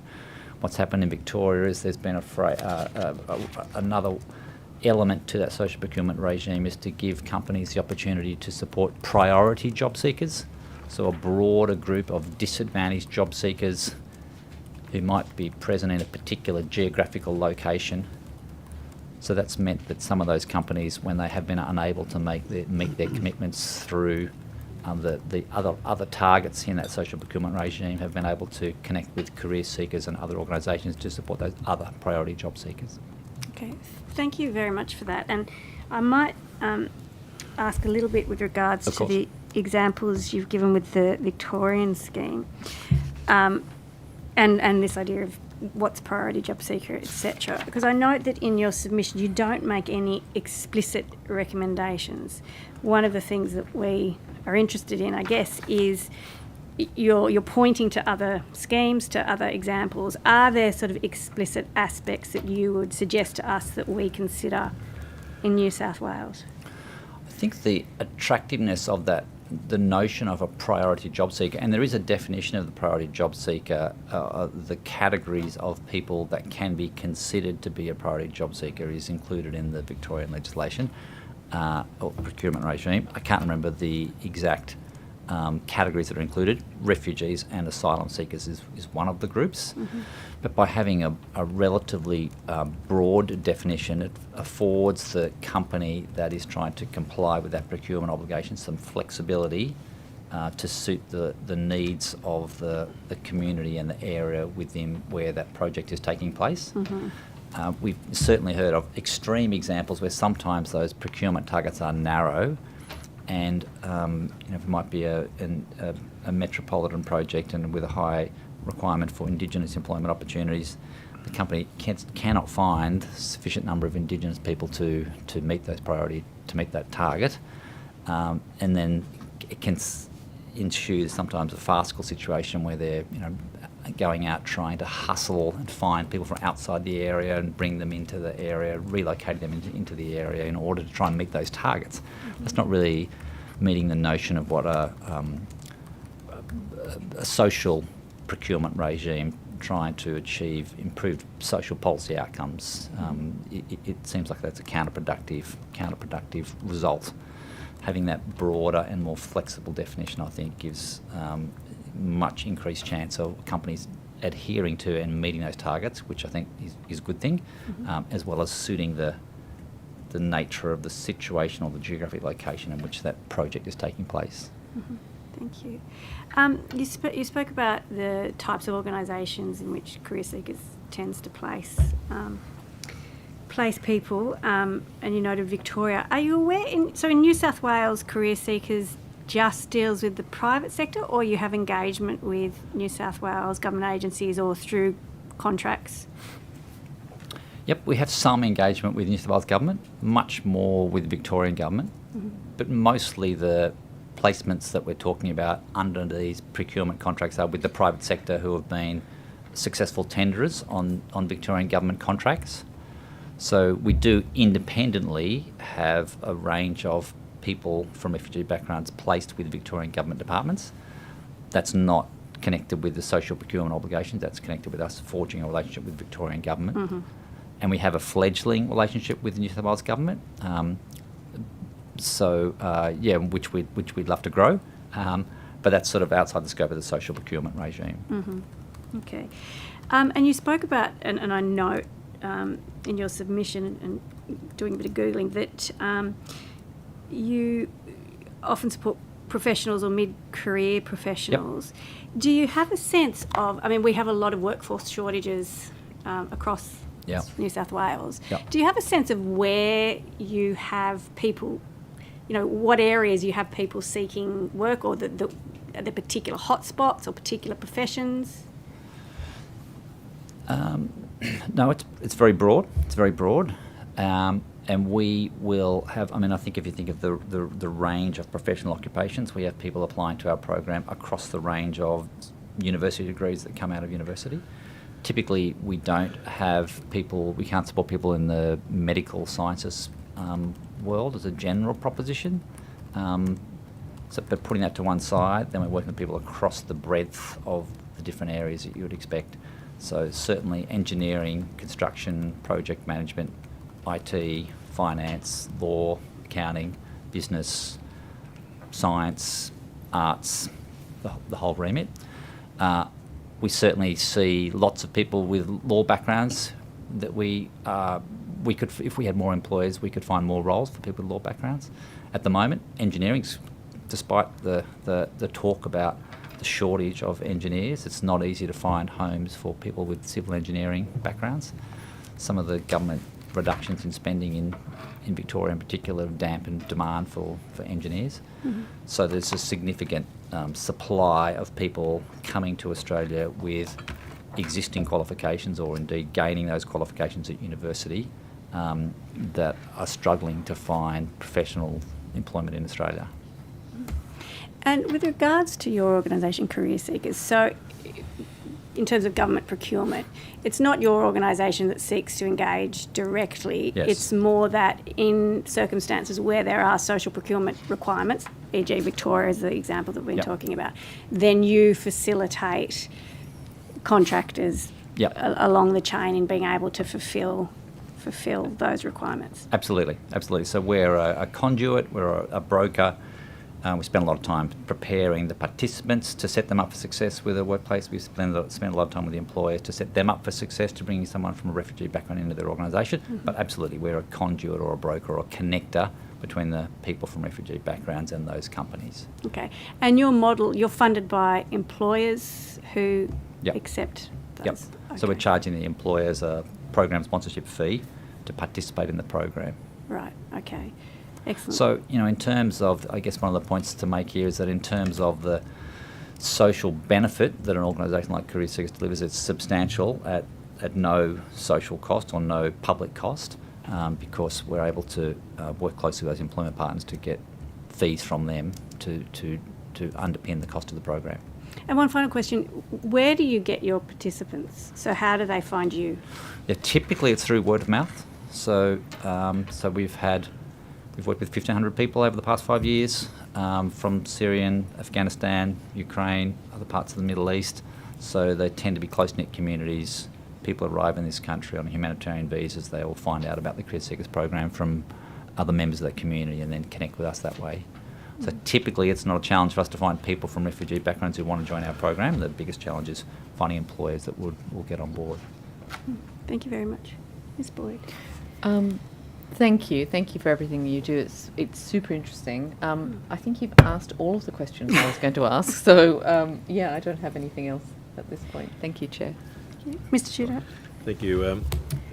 So, in summary, I think your submission is that in relation to a procurement policy, you would, in fact, add a provision in relation to the procurement directions or guidelines that agencies consider priority job seekers.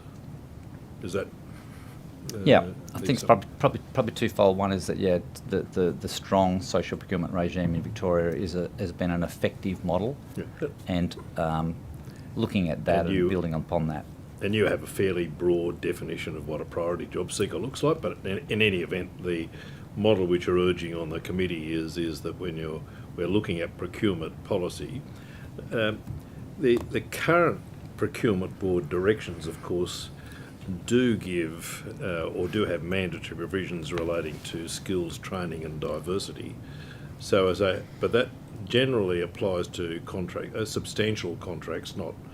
I suppose we're looking at contracts over $100 million for the requirements relating to that level of training, skills, and diversity. Is there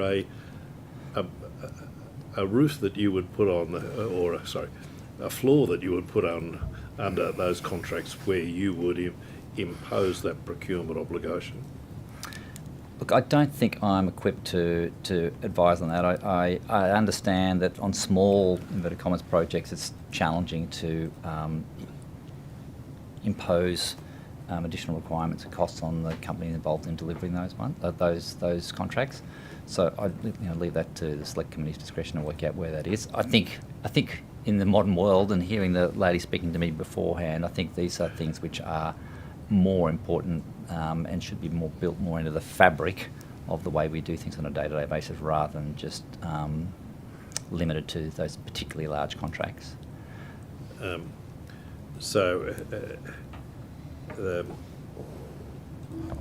just wonder how you would structure the requirement. The requirement as part of the tender process would be that the preferred tenderer will give priority to the priority job seekers. Yeah, I think the way that I've seen it work or well would you is... make it mandatory? Yeah, I think to make it mandatory, yeah. And indeed, I think some of the...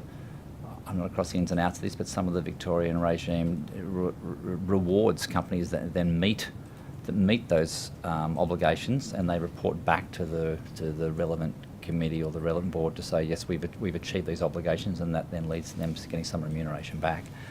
So I think a mandatory commitment or mandatory obligation to achieve employment outcomes for targeted groups, but it can be done in a tiered way. So I completely that's understand. the point I was making to you before. Yep. Would it be the mandatory provision would apply to contracts over and above a particular amount? Yep. I have no further questions. Mr. Jelligan, clearly your organisation works very closely with refugees and asylum seekers in trying to rebuild careers, etc. You've given us examples from Victoria.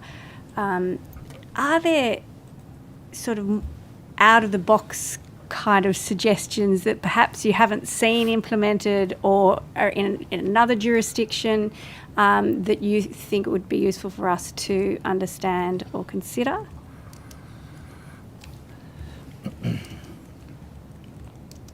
In the context of in context of leveraging procurement for better outcomes for refugees and asylum seekers. Yep.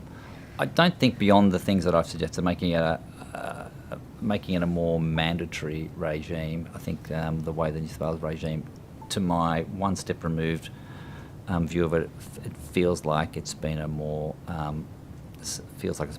optional approach to take, or at least it depends on the way that procurement has been structured as to the specific obligations that are going into individual contracts. Now, some of the contracts I'm digressing a little bit away from your question. We've been working with people on the WestConnex project and people on the M7 project, and they've had quite different procurement obligations. And on one of those projects, career seekers can assist them to meet those procurement obligations. On one of the other projects, they're less interested in speaking to us because it doesn't help them meet their social procurement obligations. Sorry, so you're talking about WestConnex and M7, so two transport projects, but currently with quite different expectations or mandates about what they need to do with Absolutely, yeah. Okay, and so with I can't remember which one you said, with the one that you have been working with, can you tell us a bit more about what you've been doing there and what the... Yeah, let me refresh my memory. Yeah, so I think on the WestConnex project, there's part of the social procurement obligation includes people facing socio-economic disadvantage. Right. So that gives us some flexibility to be able to support those social procurement obligations by bringing to the table the people that we're working with, whereas on the M7 project that doesn't have that same sort of flexibility.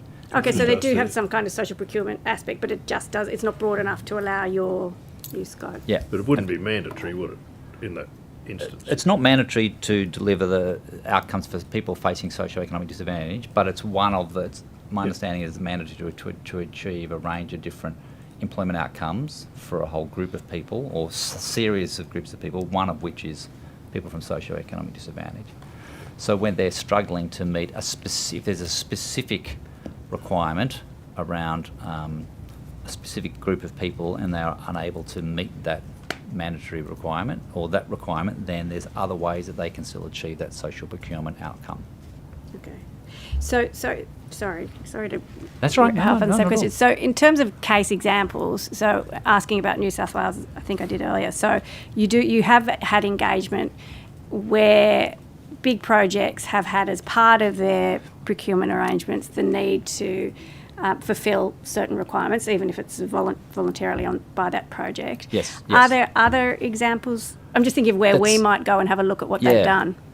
That's the only one I'm aware of, but I could probably do some digging and get a better understanding of some of the projects that we've been involved with and what the contractual arrangements have been. That would be good. If you could take that on notice, it would be interesting to know other case examples that we have had in New South Wales where we have included them for us to consider. Yep. Are there any further questions from the rest of the committee? Mr. Dowden? Mr. Jelligan, thank you so much for appearing before us today and for your submission from career seekers. We appreciate it. Thank you. And the Secretariat will contact you in relation to that particular question that I asked on notice, but also if there are supplementary questions from the committee. Fantastic. Thank you very much again. Thank you so much.